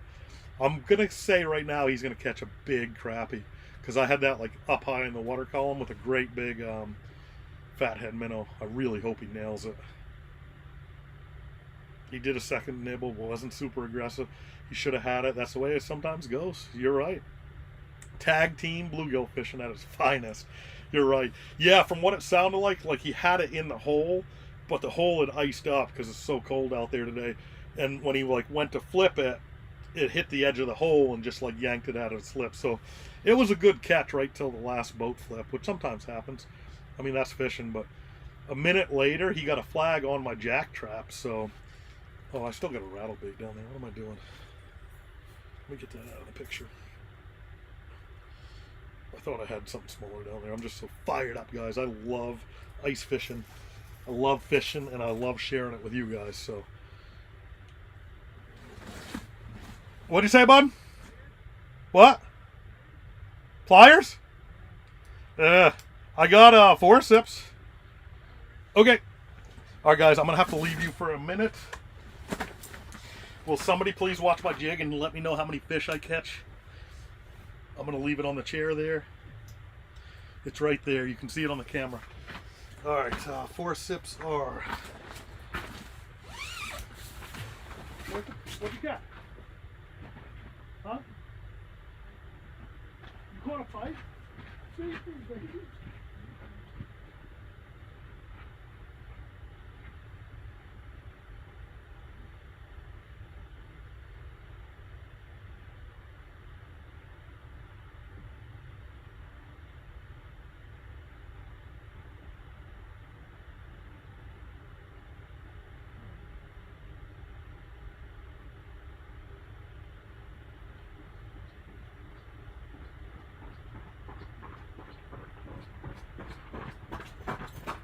Alright, so mass chaos out here. What we got is we got an old pickle. Folks at home are used to seeing some pickles here and there. Oh, That's a pike. We got a little dark in here. All right, so here's the pickle. The pickle got a little bloody, but here's my upside down pickle.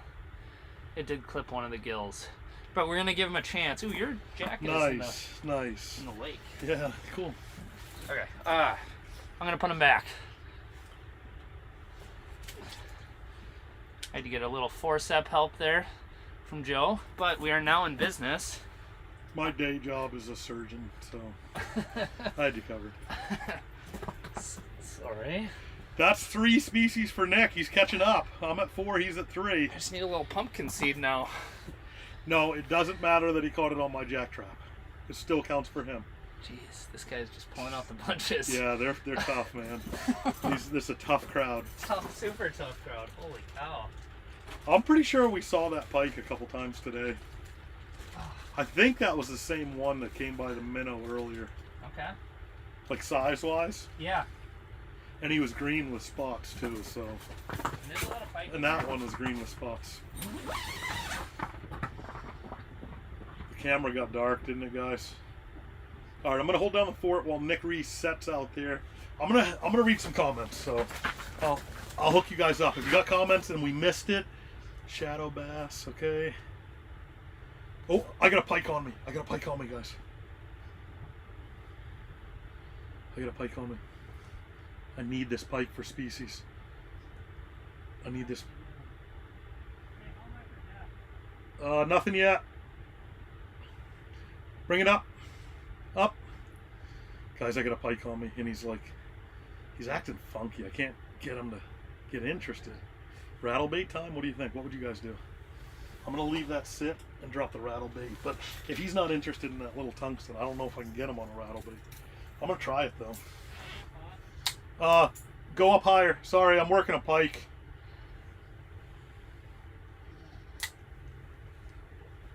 Let's see if I can get him to, react to this dying minnow of a rattle bait.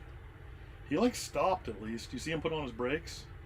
I don't think that's the same fish Nick just released. Go. Hold on.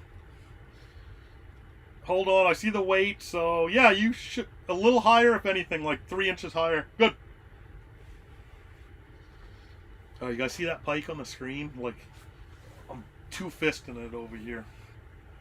He's not, he came in near me. Maybe that's the one Nick just smartened up and he's got a sore tooth. I don't know. But the rattle bait's doing nothing for him, so I'm going to get that out of there. If he doesn't hit that rattle bait right away, he's not active and he's not going to hit it. So our best chance to catch him is on something small. But I got a pike on the screen. Oh, right Nick now, just came still? back.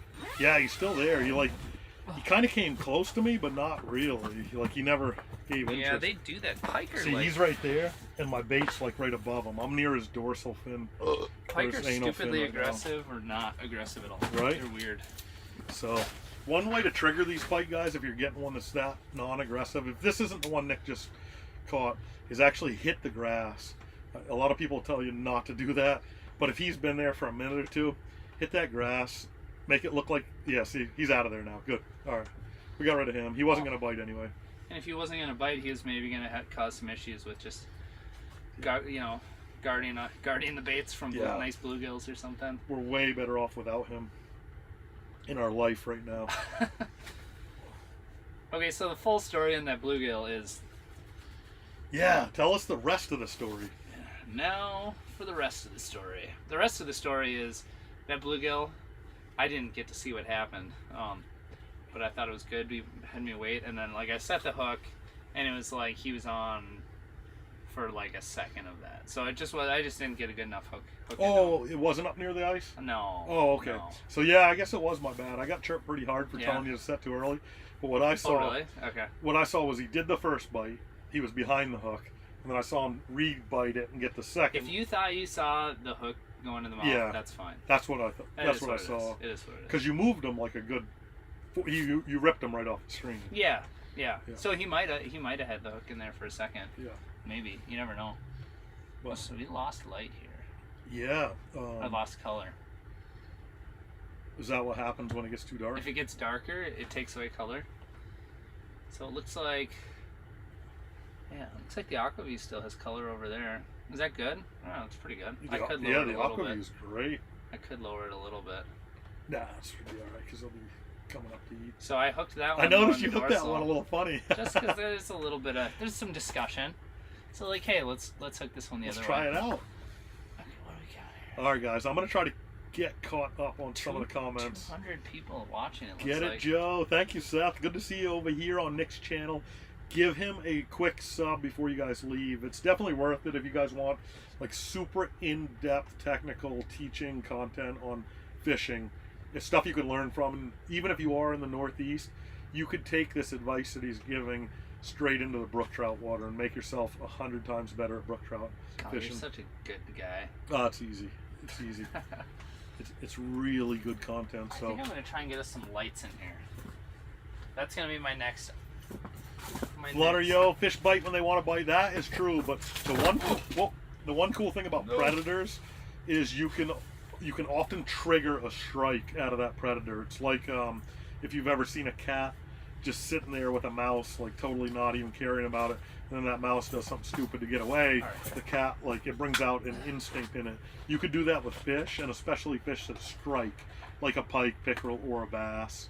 You know, even when they're not hungry and they're like, I've caught so many bass with tails this big coming out of their mouth. They can't fit another thing in there to eat, but it's in their nature that they have to hit if a prey animal's doing a certain thing that it shouldn't be doing. So that's what we try to mimic with our baits.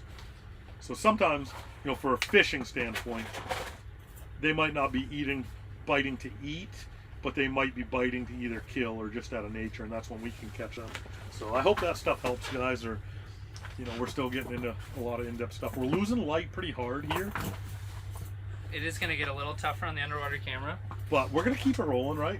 Well, this is going to be a really good bite window. Oh, One thing really? you'll notice once it starts to get kind of difficult to see with that underwater camera, yeah, we're going to start seeing more fish. Oh, cool. So it is what it is. All right, guys, I'm going to try to get caught up I'm going to get a little loud here. on some comments. Nick's going to hook you guys up with some lights. Anyone have a favorite reel they recommend? All right, I've been using this one for 2 days now, so it's not a like in-depth recommendation, but I've been happy with it. It's like, I think it's the best one Clam makes. It's been working pretty good. So as far as inline goes, I've been happy with it. It's got a nice smooth drag at least. I haven't beat on it too hard yet. Inlines are always, that's just a tough deal. Oh, somebody came back and we're still on, and they're very glad. Adam, thank you, bud. That's how I hook my minnows. Usually keeps them moving. Yep, same thing, Randy. The minnow's up top of the camera over there. Is he too high? He just did. Well, but they're not going to feed down, so at least we'll see the fish under if we... He's pretty good now. He's not like dead center, but he's good. It's all about the angle. Make it happen. I agree. Yes. I love Maine and Minnesota because of your 2 YouTube channels. Nick's lives are #1. Thank you, Alan. That's awesome, man. It's so cool. Like, we're learning how small the world of fishing can be, even though we live, you know, light years apart. What it seems, you know, 26-hour drive, and so far away from each other on the other side of the country, but we have a lot of the same viewers. So it's really cool that Nick and I were able to hook up for this. Thank you guys for following and supporting both channels. Any togue out there in Minnesota? There are a few lakes, guys, but it's like everybody I've talked to out here in Minnesota says they wish they had lake trout or better lake trout fisheries. There are a few like private or reservation fisheries that I've heard of, and I think there are some up north, but I'll let Nick tell you a little more about that. Lake Superior, of course, yes. Lake Superior is a good one. Yeah. There's not like a ton of super good lake trout fishing. Any suggestions for live bait over New Year's on Lake of the Woods, especially to single out bigger fish, bigger bait? From what I've watched, I'm assuming you're going for walleye. Would that be a good assumption? Or no? That's a safe assumption. Okay. Well, yeah. Oh, are you talking lake trout? Somebody just said Lake of the Woods. That could be for lake trout because lake trout opener is New Year's. Oh, okay. What's a good lake trout bait? There's Cisco that I've heard a lot. Yeah, you could take like a big like dead bait basically, and you could just suspend that, you know, What type? A few feet off the bottom. What type of dead bait? I guess matter? whatever's available at bait shops. It doesn't matter whether it's, a lot of it is just getting stuff you're allowed to use. Gotcha. So if you go to a bait shop and like a lot of the bait shops up there will have some dead bait if you want to go get it. So for me, sucker's a really good option where I live. They kind of keep that musky, oily, and they don't freeze as easy either. So Smelt and Cisco we just are good. lost the feed on the outside. minnow. Okay, so that thing just died. Did it die or did you step on it? It must have died. Okay. Yeah. We might get it back now. Oh, probably not. We might have lost the outside one. We may just lose that one maybe. And the jack trap's probably not reset, right? No, it's not reset. So we're no longer fishing 2 lines each. Lake access in Minnesota, man, it's so hard to say for me. Like, I've heard of a bunch of private stuff, but they have a lake like every 100 feet here. It seems they call them all lakes, but they're small. But yeah, there's a lot of water out here. Super small rattle or a buckshot to call in some fish. I agree. Yeah, we just did that. I just pulled my rattle trap up. 7.5 pound whitefish out of Superior. That's phenomenal. Congratulations. It's a big one. Putting dead bait on bottom rather than suspended here in Maine. Any luck the last hour or so? I was driving home. Yeah, Dante, doing things. You missed us doing things. We had a pike. We had a crappie. We had a couple nice bass. I caught you a delicious bass.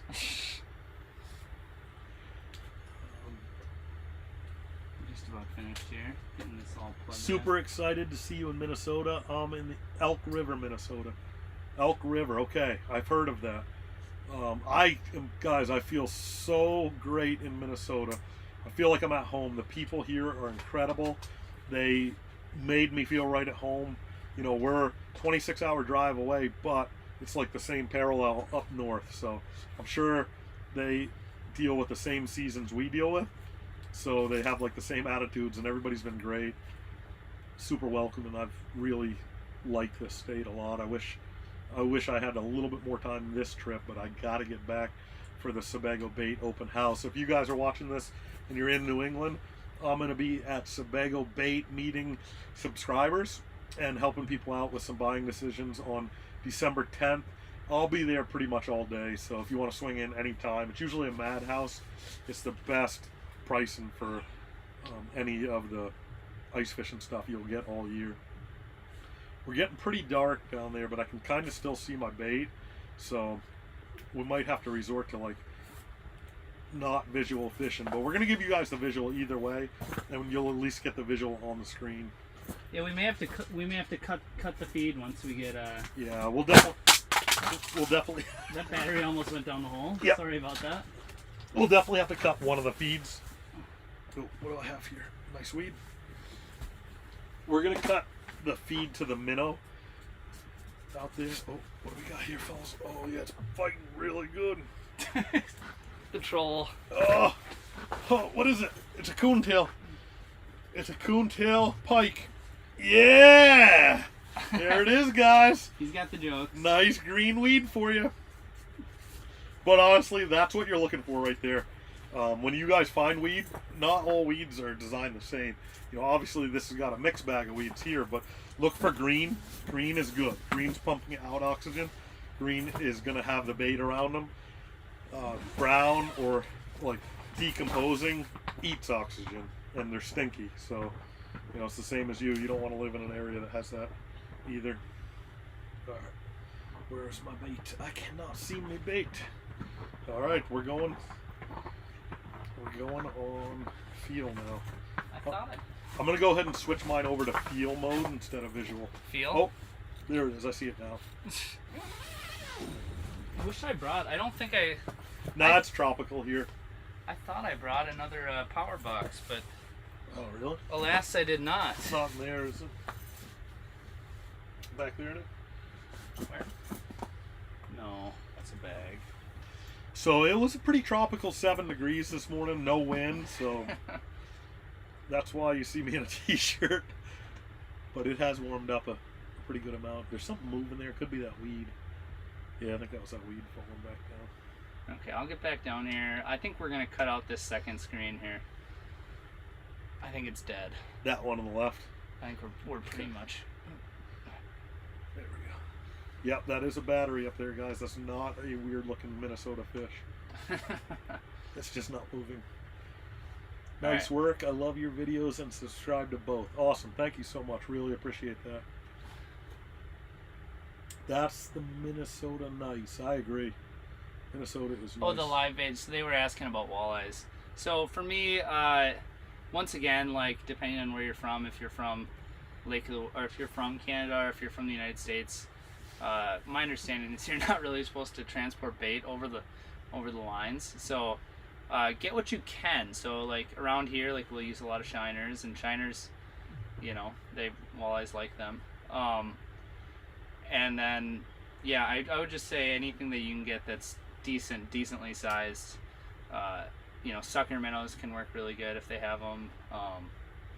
So yeah, that's my personal experience is every time I've gone up to Lake of the Woods to walleye fish, like I'm just catching fish like so often that I don't even put a dead stick out or like a tip up or like, because for me typically when I'm going out, I will have my jigging rod be for walleyes, and then like I'll just take like a big dead bait and set it on the ground, or like have it like a couple feet off the bottom, and that will be for like an incidental northern pike. You could potentially catch a 40 inch, 43 inch, 38 inch northern pike, and then, or like depending on what part of Lake of the Woods you're fishing, like that also could be a scenario where you could hook up with a lake trout. So that's my 2 cents. It just seems like the action is always so good for walleyes that you don't necessarily have to have a dead stick down there for them. Can you freeze bait and thaw it out for reuse? My wife isn't a big fan of having live minnows in our small apartment. So yeah, I mean then you're dead bait fishing, you know. But like for minnow heads and stuff, like I think that's totally great and fine. But yeah, for like dead bait, like dead smelt or Cisco or something, like that's totally super viable.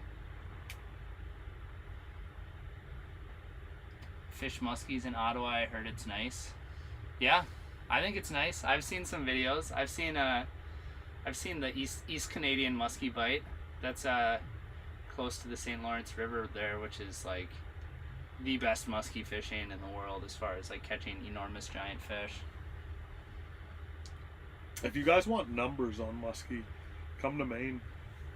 I went out and targeted them one day and caught 9 in one day ice fishing. So it's pretty easy. It's pretty easy. Whatever. I'd say it's easy. It's easy. You just put your lure or bait down. You just come. Yeah, it's like I don't know why people are so like wild about muskie. Big deal, like it's pretty easy to catch. Yeah, I mean I had some casts saved up from bass fishing because they say they're like a fish with 10,000 casts. Yeah. So I was up to like 90,000. So I just cashed them all in one day. Okay, Ryan said emerald or golden shiners on Lake of the Woods. Agree. Emerald shiners are amazing in that whole system if you can get your hands on them, because I mean there's a lot of them in there. Are you guys gonna be at the Fargo Ice Show? I think it's safe to say neither of us will be at the Fargo Ice Show. I'm gonna be. I really wish I could, because I have some guys that have been following the channel from North Dakota for a while. Keith, if you're watching this, really wish I could have met you at that show. My buddy Keith's gonna be there making mini donuts, and I'm like, oh, I really wish I was there for that one. Okay, 207 Pursuit said, Nick, do you do any winter camping on the ice? I have done some. I think I have like maybe like 3 videos winter camping. Oh, cool. I'm not the winter camping like machine like Joe is, but I do it sometimes. Gotta throw some rainbows on. I would throw a rainbow on if we had any. Did they have any there? Oh, yeah, we're starting to have rainbow in the state of Maine. Is that what you asked? Rainbow shiners. I have no idea what that is. Did they have any at the bait shop? No. Oh, here? Yeah. Oh my God, they're lucky they had anything.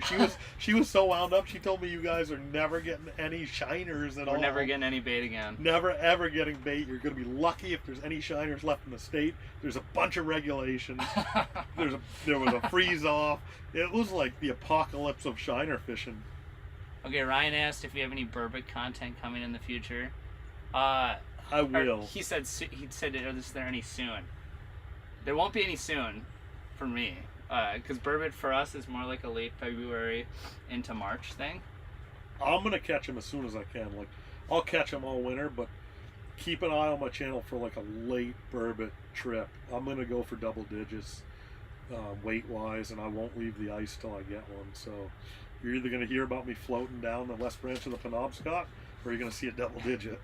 So if you guys see an Eskimo and me going down the west branch to pick me up at the dam.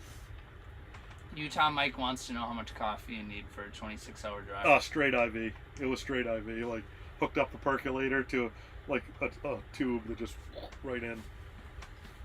Randy wants to know how the brook trout are in Maine. Oh, phenomenal. Yeah, like that's what we're known for. So there's a lot of like stock brook trout that get pretty big. You know, and a lot of the natives, a lot of the Maine people do not care for, or respect for the stocked ones, but there's a native fishery that's amazing. There's one every year, a couple over 6 pounds and even 7 pounds come out of Moosehead Lake. Moosehead's the deal. Okay, so Dante, doing things, said buckshot rattle spoon is the only lure you need. Yeah, I mean, you can't That's a deny good it. one. It's a good one. It's pretty much what I'm using right It's now. But super versatile. You basically have the equivalent, but without rattles. I have the silent version. Yeah. I'm making enough noise for both of our lures. Let's see here. Northwest angle is the northernmost point in the contiguous United States. Yeah, we have a really high spot there. Up in the We have the furthest east that you can get in the United States is called West Quaddy Head. And the reason that it's West Quaddy Head is East Quaddy Head's in Canada. So, if that makes sense to you. Yeah, it makes sense. And we get to see the sun first in the United States on Cadillac Mountain. Well, that sounds every nice. single day. Yeah. But don't Rise look at in the east. Yeah, but don't look at it. Don't look at it straight in the eye. Do not look at it. What's the best breakfast ever on the ice? Oh, gosh. Donnie's Donuts, maybe. Homemade donuts, or I like a meaty, like just bacon, eggs, toast, and potatoes. It's hard to beat. Yeah. Or custom nuggets. Custom nuggets is definitely the best if you can get your hands on them. But they usually don't make it through the night. Okay. No BS. Dante likes that.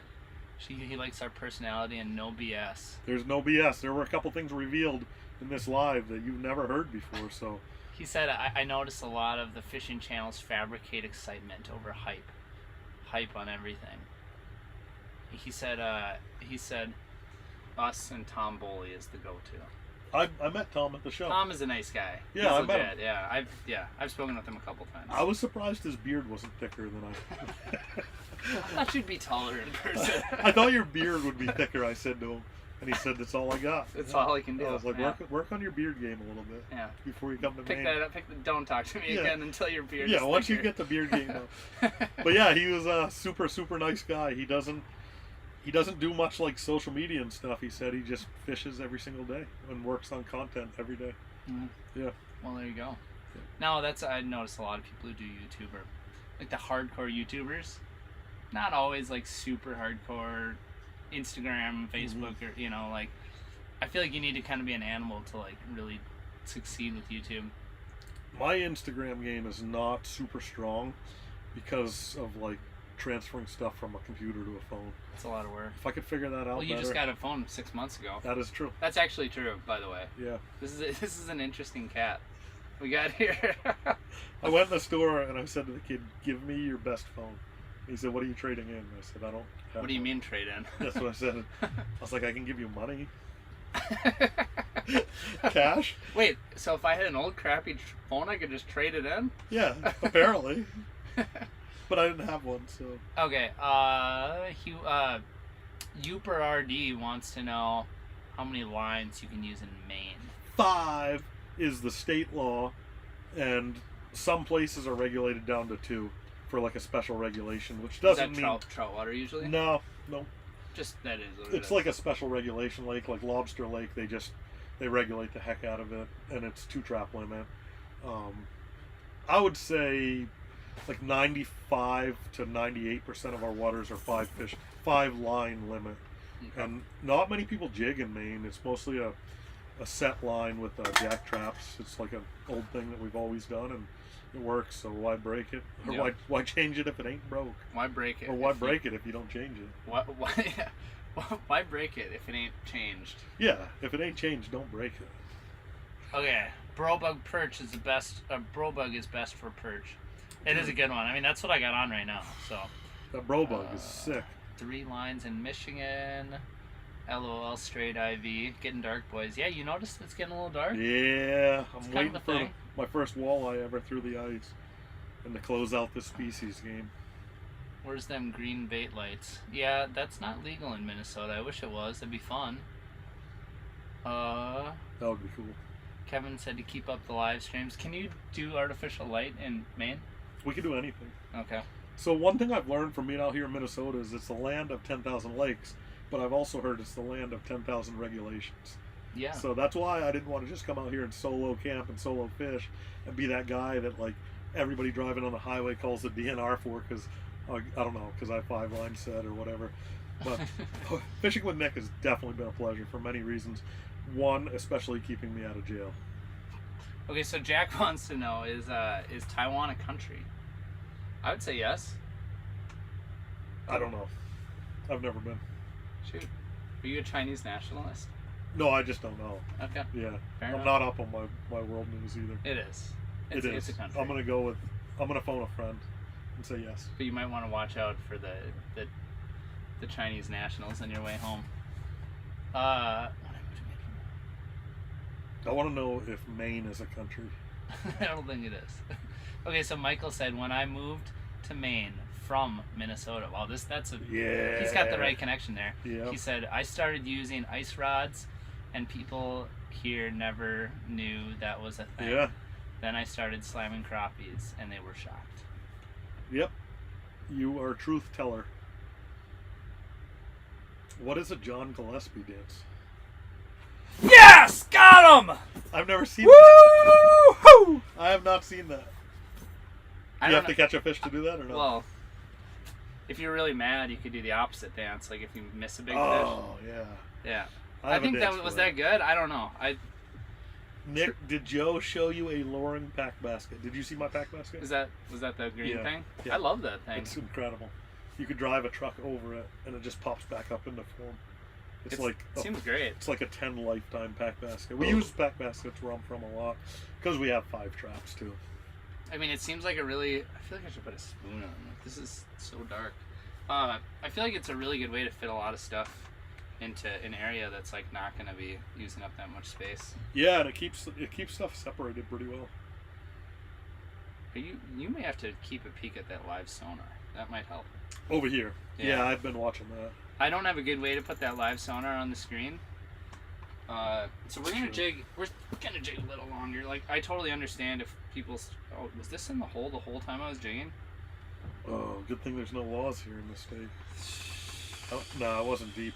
Do you want to make this the full screen, or do you want to let people keep looking? I don't know. What do you think? I don't think anybody. Okay, I think we're officially because We should ask a the minute folks at ago home. you'd be able to see the shadows, you know, but now I think How much ice? We have 10. Was it 10 and 3/4? 10 and a half inches. 10.5 inches, like a buttload of ice. Enough that I should have brought like a snowmobile or 4-wheeler out here so I don't have to carry all this gear back. Hey Joe, just saw you're live. Going to give Nick a sub. He likes Italian subs or bologna and cheese, or click the sub button. Any of those subs are good by Nick. Thank you, Andrew. Appreciate it. Do you think Brett from TW would be interested in a bite I got on this summer where we were catching walleye on poppers over 60 foot of water in less than a foot of water? Whoa. I would I'm definitely interested. go on social media and send Brett a message and let him know that he needs to know about that. Scariest ice fishing moment. Ooh, tough one, man. Taiwan is a country. Grizzly Adams did have a beard. Bears do poop in the woods. Yeah. Oh, we're caught up on the chat. Scariest ice fishing I've seen people go through. It's scary. Like the snowmobiles and stuff. Yeah. Luckily, they've gotten out. Yeah, that's about it, I guess. I'm trying to think if I've seen anybody cut themselves. I don't have a real good scary one. No, I've seen. I've people never cut had themselves. seen any close calls, or for me personally, I've never seen it. My favorite is like this lake in Maine. It's a Pike lake. It's called Sabatis, and it gets like 1,000 people on it, which is nothing for you guys. You're like, so nobody? And I'm like, yeah, no. But it gets thousands of people on it, and people go nuts over these pike in there. It's great. And it has a boat launch like down at the other end, and I'll be fishing as far away from the boat Hey, launch. hold on. Jason said Wow. he can't see. Underneath? Is the screen off? Oh, we should just go with the... I know. I'm just. Oh. Oh, no, it's not off. Okay, It's Jason. too dark. Okay, here's the thing, Jason. It's getting real dark, and I was giving Joe a hard time, but yeah, it's scar. I mean, if you're following There along, you it go. just It's it even slowly it's a got little worse. dark in here too. It even is. Yeah, it is. This is it. I mean, So I'll be fishing down at Sabatis, way down, like 7 miles down from the boat launch, and trucks will drive all the way up, and they'll drive up to me, and this could be like mid to late winter, and they'll roll down their window, and I'm gonna give you guys 1 second to guess what they ask me. I wasn't even listening. Oh, what they ask is What how much ice you got after they've just driven their truck 7 miles down the lake. Yeah, I mean that's. And I always say to them about 1.5 inches or 2 inches, and you should see their eyes get like that. It's the Did funniest they actually thing. believe you when you say that? I was gonna say because you should say like. I say like 4.5. Good. no, I black say ice. about 2. I go like if it's early, I'll be like, I got 1.5 inches here, maybe 2, and their eyes get like that, and it's just like, dude, if you're gonna drive a truck on the ice, Consider checking ice conditions before possibly you. check some ice conditions. Like, I hope you don't have the dash cam, like, Right. your insurance company asking you, like... My buddy did sink a truck there one day, though. Topwater ice fishing is key. Yeah, I mean, it's a tactic I've not tried yet. I caught a salmon, landlocked salmon last year in the hole. Really? Not below the Yeah. ice, like above ice Yeah. level, yeah. I've seen that with whitefish before. Because you, like, when you work them up, Yeah. and they'll, like, attack you, like, in the hole, even if you dig all the way up there. Oh yeah, no, this one was actually, I set the rod down on my snowmobile seat Yeah. to go get like another lure or something, and it was in the hole, and then I heard my rod go, That's and I so ran back sick. and got it and caught Oh my it, and it was a gosh. salmon. That's So he so was cool. like, I'm guessing he was watching before that, maybe not, maybe he just was swimming by and looked up and was like, oh, God darn it. yeah, That's so sick. That's so dirty. it's pretty dirty. Okay, I think they're liking us being full screen. They don't like when the whole screen is black. Yeah, that's pretty wise. I mean, We have intelligent viewers. Everybody's- We might not be as intelligent, but the viewers are. everybody's got their own opinions, but you guys see Jay Siemens have an otter steal his bait. I saw that. I saw that too. That was so cool. That was awesome. I loved it too because what the heck? So just the way like the video laid out, he was like, oh man, like they were watching it, and I was like, well, why don't we get to see the screen? And then I was like, oh, because he's saving it for the end. Yeah. Yeah. I had a muskrat come inside of the ice house once, like just like today we're shooting, and it came up the hole. And if you guys go on my channel and just search like keyword muskrat, I think it's Oh the my only gosh. muskrat video I have. But it was awesome because I had like a jack trap sitting there, and I was jigging like a big, what you guys would call like a spear hole. I was just Yeah. doing sight fishing, and he came up and like tripped the flag and knocked the trap over, and I go, what the heck? And then it goes down. It was pretty cool. Did you clickbait that up? Nah. Nah, I just kind of put it out for my viewers to see if they want to see it.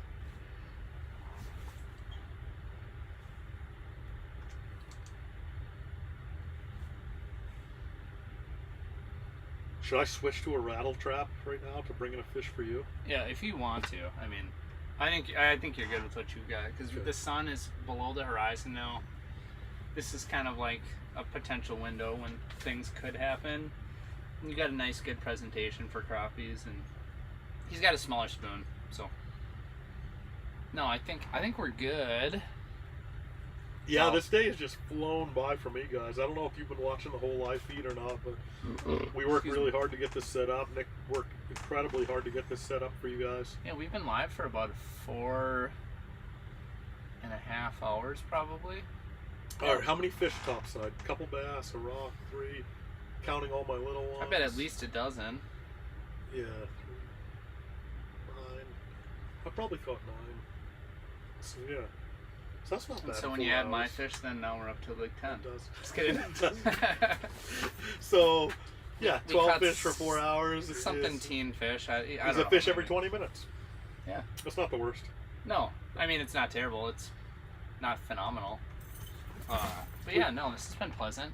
We I've had the enjoyed it. anchor down, so we couldn't really jump around too much, which is fine. Have you seen someone catch a mud puppy?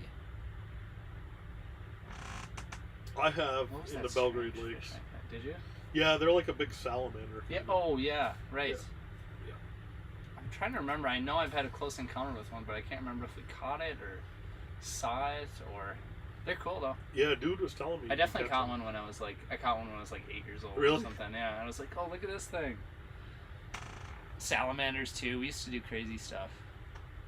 That was back when I was fun. You're not fun? I mean, what do you think? I don't seem very fun, do Seem I? fun to me. Okay, well, What do you guys think? am I fun? I've had fun. Brant from Border View here. Hope to see you up this way sometime this winter. Tell Brett I said hello when you see him. Have fun, dude. So, Border View, I'm actually am going up there. What is it? New Year's. It's like a lodge up on Lake of the Woods. Oh, cool. So, the southern side of Lake of the Woods. Still very cool, but not up in Canada. But yeah, just stupid walleye fishing up there. Just stupid. You definitely got to work through some of those smaller fish, but there are some like enormous giants. That's a good problem to have. Yeah, no, I agree. I'm gonna hold my rod like this. I do that sometimes too. Just, just for ergonomical reasons.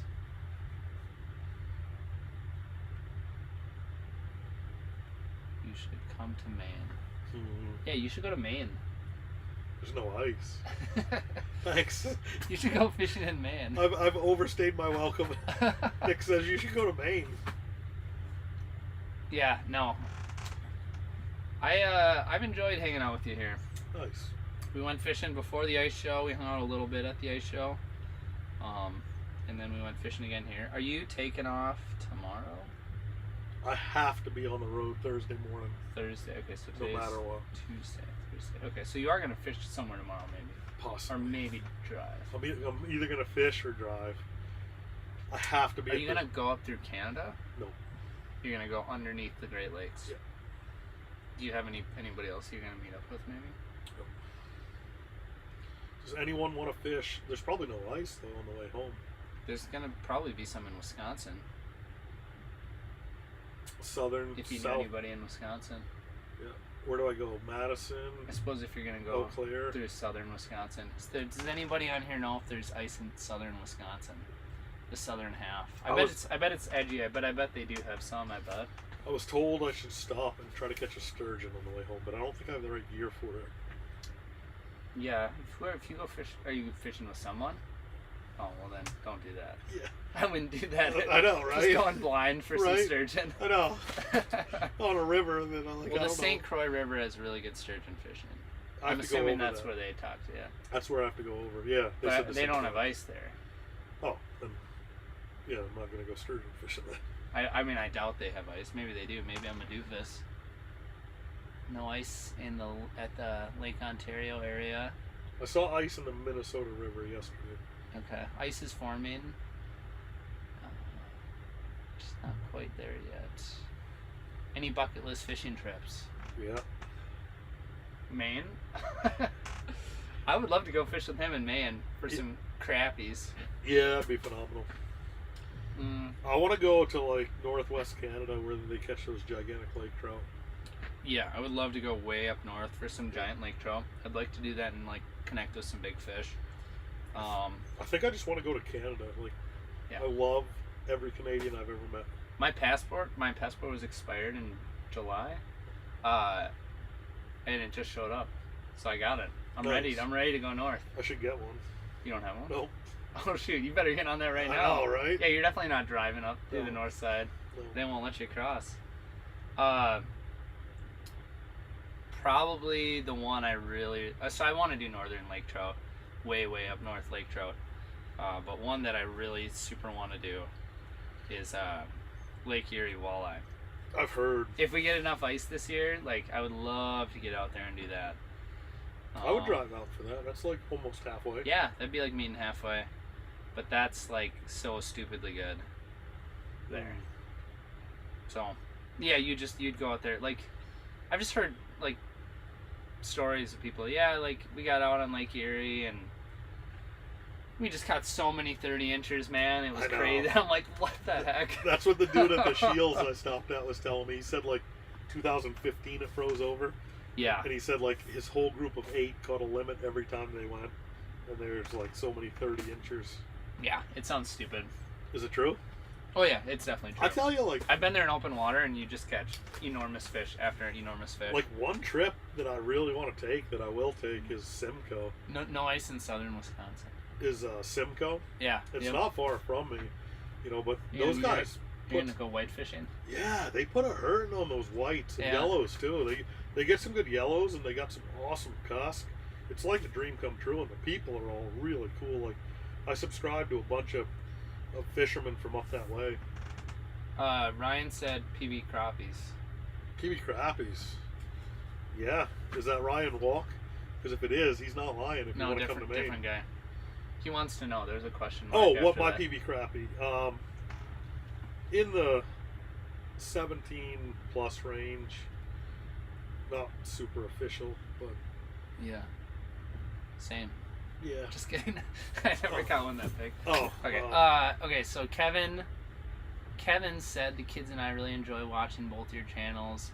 Have you guys had a chance to try the new Ion Alpha Plus? yeah. I haven't tried it. No. I tried it yesterday. No, 2 days ago, and On the ice? yeah, it's the real deal. Was it super fast? It's different. Yeah. It's like, I thought I had the best thing going with the G2 lower Not and anymore. the Milwaukee drill. Yeah. They did like 4 or 5 different things to this thing. The main thing is they made the sharpness of the bit goes 2 different ways. So you have like your long flat, Yeah. and it's not serrated. So when I saw that, I was like, I don't know. Usually serrated like Strike Master, everybody else, even the G2. But they actually sharpened this edge of the blade. So the first edge that hits, like you have your spike going in the middle, Goes right. then you have your blades like this, right? This is sharpened at an angle this way too. Mm-hmm. So it's cutting and like pulling down, and then this is shaving the rest. Yeah. And it was so smooth, and it's got a variable trigger on it, so you can like go through at any speed you want. Yeah. But it's the deal. It's like, sick. Yeah. yeah, I usually don't say stuff's the deal like that till I try it, but I tried it. I haven't tried it, so maybe I know some people who have some of those fresh ones, so maybe I'll be able to give it a try this winter at some point. We're still kayak fishing in Maine. Oh yeah, no doubt. There's guys with bass boats out, I'm sure. It's not looking good. It's looking pretty bleak for the future, for the next 20 days. I didn't see any like real good ice making weather. St. Louis River is really good walleye fishing. I've been there. It is really good walleye fishing. Mike from Red Deer, Alberta. Been close to 30 below all day here. Wow, Did nice. I read that right? Ask him if it's Close to Fahrenheit or 30. Celsius. Below all day here. Well, that's about the same. I know. That's what I wanted to ask. God, you are so clever. How long until they are driving on whatever lake you're on? About an hour.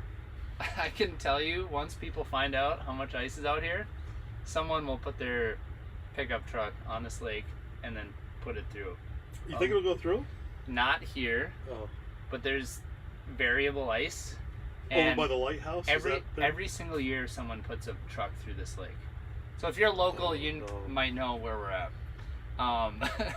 But every year, someone does. Oh, what a bummer. And or an ATV if they try and do it real early. But there's, what did I say? Yeah, like 10.5 inches out here. Yeah. Like, it's stupid. Legit 10.5 measured. There is a lot of ice.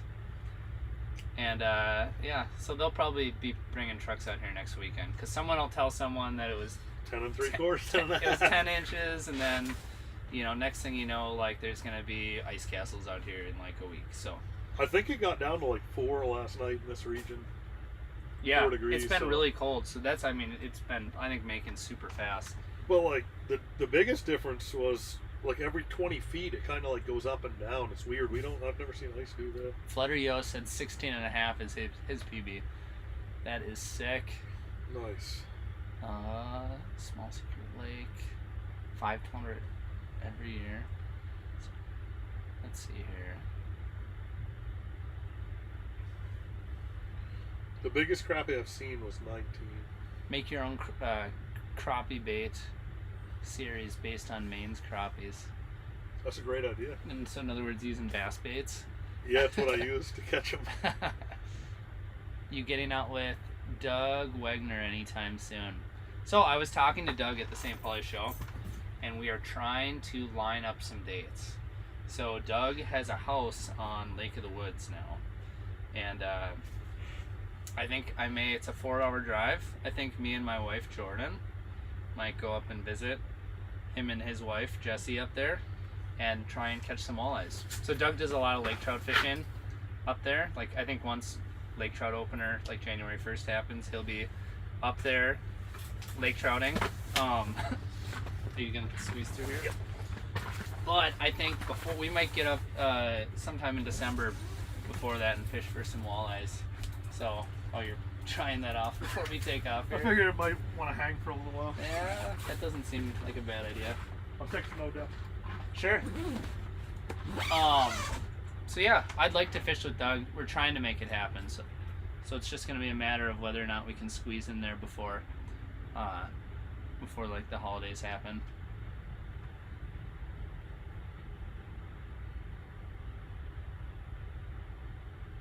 Yes, Dante, I agree. Joe needs to come to Minnesota more often. I might need to go over there though and catch some crappies. Saw a boat on Gull on Sunday night. Yeah, that doesn't surprise me.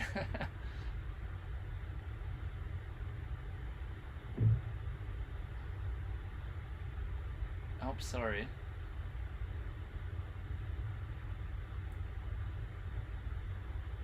All right. I just saw Joe's bait just wiggle there. Oh, it's right there. It's just below the ice. All right, what are you guys doing now, guys and gals? So right now it's 5:16.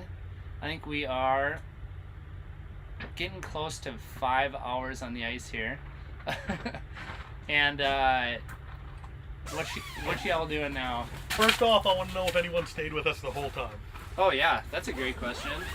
Yeah, has anybody been here for the entire stream? If they are, they win something. If they are, they win Something. something negative. Like, No. like how could someone watch us for that long? It's been interesting. I've been watching you for the whole 5 hours, so I've been pretty interested in that. No, that would be. Has anybody been here for the whole thing?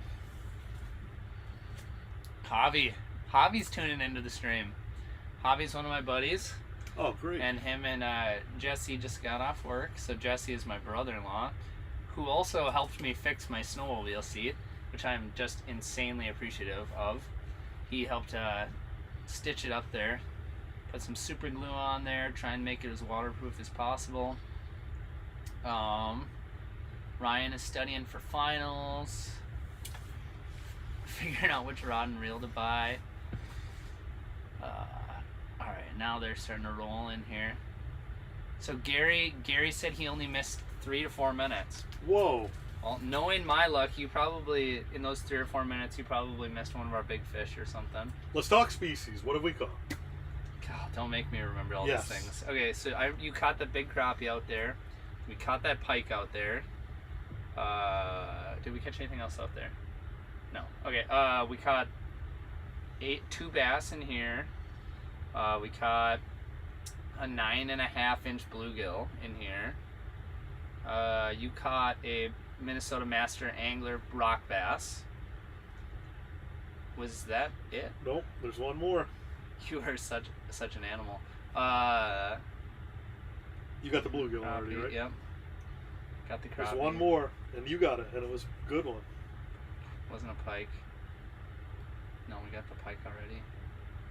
I'm gonna cheat. No? Okay. So we got 6 species on the ice. What was the last one? I'll let you get to it. It was a highfalutin yellow perch. Oh, a perch. You got That's that nice right. perch. It was That was a 11 nice and a half. one. Yeah, that was a good perch. Yeah, he was meaty. I'm shocked we didn't catch more perch the way it was shaping out. Like There were a lot of perch here originally. Yeah. Yep. And they only really stayed around for that first half hour. Yeah. Honestly, I think it was only about a half hour. That one came pretty early in the stream. I'm thinking that pike might have kept him away. Record Fish Hunter said he's been watching us since the start, and even brought in a vet to pick up kitty's medicine. Nice. I'm glad my kitty does not need medicine. Oh, was that the cat I met the other day? Yeah. That cat is the coolest The cat. nicest cat in I the would world. take that back to Maine.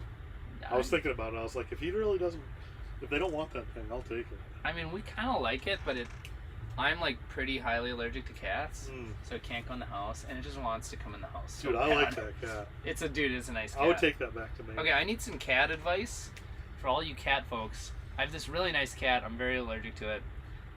Shave it. But I like it a lot. Can I just leave it outside for the whole winter? That's what I want to know. Like, is that okay?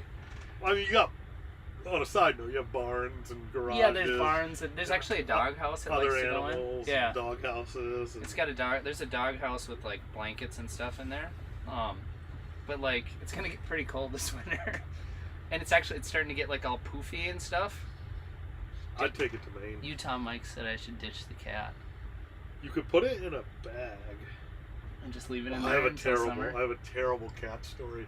Do you want to hear it on live? This happened in Maine. All right. It was on the radio. It was on TOS. If you guys are from Maine, so this actually happened when I was like a kid. It was on the local news. Shave it. Sorry, go ahead. The way they used to deal with like. Oh, okay. Hold on. Some people are saying I should get a kid instead. I should let people know I have 2 children. They also like the cat. He's allergic to kids too. That's the problem.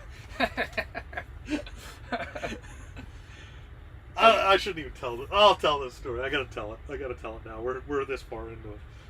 So, the way they used to deal with like barn cats, if there was too many cats, or dogs, and I can't remember. I actually think this was dogs, like puppies. Yeah, there was a litter of puppies, and these old people, they were like 85 to 90. And they dealt with it like old school, which is not cool. Is they put it in a burlap sack and like tied the top, and then they drove across. In it. Yeah, and they drove across the Maine to New Hampshire bridge, and they threw it out right the window, and she hit the post. She hit like an upright post, Oh no! and they bounced back, and like the bag split open, and they had to shut the bridge down because there was all these little puppies running around the bridge. They did it with puppies? Yeah, it was puppies. They wanted to like get rid of these puppies, and she hit the post. She like Scott Norwooded it, and they literally had to shut the bridge down because it's like 1,500 feet high or whatever it is. Yeah. It's way up there, and there's all these little puppies running around the bridge, and they shut it down until they caught all the puppies. But it was on the news, so don't throw a bag of puppies off the bridge, guys. That's and if the you worst do, thing I've ever heard. I know, right? But they lived. Well, Or at least they caught them and gave them back to the people. God darn it. Yeah. But yeah, whenever you talk about like putting your cat in a bag for the winter, it makes me think of that story. And it was terrible. It traumatized me. That's terrible. Yeah, don't hit the post. I have a family member that I probably shouldn't name. When they had the kids, and there was a cat. One of the kids had a cat, and then the cat had kittens. Yep. That's the rest of the story. Yep. Yeah, my buddy Donnie, his grandparents, I think it was, said that they would just drown him in the 5-gallon bucket. Oh, right there. Yeah. Shoot. I know. It's weird. But let's not take this turn with the lie. All right, so with That's my with bad. that being said, We just went from like his cat being like amazing cat that I really loved because it's so vocal to throwing puppies off bridges. we just lost 80 viewers. Oh No, my I'm just gosh. kidding. But we gained the right ones. Oh, darn it. Alright, let's talk something else. We talked like places to fish and fish to fish for. How many states have you ice fished in? North Dakota, South Dakota, Minnesota. I'll count. You name them. Okay. Wisconsin. Wow. Ontario's a state. Alright, I'll give you that one. Manitoba. Dang. Ice fishing makes it a little more limited. You bring in a lot of gear. Can't remember if we crossed into Saskatchewan. I don't think we did.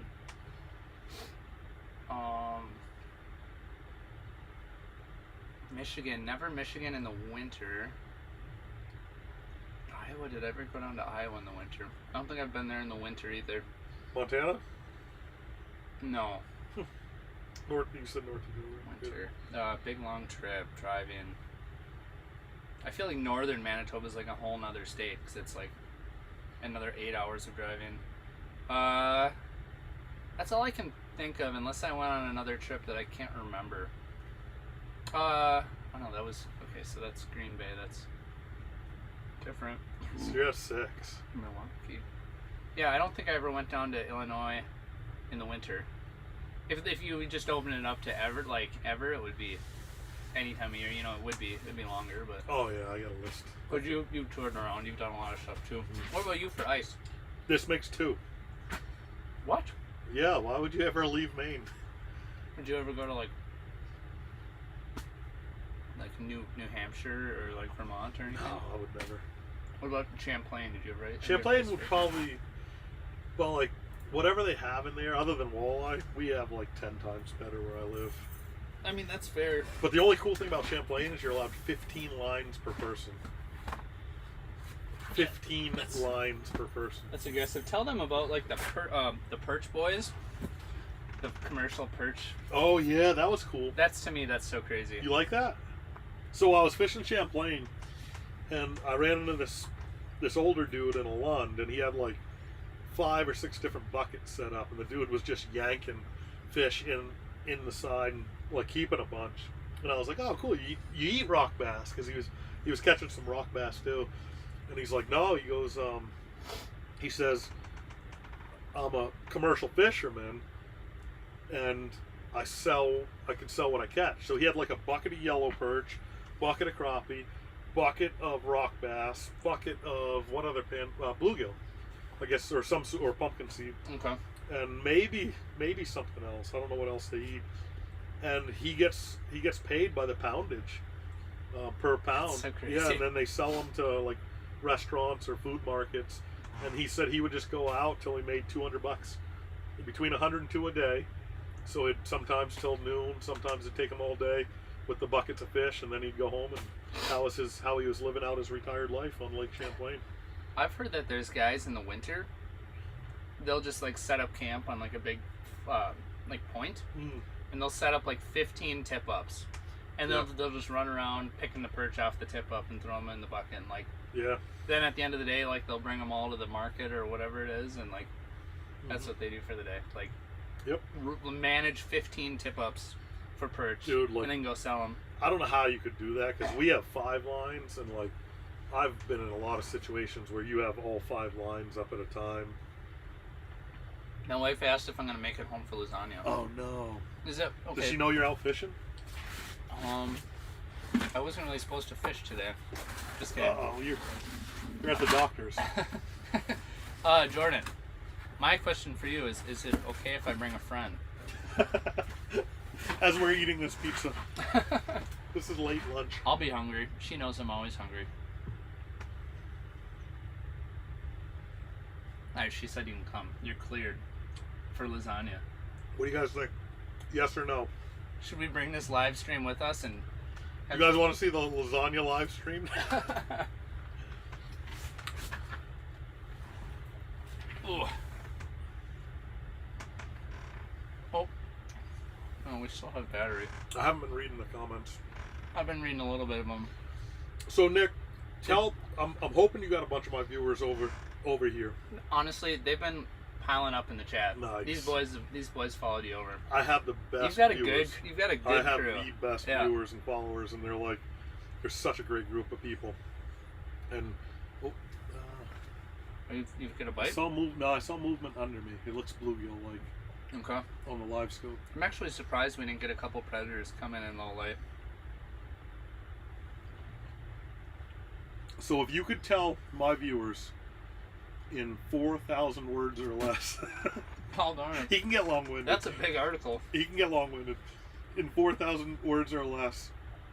Just tell us a little bit about your channel. I would love to hear that. I make fishing videos. Nice. Why? Okay, so I fish mostly here in Minnesota, a little bit around the surrounding states. Chase a lot of walleyes, chase a lot of panfish. Kind of a multi-species deal though, a little bit as far as like pike and yeah, could be pike, crappies, trout sometimes. Excuse me. I'm a real gentleman on the camera here. Just burping. And yeah, just mostly just educational stuff. Overall would be the general vibe of what I try and do. Just teaching, and I mean there's a lot, depending on, you know, your level of fishing expertise, there's a lot of good information that could be gleaned. Mm-hmm. Anyway, so that's, I don't know. I'm a great self-promoter, but I just try and make good fishing videos that are, number one, educational, number two, potentially somewhat entertaining, but just number three, just like a good overall watch when I try. So where do you see your channel going? Like I've been watching it grow. For sure, the moon. But I don't mean like numbers and stuff. But like, what? Okay. With complete freedom, where would you like to see your channel go? Like, what kind of stuff would you be doing? So I want to do more of this. I think this is really fun. I like the whole live stream format. Mm-hmm. I think it's just kind of cool in general. And it's different, and I think I can give a different spin on it with different views, and well, this is very hard to do. I think the barrier to entry to do something like this is somewhat difficult. I'm watching how he's doing it, and there's no way you guys are going to see this on my channel. So subscribe to Nick if you want to see this, because this is beyond my capabilities. Javi just said, did I just learn how to not put puppies in a bag? Yeah, don't do that, yeah, dude. That's not ideal. Don't put them in bags, and don't hit the post either. So don't throw puppies off bridges. Or kittens. Yeah, so what was I talking with that? Yeah, I want to do more of these. I want to do more good informational content that I've kind of already been doing to some degree, and I don't know, we've actually chatted about this for like a couple hours before the show, just, you know, direction and thoughts, but I want to make like education number one, and I want to keep that the thing, but stuff like this that's unique, I think is cool, and like I definitely want to do more of these. So that's, yeah, I don't know, that's kind of cool. what I'm thinking. Nice. We talked about, you know, when we chatted, it was like, would it be worth like making more content with some of the shorter form little tip content? Some people might find that valuable potentially, but yeah, on the other side, you know, you could go super long form content. Some of the stuff we made with Angling Buzz was really fun, getting different people involved, and making cool content. So yeah, cool. So what about you? I would assume, just purely because it's my channel, that more of the people probably, I would hope so. in theory that would be the case. So like, give them a rundown, just, you know, this is kind of a last hurrah, so if you came in just for the back end, like Yeah. Here's a little info on Joe. So, like, the history of my channel or the future of my channel? Both. All right, history of the channel is I started it because I was fishing the FLW Pro Tour, and I needed sponsors. I was poor. As a co-angler. I'm just kidding. No, not as a co-angler. But I was poor, man, and like you had to have your socials in order because the pro status changed a lot, and getting sponsorship changed a lot. So I started the channel to give people a look into the pro tour like that they've never seen before, like a complete inside look behind the scenes. Like if I was sleeping in my truck, you saw that. If I was in a meeting or going to the bank to try to get a loan, you saw that. The entire practice, like trying to break down these like 100-mile long lakes, you saw that. And the travel to get there, that was in there too. And then like I interviewed some of the other pros, what they thought about what they would change like going in, and then I actually had on the water tournament coverage too. So the channel did really well. Like with that start, it was called the Average Joe series because it was just an average Joe out there fishing the pro tour. And then I couldn't do it any longer. I took a different direction in life, and I was able to get into ice fishing a lot more, which is like something I've always been passionate about. Love doing it. It's big in Maine.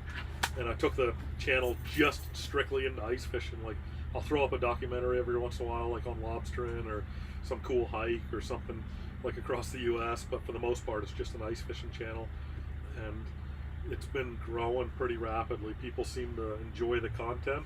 You know, I'm going to do it whether there's a camera on or not. Mm-hmm. The camera really helps drive me to do it harder, like in all the comments and the feedback and the messages and like meeting people really, really, really helps motivate me and drive me harder. So like when I'm 50-50 whether I'm going to go on this crazy trip or not, it's an automatic yes because I have so many people supporting me and behind me on it. But the future of my channel is going to be huge. I couldn't pull it off this year because of just some life stuff that happened, but in less than 12 months from now I'm going to go. This is like the first announcement of this publicly. Oh shoot. And it's on your channel. Clip this. Yeah, so I'm going to go on a 5 to 6 month ice fishing trip across our continent, wherever there's ice. Across North America. Yep. Shoot. So it's going to be into Canada, like some of the best places in Canada. You better get that passport. Right. Either that or a faster truck. One or the other. It's either going to be... Or a bigger truck. It's going to be like into the best parts of Canada and some of the worst too. Like I don't even care. And then like I want to fish as many U.S. states as I can too. And I don't care what I'm fishing for. It's not going to be like, oh, I'm catching the biggest fish in the world. Yeah, I'd like to. I'd like catching big Lakers, but I'd go catch mud puppies or catch a sturgeon or go catch eel or whatever you can catch through the ice. Like if you guys watch my channel, it's all about like the enjoyment and inspiration to go catch and try new things. So that's the direction of my channel. This year, I'm actually gonna, if you guys follow me already, you know about Donnie's one of my best friends in the world. He's 80 years old. He's actually coming on like, he says only like 4 or 5, but he's gonna come on a bunch of these winter ice camping trips into the wilderness with me. So if you've seen him before, you're in for a treat because Donnie's like one of the best people that I know, and to have him on video, it's going to be great. So that's this year. I have a couple really cool things up my sleeve for this year too that no one's ever done ice fishing, no one's ever done with YouTube. So I'm really excited about those too. So that's the future of the channel. That's so cool. I hope you visit. Oh yeah, well, like this was like kind of like the first feeler, the first time getting out of Maine. So it's like not only motivated me to do this trip coming up, but it's given me a ton more confidence where I can just reach out and call Nick and be like, hey, if you're free like this month, or you call me and say like, hey, we just got ice and it's Black Friday, then I can just be like, okay, I'm heading to Minnesota. Yeah, or you're like, come a little bit later and we'll try for these walleye things. Or maybe you could come at the end. We could do some cusk fishing. Oh yeah, I want to get on that bite you guys get on. Yeah, some good burbs. That spawning burb bite. Yeah. Oh my god, that'd be awesome. But a lot of it's going to be like, I'll do some collaborations with other YouTubers but a lot of it's going to be like fishing with viewers. Yeah. You know, like That's sick. Yeah. I've been in contact. Like I'm gonna be driving through wherever. Like who wants to hook up and fish? Yeah. Yeah. And the contact I've already had with a bunch of viewers, like one guy I know in North Dakota, I'd love to hook up and fish with him, or Utah Mike, I'd love to hook up and fish with him. Yeah. I don't care if we're like catching cutthroats at 10,000 feet in a pond like a little bit bigger than this, Yeah. or if we're on Lake Superior. Like I don't care. Like I just love That's fishing sick. and ice fishing and sharing it. That's so cool. Yeah. Okay, so we had I just want to catch them on a couple of these that I saw come through. So Gene Pearson said he loves Joe's videos with Donnie exploring the state of Maine. Cement Pro said, "What's good, boys? How they biting?" Yeah. So he's obviously jumped in the back end here, and I will say, like, if you rewind this video, so this is a live video, but if you rewind it, you'll see that we had some cool stuff going on. Like we were fishing with the underwater camera. You could see the underwater camera on the screen. Like if you're just showing up at the end here, maybe you just got off work because you're not unemployed like I am. 2 cameras. Yeah, we had 2 cameras going. So we had this one. This is the craziest part. part. We had one on the tip up, and we kind of had that up in the corner, and then we had of the big screen with us jigging in front of it, and it was pretty cool. But now it's like dark out, so we're kind of working with what we got. We're just jigging, and I don't know, maybe we'll catch something, maybe we won't, but we've been streaming for like 5 hours, so I think we're just hanging out now. We're just kind of wrapping it up. And I'm assuming there's still some number of people watching. Nick has been biting into that box of pizza pretty hard. It's delicious. That's the only thing that's been biting. Yeah, so that's kind of what's been happening over here. Are you the one I saw sleeping in an otter sled overnight on the ice? That's me. That's me.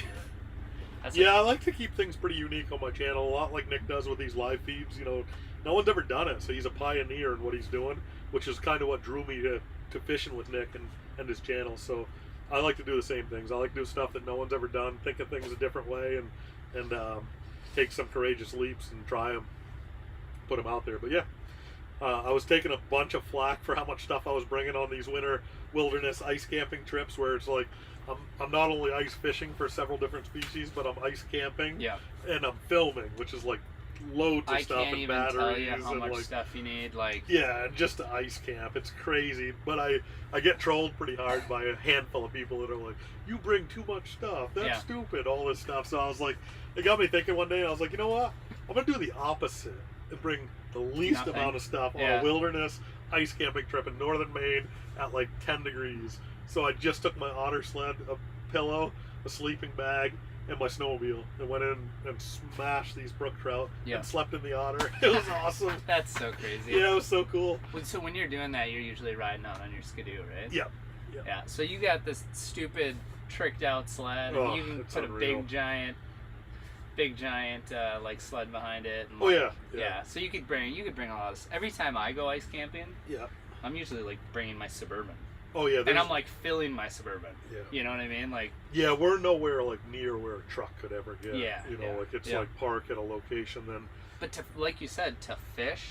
Yeah. And then to sleep and camp, so you need a decent amount of stuff just to fish, a decent amount of stuff to actually camp, and then to actually film it. Then you're bringing cameras and maybe tripods or extra batteries. It's like once you add those 3 things together, it's like. And you're talking like 7 to 10 days. It's not just. Oh, like if you're doing that, then it's like. It's not just like an overnight. You know, that's what I like to do on my channel, and I don't ever set like a time limit. Like, hey, I'm going camping for 3 days. Yeah. It's like if you see me put up like a 3-day video, either something went terribly wrong, or the weather just turned for the worse, or the fishing was just so great that I like filled all my memory cards. Darn it. You know what I mean? But like typically it's like a 5 to 7 day, and I'll have like a little anxiety over how much footage I have to edit and how long it's going to take me to get this stuff uploaded to the viewers. Yeah. So I'm like, I got to go home. It's just crazy. Yeah, right. You know how it is. But like someone else who's doing it in the YouTube world also understands like what I'm talking about. So. Oh yeah, for sure. And the support that we both get is just incredible from everybody. And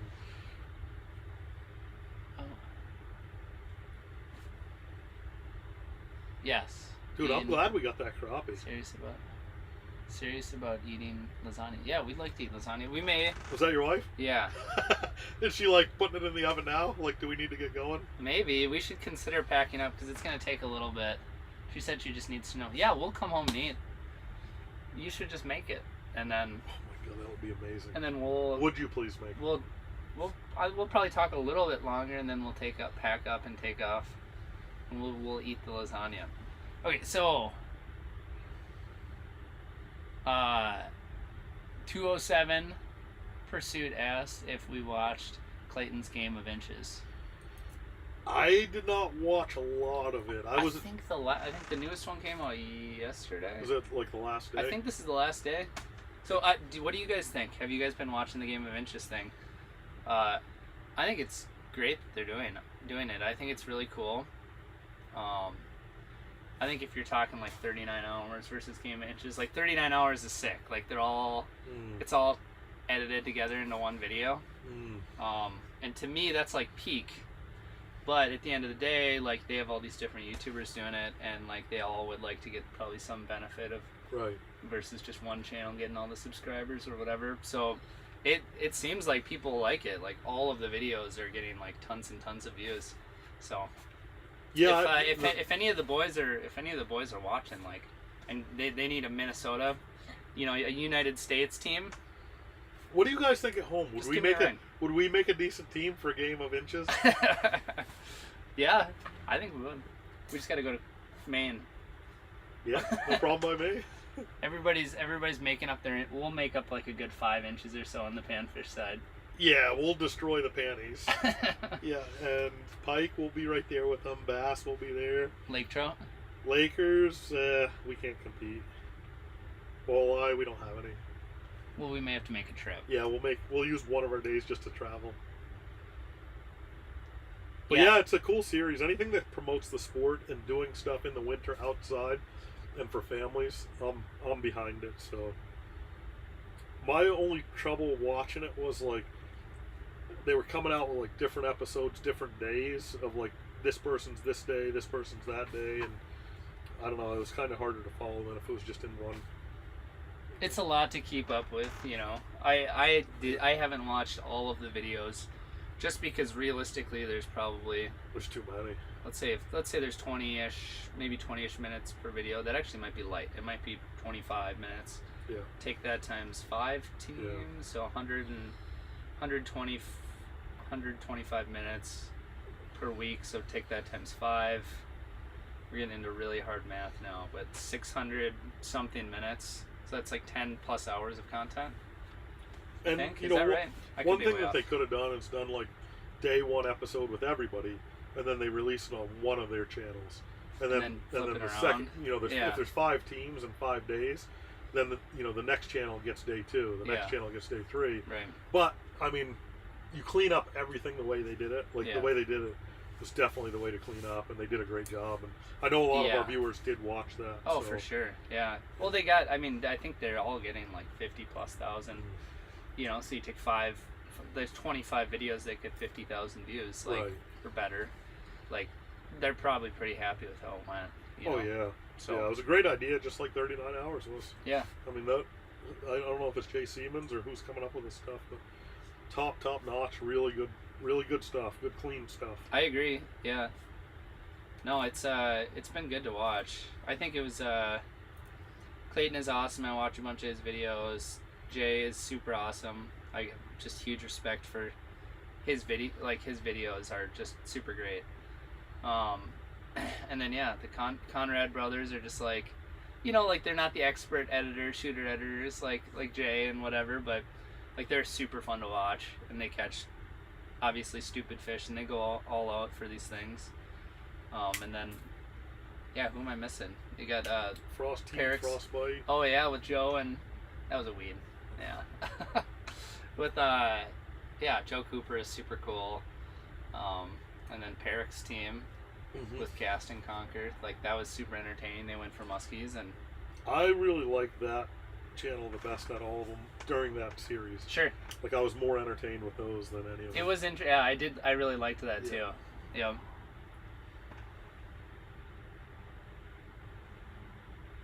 Wanda wants to know if you're coming to Iowa.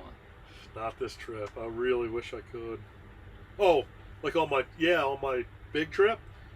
Yeah, why not? If you got ice, I'll be there. What are we talking over there? Big perch? What do they fish for Big there? yellows? I think they have good. I'm trying to remember because I know I was talking to someone. Okay, so Clear Lake. That's the name of it. They have yellow bass, which is a different thing. I'd love to catch yellow bass. Yeah. I've watched a few videos. I think that's right. If I'm an idiot, someone correct me. Somebody here. said they were in like southern Minnesota, but I don't know if that's right or not. I don't know about that. Yeah. I'm not sure. They have them good and clear there, but then the other. God, I'm really digging deep now. I'm having a hard time remembering all this, but what was the other system down there that was really good? The Iowa Great Lakes area. I forgot the name of the lakes, but I think they have like a little bit of everything. Like they have some really good bites there too. So, okay, I guess I got that right. My brain right now is like somewhat fried with like name remembering things and whatnot. So I don't know. Was your wife calling us home for dinner, or was she just checking? I think she just was wanted. that like a way to be like, get your butt home for dinner now, mister? Or was that like a, do you guys want lasagna? I think she was like, hey, let me know so I don't let other people eat this. Oh, like okay, half cool. Of the pan thing. Right, I'm not leaving it in front of the dog and the cat. Something like that. Okay, cool. Yeah. All right, sweet. Which I think, whatever, we could call it pretty soon. We don't have any good underwater views anymore, and We don't have many good over the water views right now. well, that's the thing. We're also not catching fish right now. Like Like if somebody tuned in now, and I was like, "Hey, we're in Nick's garage, set up in an otter," they would believe that. Yeah, so it's not good. We could call this, but I'm kind of enjoying chatting. No, me too, definitely. And if people at home are enjoying it, we'll keep going. Like we still have like almost 100 people in here, so Really? like, they're That's still just amazing. hanging out with us. I can't believe we got 100 people to watch. But I also don't necessarily want people to click on this video and see that we're just chatting and be like, oh, next time Nick goes live, it's not going to be cool, so I'm not going to click on it. Like Yeah, if they would have showed up earlier, they'd have saw all the cameras and they'd be like, oh, this is sick. Like, what do you guys think? What do you guys think? Leave us in the comments.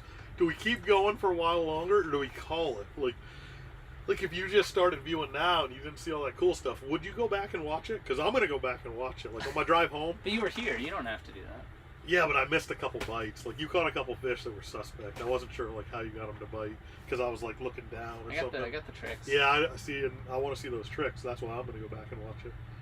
What time is it there? It is it's almost 6 o'clock. Yeah. That's it? That's it. Wow. I know, it seems like it's almost 7 o'clock. It feels like it's 9. But today just flew by. What are they saying? They're saying keep it going or no? Nobody's saying anything. I don't think anybody's actually still here. They just left their computer on. They're cooking dinner. If you guys are still here, this is like a really good opportunity live to ask questions of myself or Nick. And we will do our best to answer them to the best of our ability. So someone asked how's the night fishing? So far it's terrible. Very bad. I wouldn't say you would go here and like expect to really do well. If we were walleye fishing in a more walleye-ish spot, I think this could potentially be very good. But we're not close enough to deep water for this to be like super good for walleyes, I would say, at night here. Is that similar with like crappie too? Because yesterday I was fishing the metro area and the whole lake, like I was on a community hole, everybody just vacated like a half hour before dark. It just depends on water clarity. Like, it was dingy. Yeah, like a clear lake like this could be super good. Okay. At night. Gotcha. So, but it is what it is. Either they show up or they don't. And when you're fishing for one giant, like right now is a pretty good time to catch one. We don't need 20 giants, just need one. I wouldn't turn down a 20-inch crappie if one bit. Wanda said, I came in late and plan to watch it as soon as the live is over. Well, there you go. Yeah, there's some really good stuff. Actually, all through it, there weren't many dead zones. No, I mean, it was fine. Yeah. It was not, like, very super good fishing. But if you went out and did this, like, you'd be like, oh, like, that was kind of fun, you know? I want to go back and see the fish that I lost early. That was, like, there was a major discrepancy whether it was a bass or a crappie. So I thought for sure crappie when I saw it. Like I was like 80-something% sure. But then like, and some people agreed with me. They were like, yeah, crappie. But then like everybody who went back and looked, they all said it was bass. Oh, okay. So they actually went back. Yeah. Okay, cool. Yeah. Oh, that makes sense. So I don't remember if we saw a crappie today. Did we see that there one was right away in the beginning? No, but there was And then the one in the Maga background. that came in with a bass. Yeah, that's like I right. caught that 16-inch bass. That was cool. And in comes with it like a similar size crappie. I thought we would catch more crappies. I did too. The other day when I was out, I got that 14. I got like 3 or 4 12s, but I saw like 2 other jumbos that I didn't catch. So. Right. Yeah, that's what I was expecting more, but. But it could be we're just in the wrong piece of grass. Like that day. Well, today is also pretty overcast too, so the fish might have been just in a different area because it was high, it was high skies, right? Yeah. When you were out. Yep. Yeah, it was blowing straight sideways, blowing like a sieve. It was a tough day. Helen said, "Wait a minute. Nick's best live, and he wants to end it. Really?" You know what's funny? Last time I did this, it was like I was about 5.5 hours in, and everybody's like, "Nick, you got to get home." Oh, really? Like, Jordan was in the comments and was like, "I made a delicious meal. Oh, Whenever you're ready to come back, sweetheart, come back." And oh no. And I was like, "Yeah, you know what? I should wrap this up here. Does anybody have any questions?" And I'm just chatting, and by the end of it, people were like, "Nick, you got to get home. Sounds like you have just an incredible dinner waiting for you." Oh man. So they were trying to get rid of me at that point. My favorite comments when I watch your other lives, even if I watch them after, are from your wife. Yeah. I just think it's the greatest thing ever that your wife watches them and then comments on them. She's the best. I think that's the coolest thing ever, and it's probably cool for her, like, to check in, you know, whether she's doing whatever she's doing. She can just pull it up and be like, "Oh, let's see how he's doing," and then comment. Because I think one of them, she gave you a little grief on like losing a bass or something. It was so funny. I was like, "That's cool." I will say, last time I did a live, it was more exciting because there were more like bass and stuff. Like when those bass come in and they're just frisky, like Was that late March? No, because bass closes. Oh. Why bass closes? I can't think of a logical reason. But bass closes at the end of February. Ooh, wow. So you don't get to fish them in March. Yeah, that was a great live. I think that's the one I watched where you were alone, right? Yep. And there was a fish every 10 minutes coming in. Yeah, it was, and they were bass, and they were like, you know, all like squirrely, and you know, taking swipes at it, and that was an exciting one. That particular lake is loaded with bass, and you can catch some like good ones. Oh, and like, I totally would have took us there, but there's definitely not gonna be enough ice out there right now. Wow. So it freezes late for whatever reason.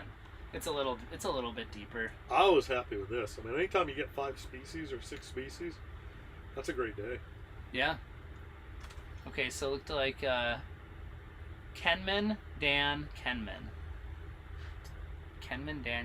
Okay, so he said he watched for 2 hours at work, left at 4:30, went to Fleet Farm to get some new gear, got home, and we were still going. Great day.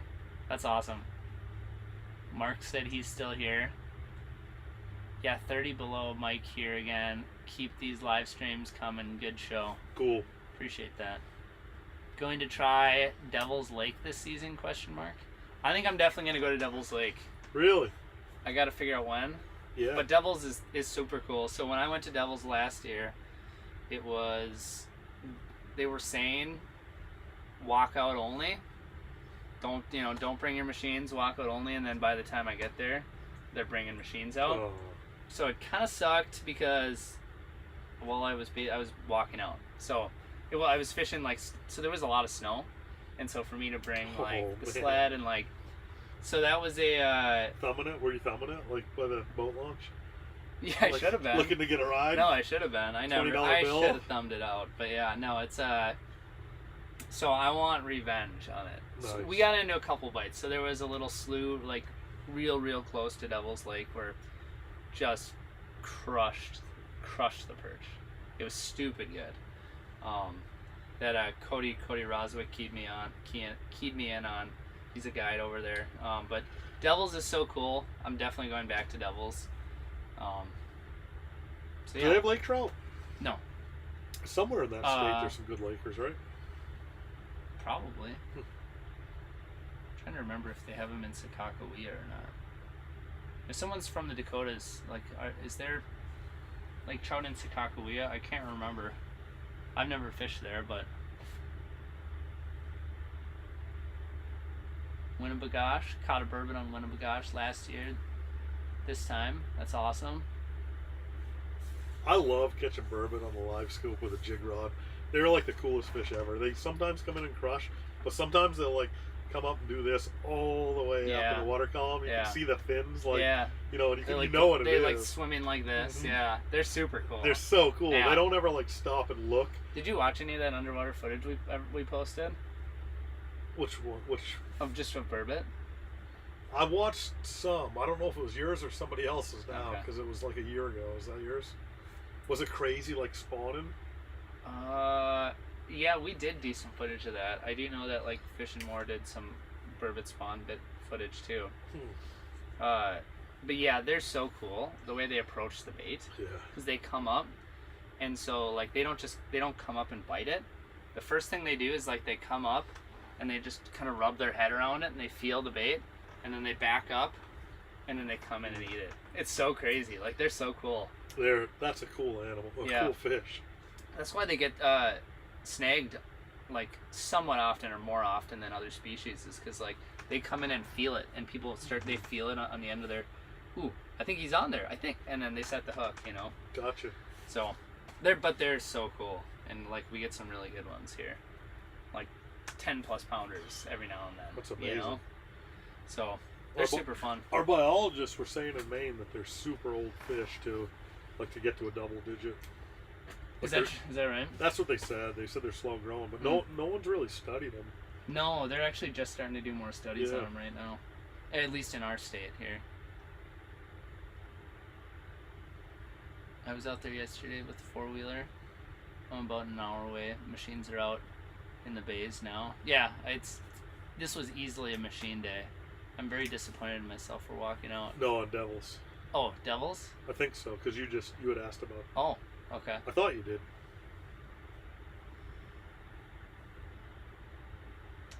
Let's see here.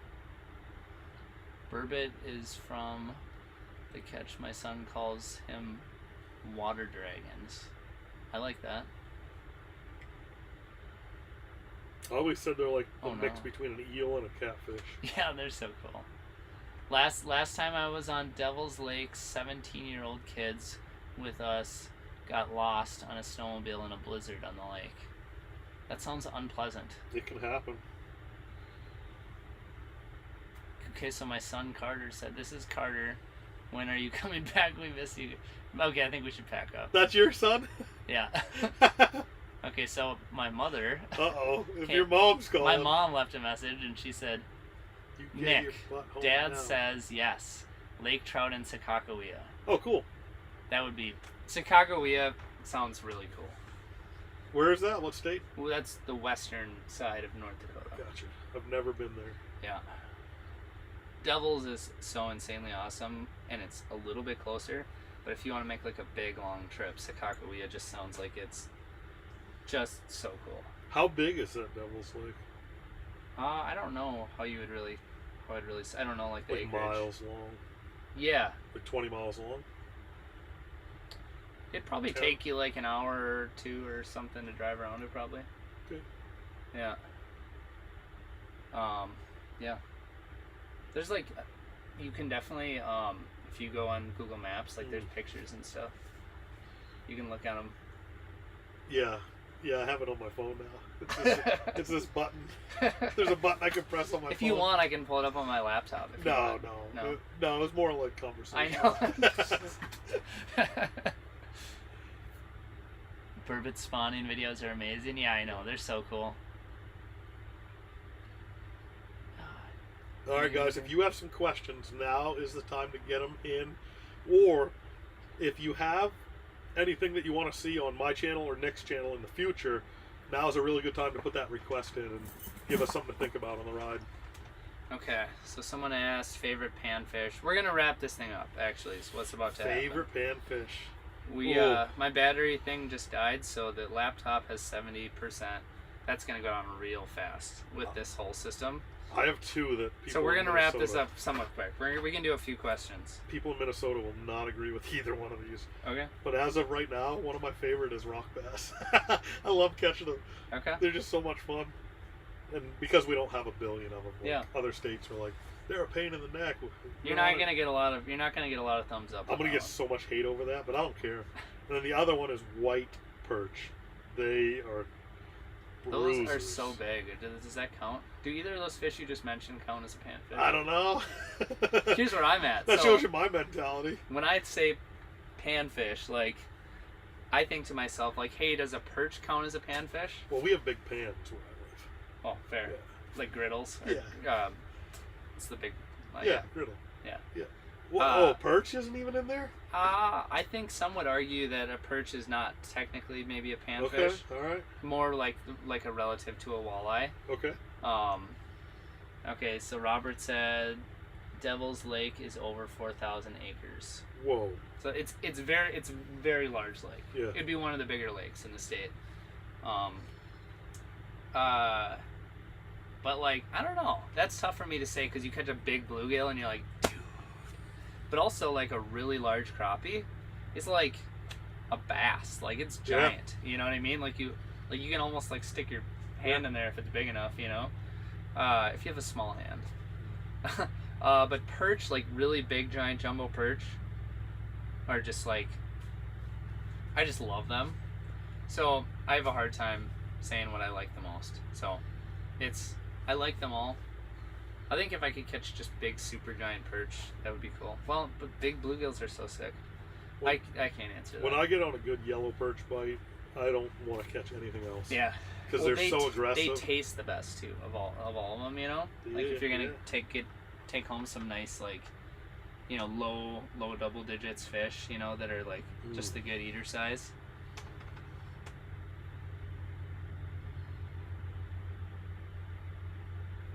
Thanks to all the people here who are dropping these last minute comments here. Robert, Wanda,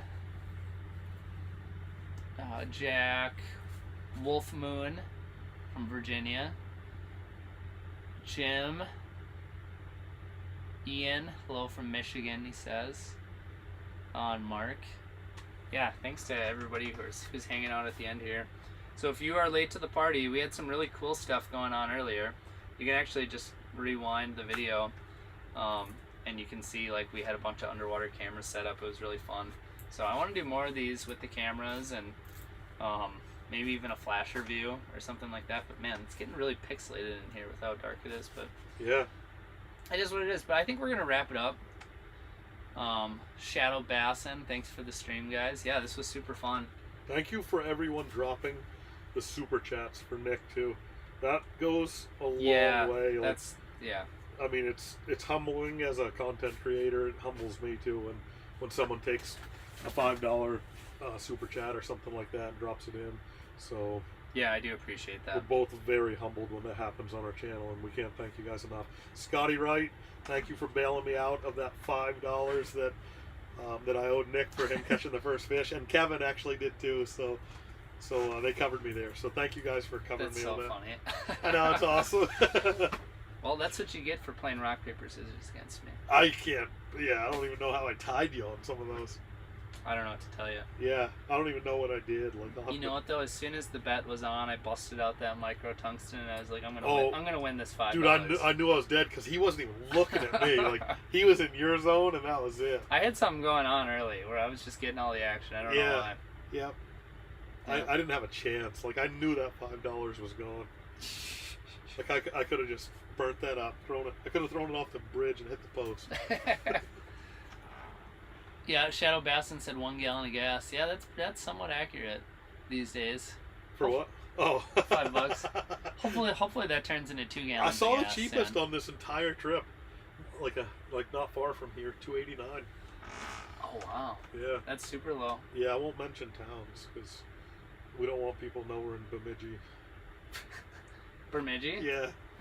No, I wish we were in Bemidji. No, we're just in Brainerd. But yeah, I wouldn't want to cause like a gas run. It was two. Some- It was like 2 towns back. Really? Yeah, no bull. 289. Shoot. Yeah. Is there a town like Cross something? Cross Lake. Cross Lake? Yeah. Was that like half hour away? North. Yeah. Oh. You think it's south? Yeah, it was south. Okay. Because I came up from the metro last night. Oh, sure. So. How is the gas here compared to Maine? Oh, it's better. Like, we're getting killed there. Like, we're usually a little bit higher than average. You guys Sure. are, I think, are lower than average. You guys are closer to New York and whatever. And Oh, did you get hit? that weed felt good. I just hit a nice piece of coontail.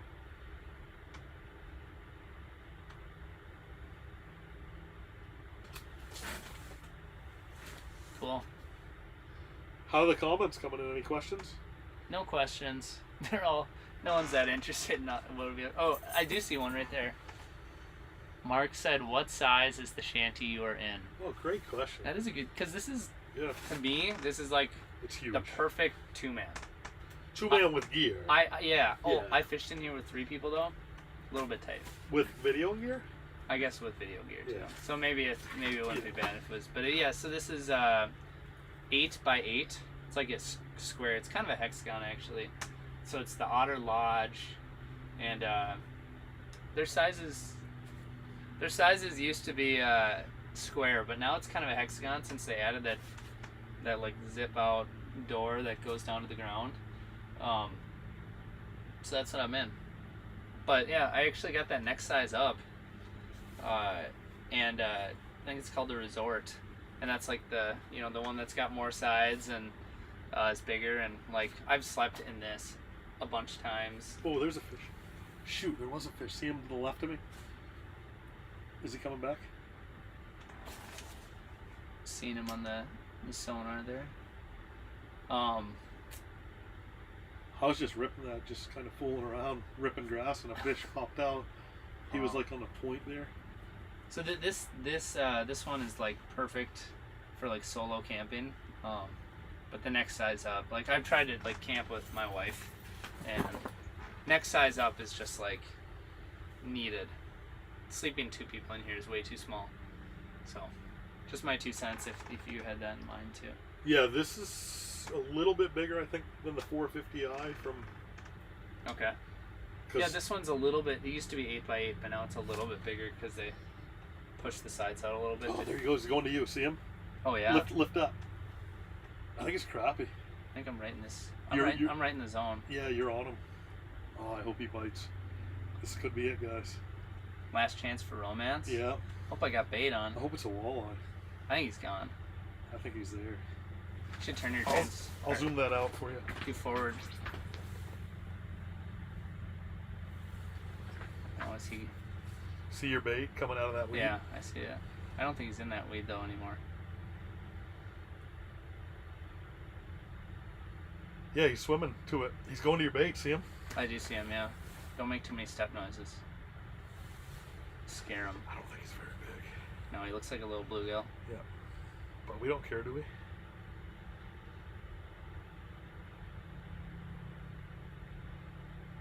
I think he gone. He gone. This has been, I mean, we've even had the sonar so we could see stuff like, it's over. I don't think this night bite is going to happen. At least not in this spot. Not in this spot. Yeah, I 100% agree. It's just fun. Is it? It is. I mean, if you put me in front of... Oh, there he goes on the bottom Oh, right. yeah. See him? Yep, I do. Yep. That's got to be a gill, huh? I would think so. It's not that long. Oh, there we go. Just kidding. It's a weed. Salad. Gotta have some salad with your steak, guys. Salad fingers. Look at that good stuff. Alright, I think we should call it. Gotta have salad with the steak. You guys are not in your driveway. Well, we brought some of that out from the lake. That was proof. Yeah, exactly. Oh, there he goes, right back So down. Ian, if you rewind, where is he? He just went under you. If you rewind, you'll see we had some really cool underwater camera footage piped into the stream here. He's on you. He's Is dead he? under you. Like if you drop all the way almost to the bottom, you'll be in his wheelhouse. Is this like the midnight only bite, maybe? This is like scraping the bottom of the barrel. We're going for a 3.5-inch bluegill. Finish this thing up That's strong. my specialty. That's my specialty. He's a big bluegill guy. The 3.5-inch bluegill. It takes a lot of skill to catch those little ones. A lot of guys,